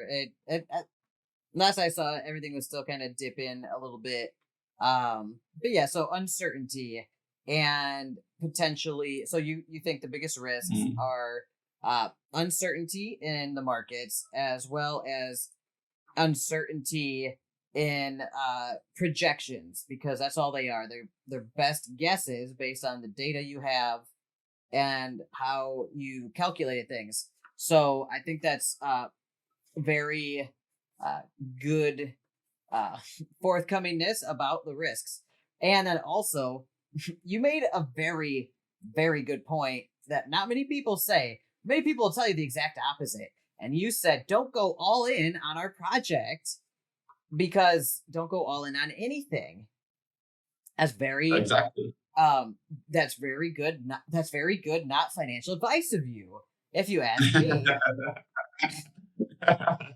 Do you know how many of these super irresponsible people tell the people in their community to go all in on whatever they're pushing? You're out here making a project, and obviously you want people to mint your NFTs so you can build this real estate portfolio and share in the benefits with everyone that helped you get there. But there are other projects that tell their people to go all in, to mortgage your house, and it's almost like I can't tell if they're joking, but a lot of times I can tell they are not. They are literally telling people to go all in. So good on you for not trying to push inexperienced people or gambling addicts to go throw everything they have into this. This is DeFi, play responsibly. This is an experiment, but it's also a small business. And 4 out of 5 small businesses fail after 5 years or so. Now this kind of stuff. Yeah, and there are a lot of different kinds of small businesses. This is basically a buy and hold of real estate, and traditionally, at least where I come from, real estate's always been one of the safest investments a person can make. So if you don't totally just botch it by buying one of the incorrect deeds that we talked about earlier, or like fat finger your ledger device or something and send the funds in the void. Like, yeah, I think the risks for something like this really come down to centralization and political climate. So, in my opinion, you know, people trusting you and Ilya to manage a company like this, which you're going to be stewarding $2 million potentially of other people's funds. And that goes for anybody who's starting a project, right? It doesn't sound like much on paper, but when you got $2 million in your wallet and you're sitting there like, oh my gosh, should I just disappear? I don't know what that feels like, but I'm just like imagining. So you got to make all those like evaluations for yourself. I did over 10 hours of research just on this guy. I used AI databases with reverse facial technology, analysis technology. I used all sorts of tricks of the trade. I got in contact with the UK government to verify the documents he sent me. Yeah, and I found a picture of him literally in an old college class reunion or like graduation yearbook type thing that was very hard to find. Very hard to find, but I knew you told me kind of where, you know, you're very public about where you grew up in the UK and where you lived and there and stuff. So just look around, you'll find Hogwarts, as I call it. Very, very Hogwarts like university you went to. Oh, well, I went to anyone interested, guys. Lord Wandsworth College. Not many of you may know. Someone may Google it if you want. Yeah. If you go there onto the 2020, I think it was, if I'm not mistaken, kind of notebook, and then flip through pages, you will see me there. I have a tie around my head. It was like a informal picture. I have a tie around my head, just like funny like this. Has my name on the bottom, and then my co-founder Ilya can also be found in that picture. He's wearing glasses and he's like this, you know, thinking about something. So if you want, just go there and have a look, you know, for the fun of it. But yeah, this is who we are, and this is how we got doxed by the best KYC doxing individual, because obviously no one else would have doxed me as deeply as he did. I've sent him, you know, numerous documents, and all of that got verified with him. Oh, here it is. Here it is. I've actually remembered about that photo, and I was thinking like of sending something like this to him, but had no idea where to find it. And then I go open a chat with him, and boom, I see it right there. He said, "Yeah, that's me there, on the very left." This was very hard to find, by the way. Yeah. You guys, this was like super, like crazy hard to find. You're not going to find this Googling Artem Mikheev, like his name. I had to get real weird with it. So you're welcome, everybody. And thank you for sharing my proprietary information. I was going to try to sell that information. No, I'm not going to sell your, I don't care. You're going to get much money if you're selling my info, mate. Like, there's not much potential in it just yet. There are people out here who try to gather all this information. They would totally pay for something like this, whether you did something or not. They just want to have, like, I don't know. I think it's super cool of you to be fully out here as a public figure, super docs. You're like, here, I went to this university, Hogwarts, I call it, Lord it's literally called Lord Wandsworth. Lord Wandsworth College. My wife and I had a good chuckle about it because we're huge Harry Potter fans. So there is Artem and there is Ilya. Now, this isn't the proof enough. What I needed was a third-party publication that would be almost impossible to fake, like a thing like this. You can't fake this. And then you need to find his name and his picture here because he sent me his driver's license. I'm like, is this you though? I've seen all these scammers lately with fake passports that look super real. Like, how do I know? So I just kept digging. Took me 10 hours. I delayed his AMA, and now we're both suffering because we're doing it all night, all this stuff all night. But it was worth it for me to be able to cover you guys because at the end of it, I like you guys. You're super nice guys, and I think you're tryhards, right? You're out here trying really hard. Here it is. Yeah, very appreciated, man. Very appreciated, and thanks for giving us a spot here today. And yeah, the KYC, I will remember that for a while. I had some experiences in Web3. The last I remember was losing a whole bunch of money, but now it's also going to be being KYC'd by YaBonks. My services are not for sale. I want nothing to do with the KYC business. It is unthankful. It is brutal. People are super mean to you, even though you're doing a really good service and taking a huge risk. I am not a KYC person. I will never dox a person's private information. If somebody ever does anything wrong, I will take it. I will possibly take it to the authorities because that's not my job. That's what KYC companies are for. I am not going to get caught up in legal stuff, doxing people's information, because I'm not going to jail for this crap. Like, if somebody else does something wrong, not my problem. As weird as that sounds, I'm not trying to be a white knight out here. However, I am going to put forth some effort as a YouTuber, a community leader that has a large community and audience, to make sure that I at least tried to find out that you are who you say you are. As soon as I saw that one doxed.io KYC was still pending, I thought it had gone through when I accepted this gig. When I saw it didn't right before we started, I was like, oh, what have I done? I'm ruined. But I dug because I want to protect my community, my audience, as much as I can. It's never perfect, but I want to try. I also want to protect my reputation. I want to keep a good reputation out here. So thank you for assisting me and not being stingy. With your information, you were very forthcoming with your documents and stuff.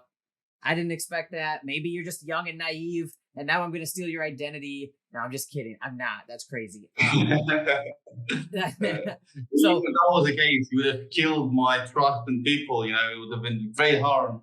But no, I mean, I was. A lot of people told me about YaBonks, and I have nothing to hide. I am who I am, and obviously, I didn't give him my bank account. But actually, one of the things I sent you was an email from my bank, which had my name and surname. I was trying to cover up all the kind of information from different sources to prove. Because I've been waiting for this AMA for 9 hours now. And the guy doesn't believe me. I am who I am. So I'm prepared to, initially set everything out there because I have nothing to hide. You can KYC me as much as you want to. Well, that's a great attitude. And that is you right there with a little more hair. And that was Artem Mikheev. I hope I'm saying that right. Mikheev or something. I know it's Russian, so a little hard for me to pronounce. Yeah, basically the Russian one is without the K. Mikheev. Mikheev, yeah, basically. It's close pronunciation. Cool. Cool. All right, so this is Artem Mikheev, and here he is, and he's also right here on the screen. You're looking at him, and if you go to Lord Wandsworth, aka Hogwarts, and you go to the Sternian Magazine 2020. Don't ask how I found this, you guys. I don't even know how I was deep into this at this point, and I found him here at the graduation picture. He's wearing his tie around his head, and I was like, wait, he looks familiar. And if you look, I'm sorry, Ilya, I'm about to dox. Am I allowed to? He's doxed, right? I didn't get his permission. Yeah, of course. So he has his picture and name there, so that's fine. And I already said that's him, so it's. I already spilled the beans, so. You did, and I just video chatted with this guy for probably 2 hours, with Artem, and we talked about a lot of really interesting stuff. He's a very smart, well-spoken guy. So Ilya is, I'm gonna do it. I'm gonna do it, you guys. Don't call the cops on me for showing the real spelling here. But people often typo his name. So that's why it's really hard to find him. You might spend hours if you're like a certain somebody. Anyway, I found him. Right? Swap out some of the letters, like I with the Y and such, and you can find Ilya Kava. And I'm like, oh, no way. Because I heard you guys went to school together basically your whole lives. There he is. And I recognized him from the picture, even though his head is down. That, even the same tinted style glasses. Yeah. Now, I am very confident that these are you guys. I've used facial analysis software. I mean, I'm insane, right? So you can compare the facial points with free software even.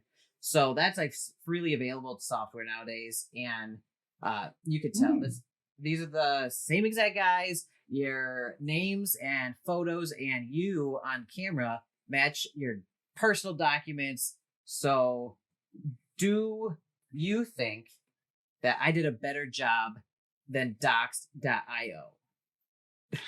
I definitely think you did, because as mentioned before, you know I'm allowed to drive and I don't have any outstanding fines on that. You know, I wasn't ever convicted or have any outstanding convictions. So you basically know all of my criminal story, non-existent, which is good for the state, obviously. You know where I went to school. Now you technically know who I studied with. I think I told you before what I studied. I don't know. Before I did remember, so at least there's some secrecy I have about me, like what subject did I do A levels for. You mean? And okay. Do you want me to say it now? Of course, I remember. Okay, what is it? Computer science. Well, yeah, it was one of them. Computer science. Yeah, fair enough. What was the other? It was business as well. Well, that's what you're studying now. Yeah, I did it for A level as well. Okay. Yeah, and the third one was. I really need to get sleep. I'm forgetting everything right now. Yeah, no, my brain and body. Ask me what the third one was. My brain and body are actively shutting down, but we are in the final stretch here. So this is the final big due diligence section of my AMAs that a lot of people fast forward to see what I've done to look into them. Now, if they've got a good KYC, I don't need to do this. I don't want to do this, but this was kind of fun. Not gonna lie, I do like sleuthing around on the internet. Anyway, so there you guys go. I found him eventually in a way that there's no way he could basically fake this to dupe me. Like, he was sending me documents and I'm like, is he just photoshopping these? But no, there he is. Name, face, and then I'm pointing at you on the camera, face, name, and you're good. So now with you're in North Cyprus, man. What's is there any accountability there if you were to do any kind of like financial fraud? Well, if I were to do fraud here and stayed here, you could address the police here. So if an international arrives and he was a subject to a financial fraud, he can go to the police and police will investigate. And there have been cases where it was investigated and people were convicted. If I decide to steal money, run away, you can still convict me, actually, to be honest, because well, there's not much places I could run away into, and most of them, you could technically file a report against me saying that I am so stole this much and blah blah blah. So yeah, you could to be fair, yeah, you could put me in prison if you wanted to, if I decided to rackle, from what I'm thinking now. Yeah.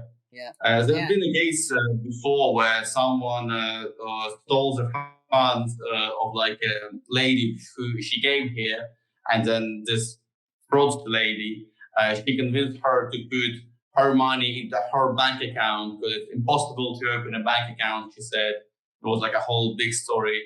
She did that, and then that lady just disappeared into another country. But then the way she got caught was interesting because that lady obviously went to the police, explained everything. They said, we can't do anything unless she comes back into the country. And funny enough, that lady decided to come back to the country. She got caught, put to prison, the funds were returned. So that all worked out. So it does work here, like the laws, they do work, especially at protecting people from something like this. Though sometimes, obviously, fraud happens here. I've heard there was one fraud, a guy, it's to do with the deeds as well. The guy was collecting money for a building, and he already sold. He had initial investments, then he actually sold some of the properties in advance, and after which they actually, when he started building, he didn't go for a deed. He just decided that this is where I'm going to build, just start building. And then when people start realizing that there is no deed really for it, like he didn't, approve anything, he literally just paid people to start building. He just disappeared into the sunfall, I think you call it.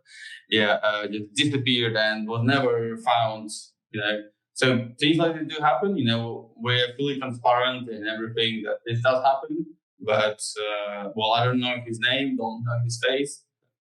You know my face. When I'm fresh, like I'm on the website. When I'm like this after 3 nights of not sleeping and 2 nights of not showering. To have the same T-shirt and not have this transition in the AMA. Oh my gosh, you're right. Yeah, I was thinking of going to the shower, but I was like, if I do that, then I'll have different hair, different T-shirt, so it's gonna be look back. So I stuck to this. I don't know. So I want to point out a few things with what you said. First off, you are not an official Northern Cyprus resident. You're actually a half citizen, half UK and half Russia, right? So I'm half Russia, half UK, and in Cyprus I am on resident permit. And you're on resident permit, okay. And that's because you are going to university there for the next 3 or 4 years, correct? Yeah, that's correct. Now, after your university, do you plan on buying your own residence there so you become a permanent resident of Cyprus, Northern Cyprus, and are then boots on the ground running the company rather than trying to run it abroad like some business owners do? We'll definitely stick around here for as much as possible. We're not planning to spend the rest of our life in North Cyprus. It is a great place, but it's not somewhere I see myself in 15 years, let's say. Mm-hmm. But as we mentioned, North Cyprus will be expanding beyond. Reno will be expanding beyond North Cyprus, not the other way around. Reno will be expanding beyond North Cyprus, going into international market. And that's where I will see the opportunity to kind of move elsewhere and start developing the projects there, leaving this side of properties to trusted realtors. We'll have few now, and then over time we'll obviously acquire more trusted ones who we can give the rights to, and they will, take care of it, or even sell everything here and, just relocate and reacquire everything elsewhere, when the time comes. And this is the plan. And also what I'm thinking of originally doing is putting money onto a onto a North Cyprus bank account, you need over $25,000 to get like a high income individual resident permit, and obviously a flat which you own or rent, and I'll be renting. So I'll acquire it that way. And that's the plan I have, for the future here so far. Okay, so by the time you finish the rest of your business degree, you are going to be probably buying a residence in North Cyprus to become to keep your residency status going during the scaling up phase.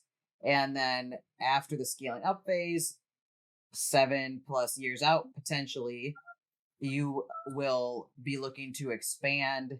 Once payouts are going and everything, you're going to be looking to expand outwards to new territories, new countries, and laying down roots there, and then moving to that place while it's scaling up and doing it kind of bunny hopping that every 7 to 10 years or something like that. Yeah, I mean, it all depends, in a given period of time. You know what's going to happen. Maybe we'll identify a golden opportunity, which, we absolutely must go for. And, we'll go for that opportunity. If not, we'll stay around. We may stay around here for longer. It may be, smaller. Maybe we'll be here for 3 years, business going great. And then something happens, we sell all the properties and relocate our business elsewhere. We're flexible in that stuff.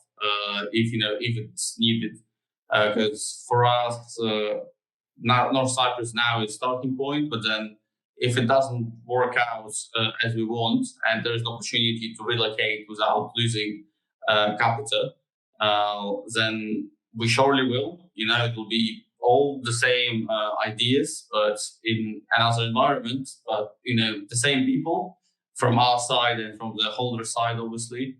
So. Yeah, that's what I have in mind on this. Very cool. And do you what do you think is the best strategy for somebody participating in Reno? Like if I'm thinking about playing Reno here and picking one of these up just to see what happens, what's the best strategy for me? Buy and hold. Buy and hold. That's simple enough. Yeah, just hodl.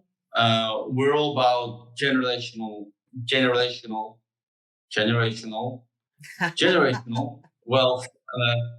It's the same word, but my tongue is like boom, boom, boom, boom. Words stop making sense at this point of sleep deprivation. They sound funny. They don't mean anything, and they're just like blah, blah, blah. So. Now, with that being said, this is on Ethereum, right? We mentioned that many hours ago. So Ethereum has lower gas fees nowadays. When these rewards start kicking out in the payout phase, will the holders have to go somewhere to claim it, or will these simply just materialize in their wallets? This is something we have to think about still closer to the payout stage. As same with hydro whales. I'm one of the hydro whales holders. I know. I investigated your wallet. I know. I saw it. Yeah, and they were making a decision on where to have the rewards airdropped or claimable, and both has its pros and cons. Yeah. So when the time comes, we will need to see at what the trend is for this kind of stuff, and which one is the safest option. As if we're going conservative, we're going safe, and we'll go safe until the end. And we will have to be decided in a given period of time when we decide to start those payouts. Yep, absolutely. So, and you got a couple years to figure that out. So you're going to reevaluate given the trends at that time. Okay, that makes sense. All right. So, have you ever worked on the team of any other projects before? Well, no projects in the Web3 space. No, this is my first time like working in the Web3 space as an actual developer rather than an investor. So quite excited. And it's my first appearance, you could say, in the Web3 space, like a public appearance as a developer. Hey, very brave, man. Very brave. Glad to see people still showing their faces and coming out here, even with all the crazy mobs and crazy threats and the rug pulls and all that stuff. So it takes a brave individual to come out here and say, hey, I'm going to try my hand at building a DeFi related business. So glad to have another public figure out here to take some of the heat. No, you're gonna be fine. As long as you don't mess around and rug pull or anything like that, right? Like as long as you're running this thing honestly, and you listen to wise counsel. Like I told you, my buddy, he's been running a large portfolio of real estate like this all throughout the EU, in places near Cyprus, even with great success, very profitable, and he's turning that into Domu. And I'm like, man, you guys got to get together. He'll trade you his wisdom and years of experience, and you give him the vigor of youth. You guys, it's perfect. So, yeah, definitely. Thanks to that connection, mate. We'll act on it. Once we get everything sorted, we'll make sure to reach out and have a conversation with him, see what we can think of, something that will benefit both of us. And yeah, again, thanks for that opportunity. We'll definitely get into that. That's a golden opportunity, in my opinion. It'll help everybody. It'll help all you guys and your communities. So, who else is on the core team, and what countries are they from? Well, we're a two-man team. It's me and Ilya. I'm from Russia originally, and as quick recap of the story. I'm Russian, moved to USA, then moved to England, then didn't like England and decided to move here to North Cyprus. Ilya moved from Russia to Sweden, from Sweden to the UK, and didn't like UK for the same reasons I didn't like it either. And we moved then here to North Cyprus. Well, he's still in the UK currently, but a month later he'll be here with me. 1 or 2 months he'll be here with me. So technically he's already moved. So is he also a UK resident or? No, he is not. He is there on a study visa. What is his? What country is he a citizen of? Russia. Russia. Okay. Yeah, so he left Russia to study in Sweden. He studied there, I think, for about 4 years. And obviously, that's not enough to get the passport. And then in England, when he was studying, there was also not enough dates in the year to get the passport. Because to get a passport in England, you need to be there for a while, plus have some money there and stuff like that. So yeah, he was just studying and he got a study visa. He will be getting a resident permit for 2 years once he completes his course, which should happen really soon. So yeah, excited to see where that takes him. After that, here you can be as a Russian. You can use Russian passport to come here. It's open for Russians.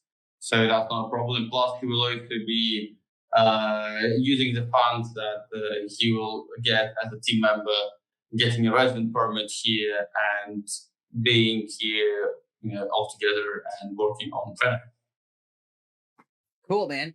So he's also looking to become basically North Cyprus resident because issues in the UK that we spoke about earlier. There's a lot of stigmas going around if you're just of Russian origin. So obviously some places may be friendlier than others. Also, you ran into a lot of crime in the UK, and you said it seems a lot safer there. And it's kind of like from what I did my research on this, I was looking I was going through the map, just clicking businesses, going to their websites, and I'm like, who works at these companies? What type of people are we looking at? And there are so many Russians, young, healthy Russians, working for these businesses all over North Cyprus and probably, I'm assuming, South Cyprus too. I didn't check though, but it seems like it might be another one of these refuge countries or safe havens for displaced and maybe mistreated civilians from the stuff going on over there right now. And also it seems like people from Ukraine also go there for the same reason. Just like I saw in Dubai, I was hanging out with Russians and Ukrainians all at the same table, and they were all very friendly. They're all good friends, and they had the exact same, like, I don't know.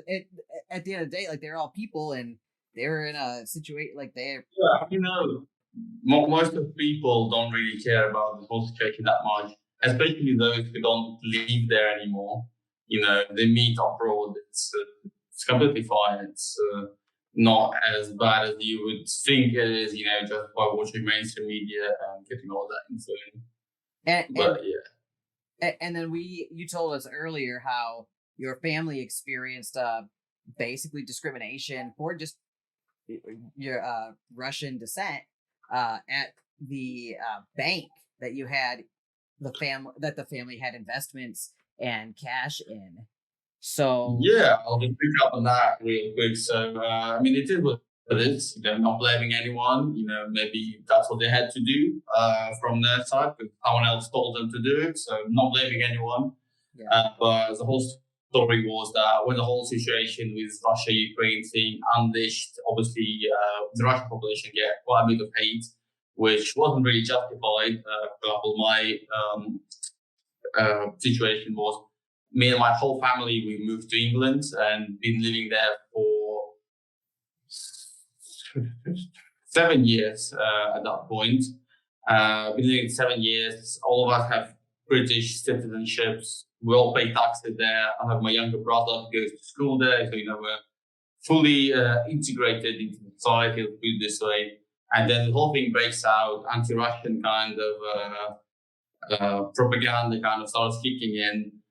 So my father actually lost some of his bank account, and they just ban it. And what they tell you, they don't.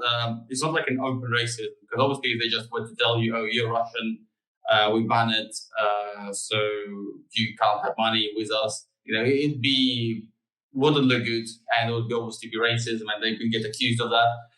But what most of Russians experienced, they got a letter, something along the lines of, we investigated your investment strategy and your investment needs, and we are afraid we're not able to deliver on those needs, and therefore, may you please withdraw your funds in the next month. They give you some leeway, some like a month or two for you to like relocate your money. So from what I've heard, it's like someone from like higher up, they got told, the branches got told, to carry out the procedure. I don't know all insides and outs, it is what it is. And there was a day, this what motivated me and my co-founder Ilya to ditch England and, seek opportunity elsewhere.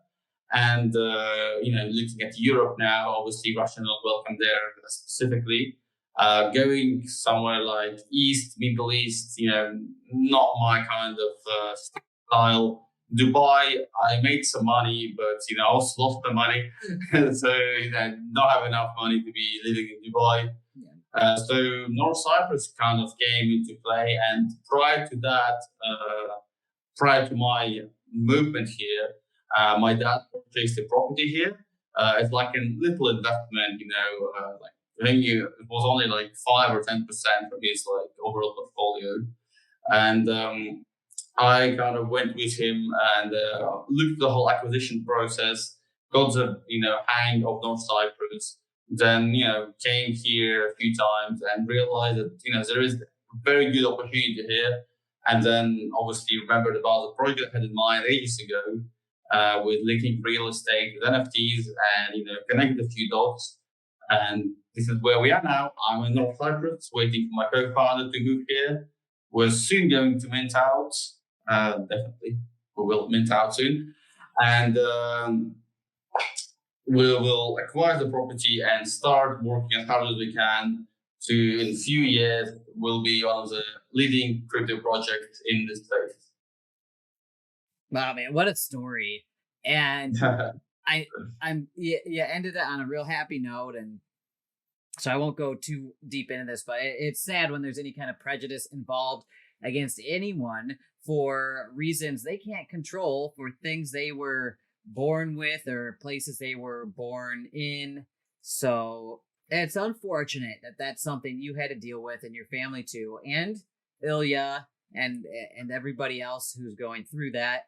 I'm glad that you have found a refuge in North Cyprus where you have some kind of sovereignty over your money and investments and things like that. You could take control of your destiny, and crypto and DeFi helps I'll take that to a whole other level. So that's why I like it, because I don't want the government one day to say, hey, you can't do business anymore. You can't barter. You can't trade. You can't buy things.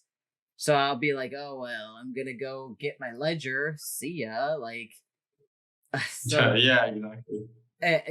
Anyway, your story really rings true with a lot of my ideologies of like human freedom and sound money, and I don't know, decentralization of control and everything like that. So I'm happy to hear your story has wound you up in this fantastic business opportunity, with you seeing how your dad did it too, because North Cyprus has a process, right? We walked through this process of how to buy North Cyprus property if you're a UK citizen or whatever. Like it's a process. You have the experience with it. You've got the real estate friends.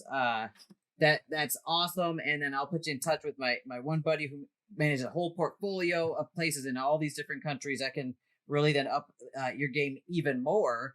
And it's great seeing young people like you with such drive and worldly experience. When I was 20 years old, dude, I was blacked out next to like a flip cup table in a grimy basement that was like full of smoke, missing my exams. Like, I was a wreck, bro. I was a wreck when I was your age. Yeah, been there, done that ages ago. So that's already out of the way. Past that kind of a segment of life. I know what you mean. I'm past that by now. So now time, to do business and make the money for the family. Well, good for you, man. And real quick, let me run through these last questions. All right. I know I keep saying that, but you've got fantastic stories that are super like inspirational. And I feel like I'm Joe Rogan or something out here today. So, talk about like real life stuff that matters. All right, so Ilya's on the team as well, and he is a Russian citizen living in the UK, finishing up college. He lived in Sweden for a long time, and then he's coming to North Cyprus because he doesn't like the UK for the same reasons you just told me. And I looked at all this to make sure that there's some like way that people can be held accountable over there. And I also saw those scams you were talking about where the one lady got taken advantage of. I also saw a call center scam where they were calling people and selling them like bogus crypto, and they all got busted by Europol in North Cyprus. So yeah, the EU and their I guess their justice-based arms or whatever do have reach into North Cyprus when they have to. And I believe they worked with the North Cyprus government, the Turkish Republic of Cyprus, or I think I said that right. So if anything were to go wrong there, and you guys are so public, and since you do have some Russian lineage, because you were born there, and that's it, essentially, it makes it hard for you to basically travel around and go to new places as easily as other people, right? At least yeah, currently. Well, for me, it's easier because I have obviously the UK passport, and when I cross the border, I just don't pull my Russian passport out. My Russian accent probably really kind of gets through now. I'm quite tired, but when I'm refreshed, you will always tell that I'm Russian. I have that British accent. I lost it over the time being here. With my girlfriend, she only speaks Russian. That's a bit of English. So I kind of lost my perfect British accent, but I used to have it. So I had no problem. I was, just hand the English passport. They'd be like, "Where you from?" I was like, "From England, bro. I've been in England my whole life. What are you trying to say, bro?" Yeah, it was all fine. Get through anywhere. Bro, so it's all if you're out there saying "bruv" like that, I mean, what towns were you hanging out in England? Anywhere around London. Lived in Luton. They say it's a very rough area. I don't know. I quite enjoyed my time in Luton. But most people say it's like a super rough area. But I mean, depends. Ilya actually visited me when I was living in Luton once. He said he will never come to me again. It looks like a ghetto. That's what he said. He said there's a bunch of weird people in tracksuits, walking outside at night. People driving expensive cars, which clearly they didn't buy legally and stuff like that. But, I was fine in that environment. If anything were to happen, and I know I'm asking strange questions, but you know how I am at this point. You really know how I know, I do know, man. Now let's worst case scenario, something happens. You guys, if you guys did do something wrong with the funds and tried to hide there in North Cyprus, you would and if you got caught, would you be extradited back to the UK? That's a good question. I think most likely I would, but then it all depends on who. I think from which country you got accused from. So if I was accused by an English person from England, then I guess there is some potential in that. But then if it's like a local, someone that's wrote the local police, and accused me of something, then probably would be like a local or a Turkish prison, I think. I haven't looked into that, much really, because I'm not really planning on doing that kind of stuff. Because you only really need that kind of stuff if you plan on, ending up there. But I think I might do. I might be. I mean, it must depend how badly I fuck up.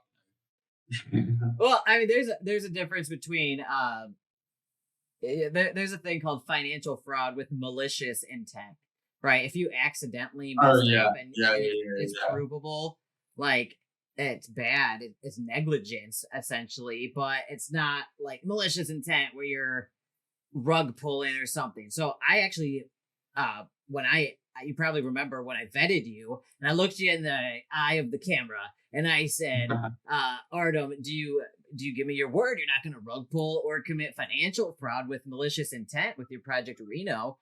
And you gave me your word. So I say with malicious intent though for a reason, because I try to be very accurate with what I say. And if somebody makes a mistake, it's unfortunate, but they shouldn't be held to the same level of accountability as somebody who maliciously did something to hurt other people with purposely and with bad intentions essentially. So I ask that stuff. It comes off as super crazy in hindsight. And you're sitting out here like, I don't know, I've never thought about that stuff. I don't know, but I do. I'm in these I'm in these angry mobs all the time after these rugs, and I'm like asking questions, trying to figure out how all this stuff works. And it's crazy out here, man. There are people doing this stuff, and I have to ask these questions for my community so they can see how you answer it, and they can see that I am doing my part. So Ilya, now will he have access to the funds as well? and the smart contracts just like you? Yeah, he will do as well. We are a 50-50 partner in this business. Therefore, we're both 50% liable for anything that happens to this project, where it skyrockets to the moon or, falls, below the water. We're both responsible, so we both have access to the funds. We don't have any trust issues between one another. As I mentioned, we went to school together, like brothers, basically. So it's very easy in terms of communication between us and trust. So yeah, that's how to answer the question. Since you're both going to have control of the project funds as well as the smart contracts, will you be using a multi-sig of any kind? No, I will be handling all of those myself. I'm our NFT guy and crypto. Has been in crypto, but he knows crypto, he knows NFTs, he knows the vague of it, but he never really got super into NFTs. In crypto he did before, but not into NFTs. So I'm going to be doing that. However, he is able, to use the technology. He will be having the keys, the access keys.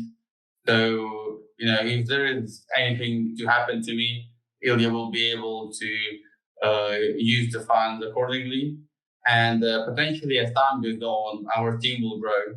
As as the project gets even bigger, we're going to need more people. So we might potentially have more people having some sort of access to the contract or to where the funds will be located. That is, of course, will be decided in the given moment in time. So far, we're just two-man team and not planning to add anyone into our team fully so far. Okay. So you guys are multi-sig or no? I forget. No multi-sig. I will be doing it from my side. I will be the one doing it. But Ilya will have all the private keys as well, in case something happens to me, or in case I say, look, I can't reach the wallet, I'm stuck somewhere, so you have to do it yourself. And then he will, pull the keys out and do it himself. But only two of us will be holding the keys. Got it. All right, and that answered my one of my next questions is if which you and Ilya thought was hilarious when I asked you this behind the scenes. I'm like, what happens if you die, Artem? It's just the way you say it, very unexpected. We had a conversation, something and then I actually have one question. What if you die? You haven't thought about it, man? What if you die? If you die, what happens? What happens after you die? It's one of those questions, that have very long answers behind it. I was exploding laughing because I didn't expect it. But, yeah, I can answer it in previous. Ilya will also have access keys, and there's going to be opportunity for us. There's an opportunity for one of us to die and the project still being afloat and able to operate. Yeah, so that's good to know. You've got a redundancy plan in place, and it's Ilya, your most trusted friend that I found long ago. Pictures of you guys together. I believe he is your friend. I've hung out with you guys together, and that's good. You have a plan like that. All right. My question: are you guys KYC'd, and if so, by whom? We are KYC, but one of the best KYC individuals in the whole Web3 space, the almighty, the all well-known, the Discord conqueror, Mr. YaBonks. Oh, what have I done? No, I am not a KYC service. I'm not for hire for that kind of thing. But yeah, I found all your stuff. Your old KYC sucks. You need to get a new one. I know you're publicly doxxed and all that, but once you get some funds raised, I think you should go just for the sake of it, get like one of the higher repute KYCs. Like I don't know, the ones I've personally worked with in the past that are like really high standards are like Obsidian Council and Truth Seekers KYC. Both of them do a really good job. I've worked closely with both of their the heads of their fraud departments. And they talk to CIA, FBI, all that stuff. Like they're hardcore.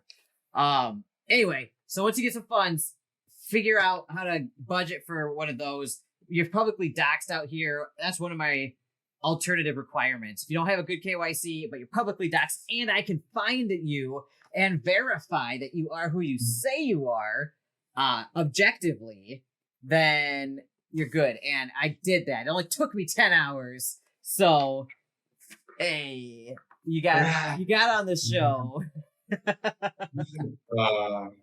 Overall, $50 is crazy, man. It's crazy. Yeah, dude. We're so close. While we're speaking now, I'm looking at you on the screen, and I see around me, it's like the sleep deprivation. Yeah. Probably on camera, I look like I've smoked like a kilogram of weed or something, man. Like I feel it's just red eyes. I'm just staring into space. I'm not guys. I'm just been awake for a very long time. Yeah, peel the eyes open. Man, I feel like you should go take a 30-minute nap so you don't look so like stoned or something on the channel. All right, I got five. Okay.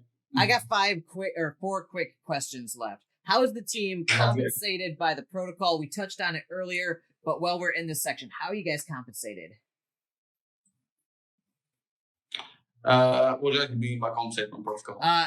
How do you guys get paid? Do you take a team? Do you take NFTs yourself, or do you get like a team salary? How does that work? So there is an allocated fund for that, which is like expenses. And in the white paper, we mentioned that this is where the salaries for us will come from. First year, we will take $40,000 each for the year. Then in the following years, 5% of total profits will go to us to support the team. And as time goes on, we'll keep those 5% rolling, and it will increase our salary each year as our portfolio gets bigger and bigger. So this will encourage us to work even harder and scale to get those good numbers in. I like a good percentage-based compensation scheme for the team, because that means your success means our success means your success, right? It's a good incentive.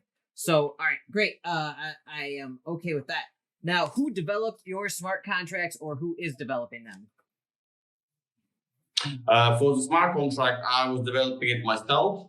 Then I got some help from a solidity expert on Fiverr, who I paid to kind of help, because I have a background in computer science, but with solidity I learned it a bit, but not fully. So I didn't want to do it purely myself and then something not working or something like that. So I got an expert to help me.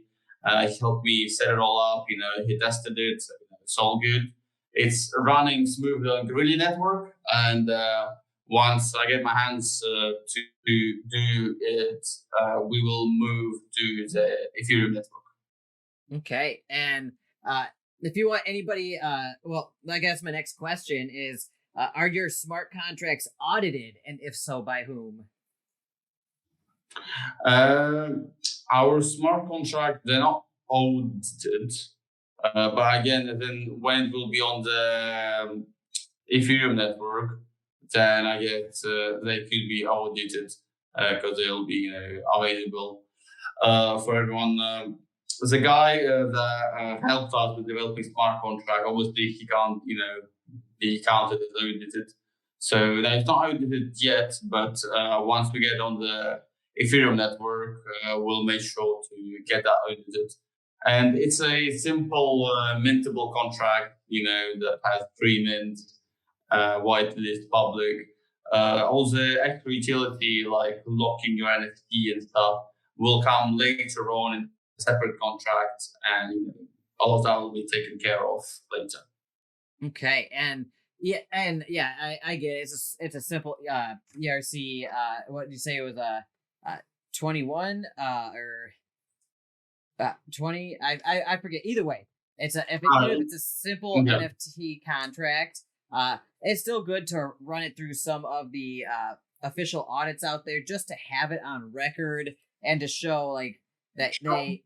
And I can even put you in touch. I know a whole bunch of different auditing companies out here. I don't get a dime for recommending them. Even if they offer, I'll recommend you for free to all of them. And then you can make a choice if it makes sense for you. And if it's something that you guys can have in your budget, it always looks good to say, hey, we got a stamp of approval. They ran our smart contracts through their systems. They have half automated systems usually that look for reentrancy, exploits, that look for incorrect parameters that could be potentially gamed on public-facing functions, and they look for gas optimization opportunities, and then they look through and match the business logic very manually. So anybody will be able to do that, and it's a good thing for not only ensuring security, but also it's a good marketing play too. So a lot of good reasons to do that if you guys can budget for it after your raise here. All right, now, are you going to have any multi-sigs on your smart contract for minting, or will it be the same setup where it's just you doing it, although Ilya has the seed phrases as a backup? He will have private keys as a backup, but this side of things will also be handled purely by me. We'll be using our project wallet, to deploy the contract and to interact with the contract. And that's really the setup we have. It's relatively easy. You got this, man. We're like at the two more steps, and we're crossing that finish line. Oh man. All right. So you said you'll be controlling the smart contracts. Now, are there limits to how many of these can be minted in the contract? We don't have a limit. You can grab as much as you can, though we must warn you that even on the whitelist, there is no limit. So if you decide, I'll just wait for a public sale, well, there may not be any left after the white mint list. And to get on the whitelist, all you have to do is open our LinkTree. And on our LinkTree, there is an application, whitelist application. You just have to fill it in, putting your Discord, Twitter, wallet, and email in, and we will add you to the whitelist. As simple as this. So if you're interested in the project, guys, then please come to our Discord, go down to the official link, LinkTree, and then the whitelist application that will allow you to gain access to that. And the whitelist gives you access to the private or pre-sale mint, which is $100 off. So you pay $500 for one of these NFTs instead of $600, right?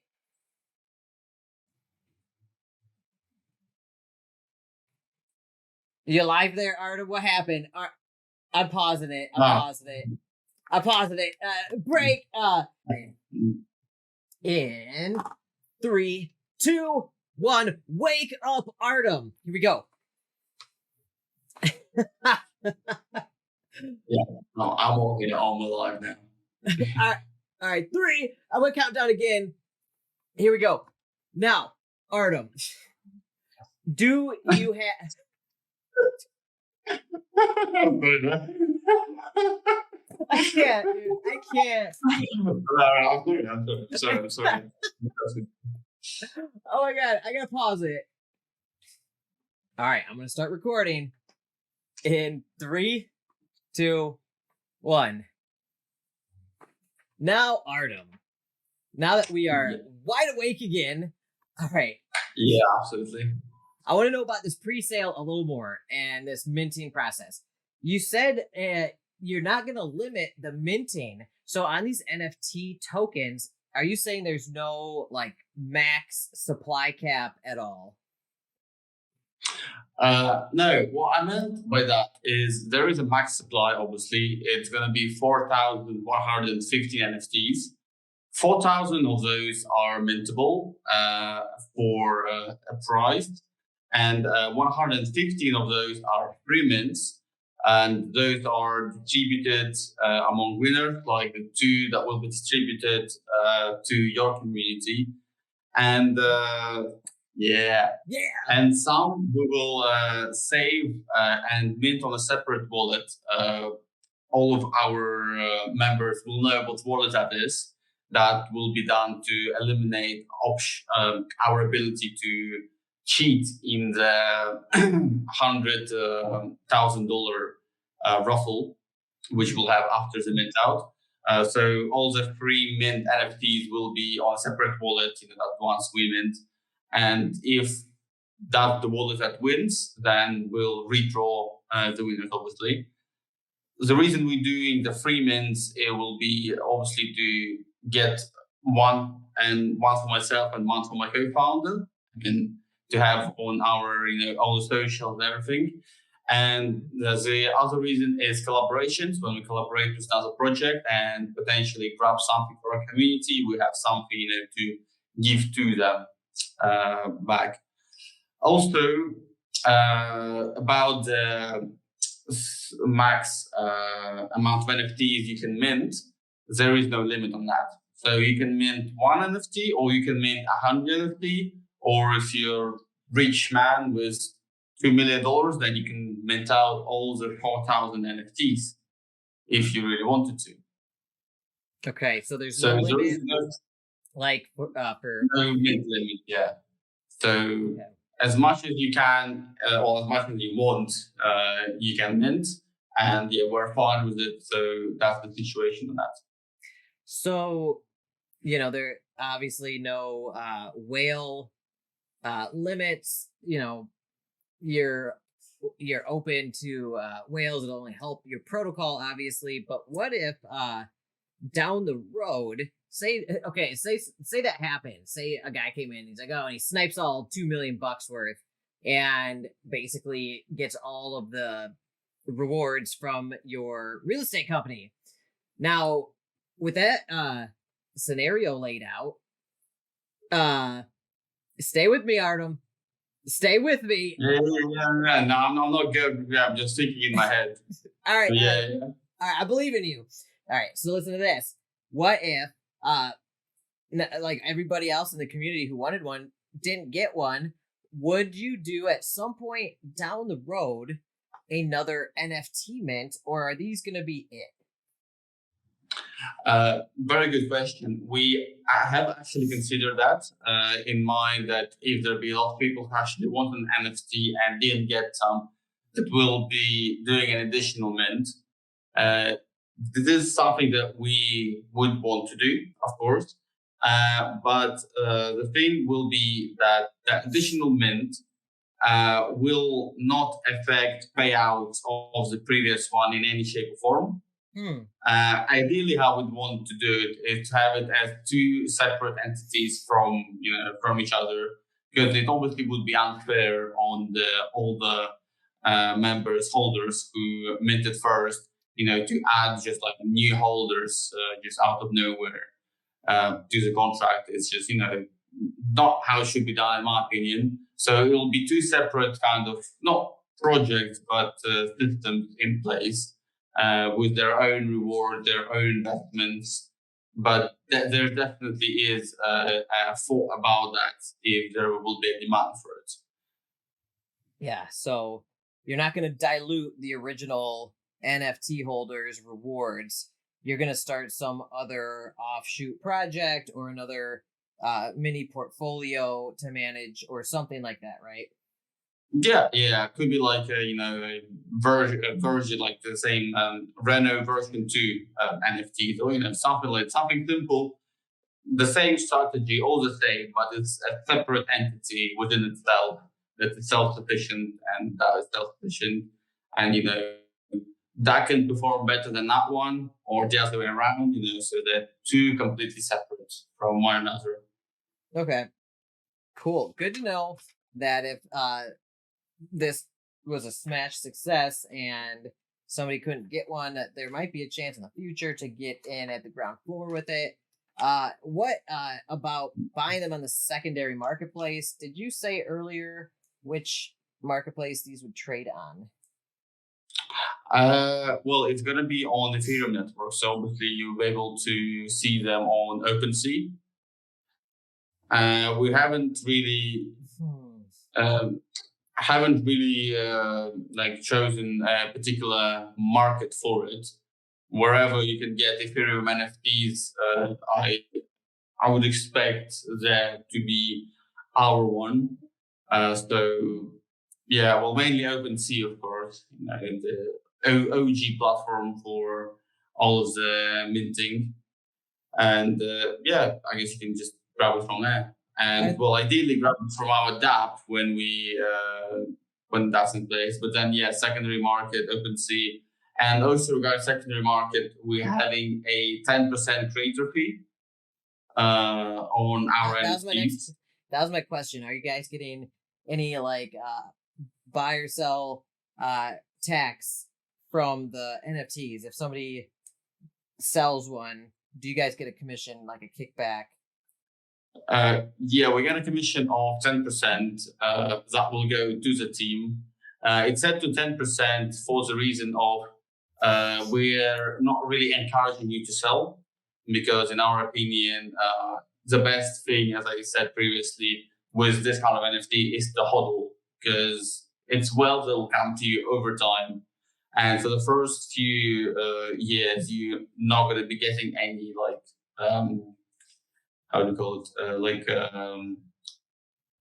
money rewards. You can get some utility, some partnerships, some opportunities, but not money returns. So, it's something to be patient on. So we don't encourage you to sell, but if you do, it's a 10% and we'll go back to the team to support it. And it's going to happen because there will be people who have liquidity crises. They might need the funds. Maybe their car broke down and they spent everything they had and they have to liquidate their NFTs now or something. There's always going to be those situations, no matter how good an NFT project is. So there is a 10% tax when it changes hands in the secondary market. It goes back to further support the team, right? Yeah.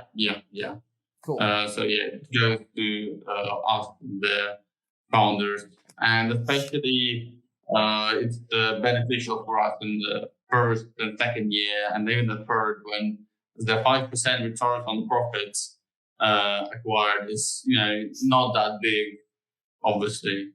That makes sense. And especially for two-man team. That's a good way to do it, I think, since that second year, they'll probably drop off from $40,000 per team member for a whole year to that 5%. No idea what that might be, but cool idea. All right. What do you think the project could survive if the bear market continued for a few more years? In my opinion, absolutely. As I said, we're a conservative investment, and our main focus is property. Of course, we have budget allocated for blockchain, and those investments might not work out well if, as you said, the bear market would be like this for the next 3, 4, 5 years. But we'll definitely survive. When we get Ethereum, obviously the worst part for us is to get the ETH, and then maybe overnight before we withdrew any of it, it drops by 99%. If that would be the case, then obviously it's an end for the project, because that all the fans disappear. But if that's not the case, then there's absolutely nothing that would really affect us that much. apart from some blockchain investments. Okay. Which also doesn't necessarily have to be, how should I say it, negative, because I think we've seen even in the bear markets, there are some places where you can still get stable returns, or even break even, or even profit from. So, yeah, and I've got some interesting information on that somebody's testing out. Anyway, I'll tell you later. I don't want to spill anything yet without verifying. So with that, you said the bear markets could be a risk if Ethereum tanked and nobody wanted to do stuff on Ethereum anymore. I see that. And yeah, well, if it's, for example, if it like tanks as soon as we mint, obviously we have our funds in ETH, and then if price drops, 99%, then yeah, we're screwed. But then even if the ETH like dies, but we manage to get all the fans out, then yeah, that's not a problem to us anymore. Once the property is acquired, we're like 100%. I can say, well, 99% not scared of the bear market, because obviously we have to include that investment made into the crypto. Will you have any proof of reserves or transparency into the bank accounts where you will be off-ramping the crypto to then go buy the properties? Yeah, we definitely would try to provide some transparency on that. The only thing is, I've looked into this area quite a bit. We could acquire most of the properties for cryptocurrency straight away, just by transferring them on the blockchain, and the transaction then can be seen by everyone. The only issue with that is, though, that most construction places here, they ask for a fixed 4% fee when you pay with crypto.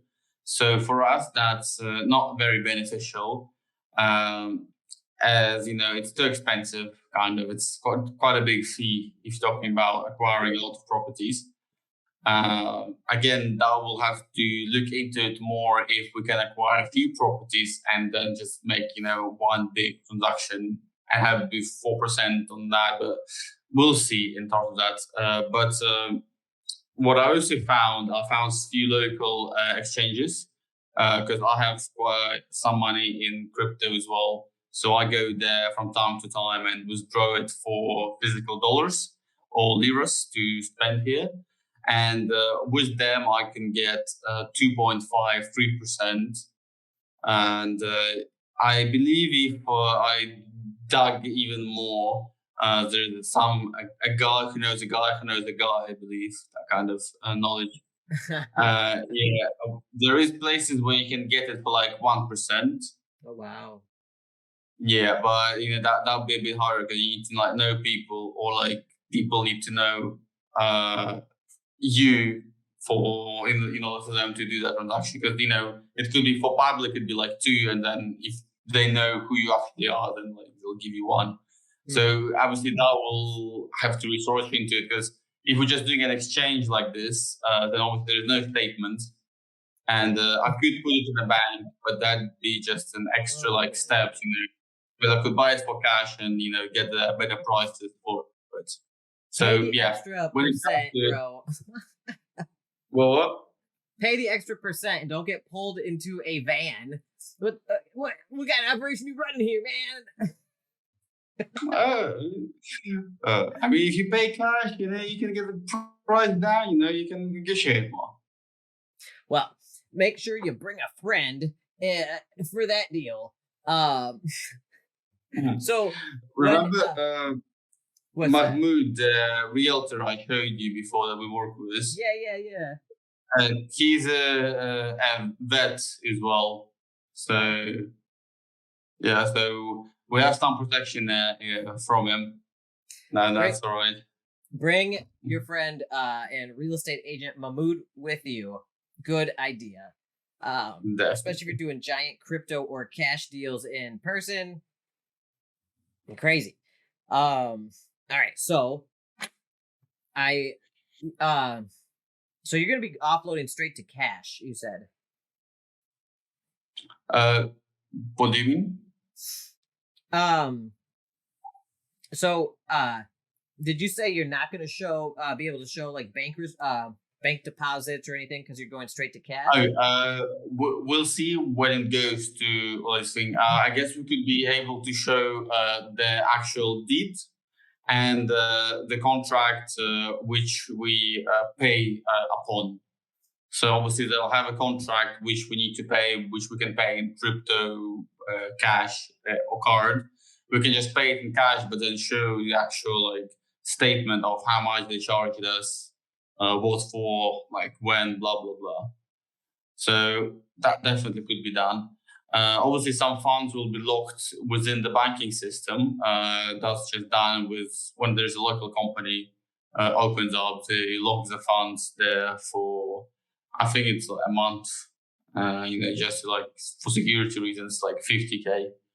Yeah. And that's like that's how we're going to do the transparency. And as I said, transparency is important to us. So as soon as we get an opportunity to be transparent there, but at the same time safe, not disclosing any like private info and stuff, then we will be.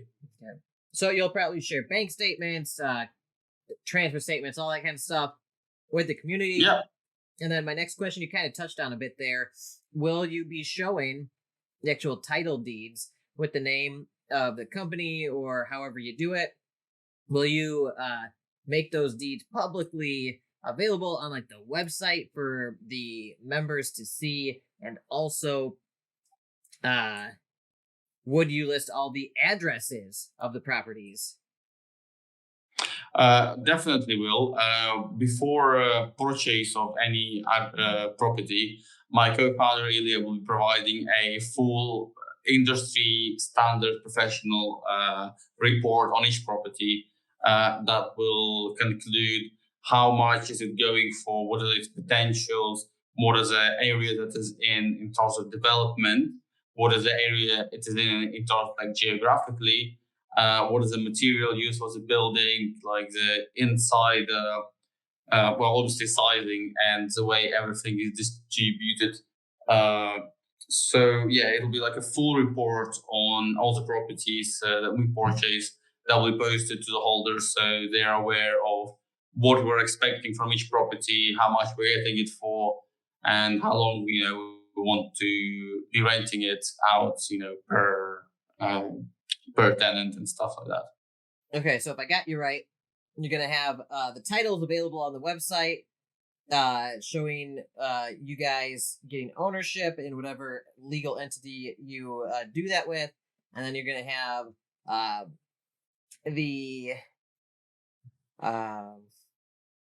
what else were you gonna have on? Oh, the addresses of the residences. So the addresses of the properties will be on a DAP of some kind, and it'll show the time, like the dates that it was rented out and everything like that, right?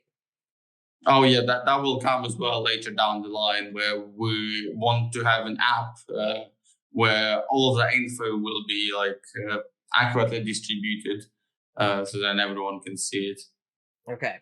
And good. Follow with it. Another hot topic today, these days, is proof of reserves. So you can show, like, obviously you said you would show the wallets that you hold the crypto in. You would show the bank statements that you off ramp to, and any bank statements that you take cash from that bank account from the money. And also you would show proof of title deeds for all the properties you buy, plus their addresses, so these people can freely go look them up and see everything you said is true. Okay, good. That's good to know. And where do you see your project, Artem, in 6 months to a year? In 6 months to a year, well, still here in North Cyprus, most likely acquired the majority of the properties, and enjoying life really, by looking at new tenants, looking more into DeFi, probably much more well known in DeFi by then, with some potential partnerships established, or at least some high quality collaborations in place to share utilities with others. And that's the projection for 6 months, 1 year from me. Okay, and where do you see this in 3 to 5 years? In 3 to 5 years, we already have purchased all the land. Most likely, some even got sold, and bought cheaper property, with better potential and everything. And 5 years, probably some of the people will start to wanting to get the payout, as that's where a decent ROI per month starts. At 5 years? Right. Or After 5 years, I'm sure. After 5 years, that's when we believe there will be like a decent ROI on investment. It's not the one that we would want it to be, but that's the one where holders may potentially want to get. Because as I said before, holders can vote on having payouts earlier, but the ROI will be lower than the 120 that we anticipated. And this is where I see myself in 5 years with Reno. Okay, and I will still be YouTubing. So come on back to the show sometime. Oh man, well, do you have anything else that you want to tell the audience today? Well, we talked about the grand prize. There is the 2 free mints for you to grab, guys. So I might follow up details with this a bit later once we get some sleep, because I know I look really bad and I'm falling asleep. But YaBonks there, he just looks like he's awake. He just really like, inside, he is dead, just lying there, his fingers like, You get, is that obvious? His willpower just I'm using all my willpower to like just force it. I don't know how he does it. Like, he opens his eyes. Yeah, dude, I'm just. For me, it's just like some creepy shit, For you, it's like. I keep telling you to open your eyes, and you like open your mouth. I'm like, open your eyes when you're like, what the hell, Art? Man, this was a fun AMA. I know it was a fun AMA. Thanks for having me today, and it was a pleasure. We managed to laugh, managed to go deep into the project, and I managed to fall asleep as well. That's not because of you being not fun or anything. It's mainly the 50 hours we had prior to this, with in and out, with everything really. Yeah, it was crazy. This is a record. I know I've had longer single calls, but this is like a 50-hour process. It went above and beyond. I feel bad putting you through that, especially when you have exams and all this stuff going on with this. But you agreed. You said you'd be happy to do it. So don't worry, mate. Absolutely, don't even worry about it. It was a great experience.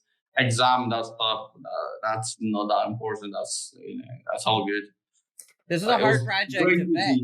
You and this project were a tricky one for me to vet and find everything I needed to feel comfortable to make this video with you. So well, I'm hard to find. I think it's because you're young. I think there's not much like I found like some stuff from you in college. So I don't know. It's just you don't have much stuff out there about you yet. But well, because I'm quite young and because I don't have any social medias in my name, so there you go. It would be like a nickname or just like a random set of letters and numbers and stuff like that. Got it. I need to start doing that apparently, because it made it very tricky to hunt you down online. But you were super helpful. We're just like, here, take this and this and this and this, and and I was able to use that to conclude that you are, in fact, Artem Mikheev. So, Artem, thanks for coming and falling asleep on my channel. I am going to try to put that everywhere on the internet. It's one of the funniest videos I've ever seen in my life. I can't believe I caught that on camera. As a YaBonks show first, everybody. Never before has that happened. I'm never going to let you live it down. It's going to be a DeFi piece of history, way to break out into the space with the funniest clip I think I've ever gotten yet. So, yeah, no, this has been a lot of fun, man. I've loved learning about North Cyprus. Your project, I think it's a big undertaking, but I think it's doable. And I think you're the right person in the right place to make it happen. I think you've got the support of your partner, your business partner here, and you've got a quickly building community and a lot of people talking about you right now. So I think there's hope, even the bear market, for this to succeed. And yeah, there's potential for real estate in North Cyprus. Check into it yourself. Know what you're doing. If you decide to go do that yourself, hire a real estate agent like Artem here has contacts with that know how to do all the deed stuff and know the lay of the land. So that's it, Artem. You did it. You survived. I survived. And I'm only going to have to edit like 5 hours of footage now, but it was worth it, man. It's doable. I'll say again, thank you for having me today. It was a pleasure. If you want me to fall asleep on the AMA once again, anytime, any day, just text me up or pop on and yeah, I might take you up on that because it's pure entertainment gold. I'm going to put that on a loop on YouTube Shorts in the next week or so, and you're gonna love it. Oh, mate, all right. I can't wait. All right, you guys, I gotta go. I gotta take a nap because I got a video I gotta get up like in a couple hours. I'm all sorts of bad at scheduling and managing my own time. So everybody, thank you so much for watching. If you like this video, like it, hit the notification bell so you see these when they come out, and subscribe to the channel if you would. And if you are interested in seeing behind the scenes content and learning more about the animal sanctuary and seeing behind the scenes footage and videos of me and my wife and our antics on the animal sanctuary, join the Discord server, discord.gg/YaBonks. There are subscription methods below to become a YaBonks Club member, to become bonkers like me and like Artem here. He is a bonkers member as well of the YaBonks community. Go check out his Discord server as well. He's got a bunch of cool people in there. There is the hashtag Reno channel in the YaBonks server too. All his links are in there. Check it out, you guys. Thanks for watching. Reno NFTs coming soon, end of February, and I've got two Reno NFT giveaways coming soon. YaBonks channel, check it out. Thanks everybody. Thanks Artem, and I will catch you next time. Bye.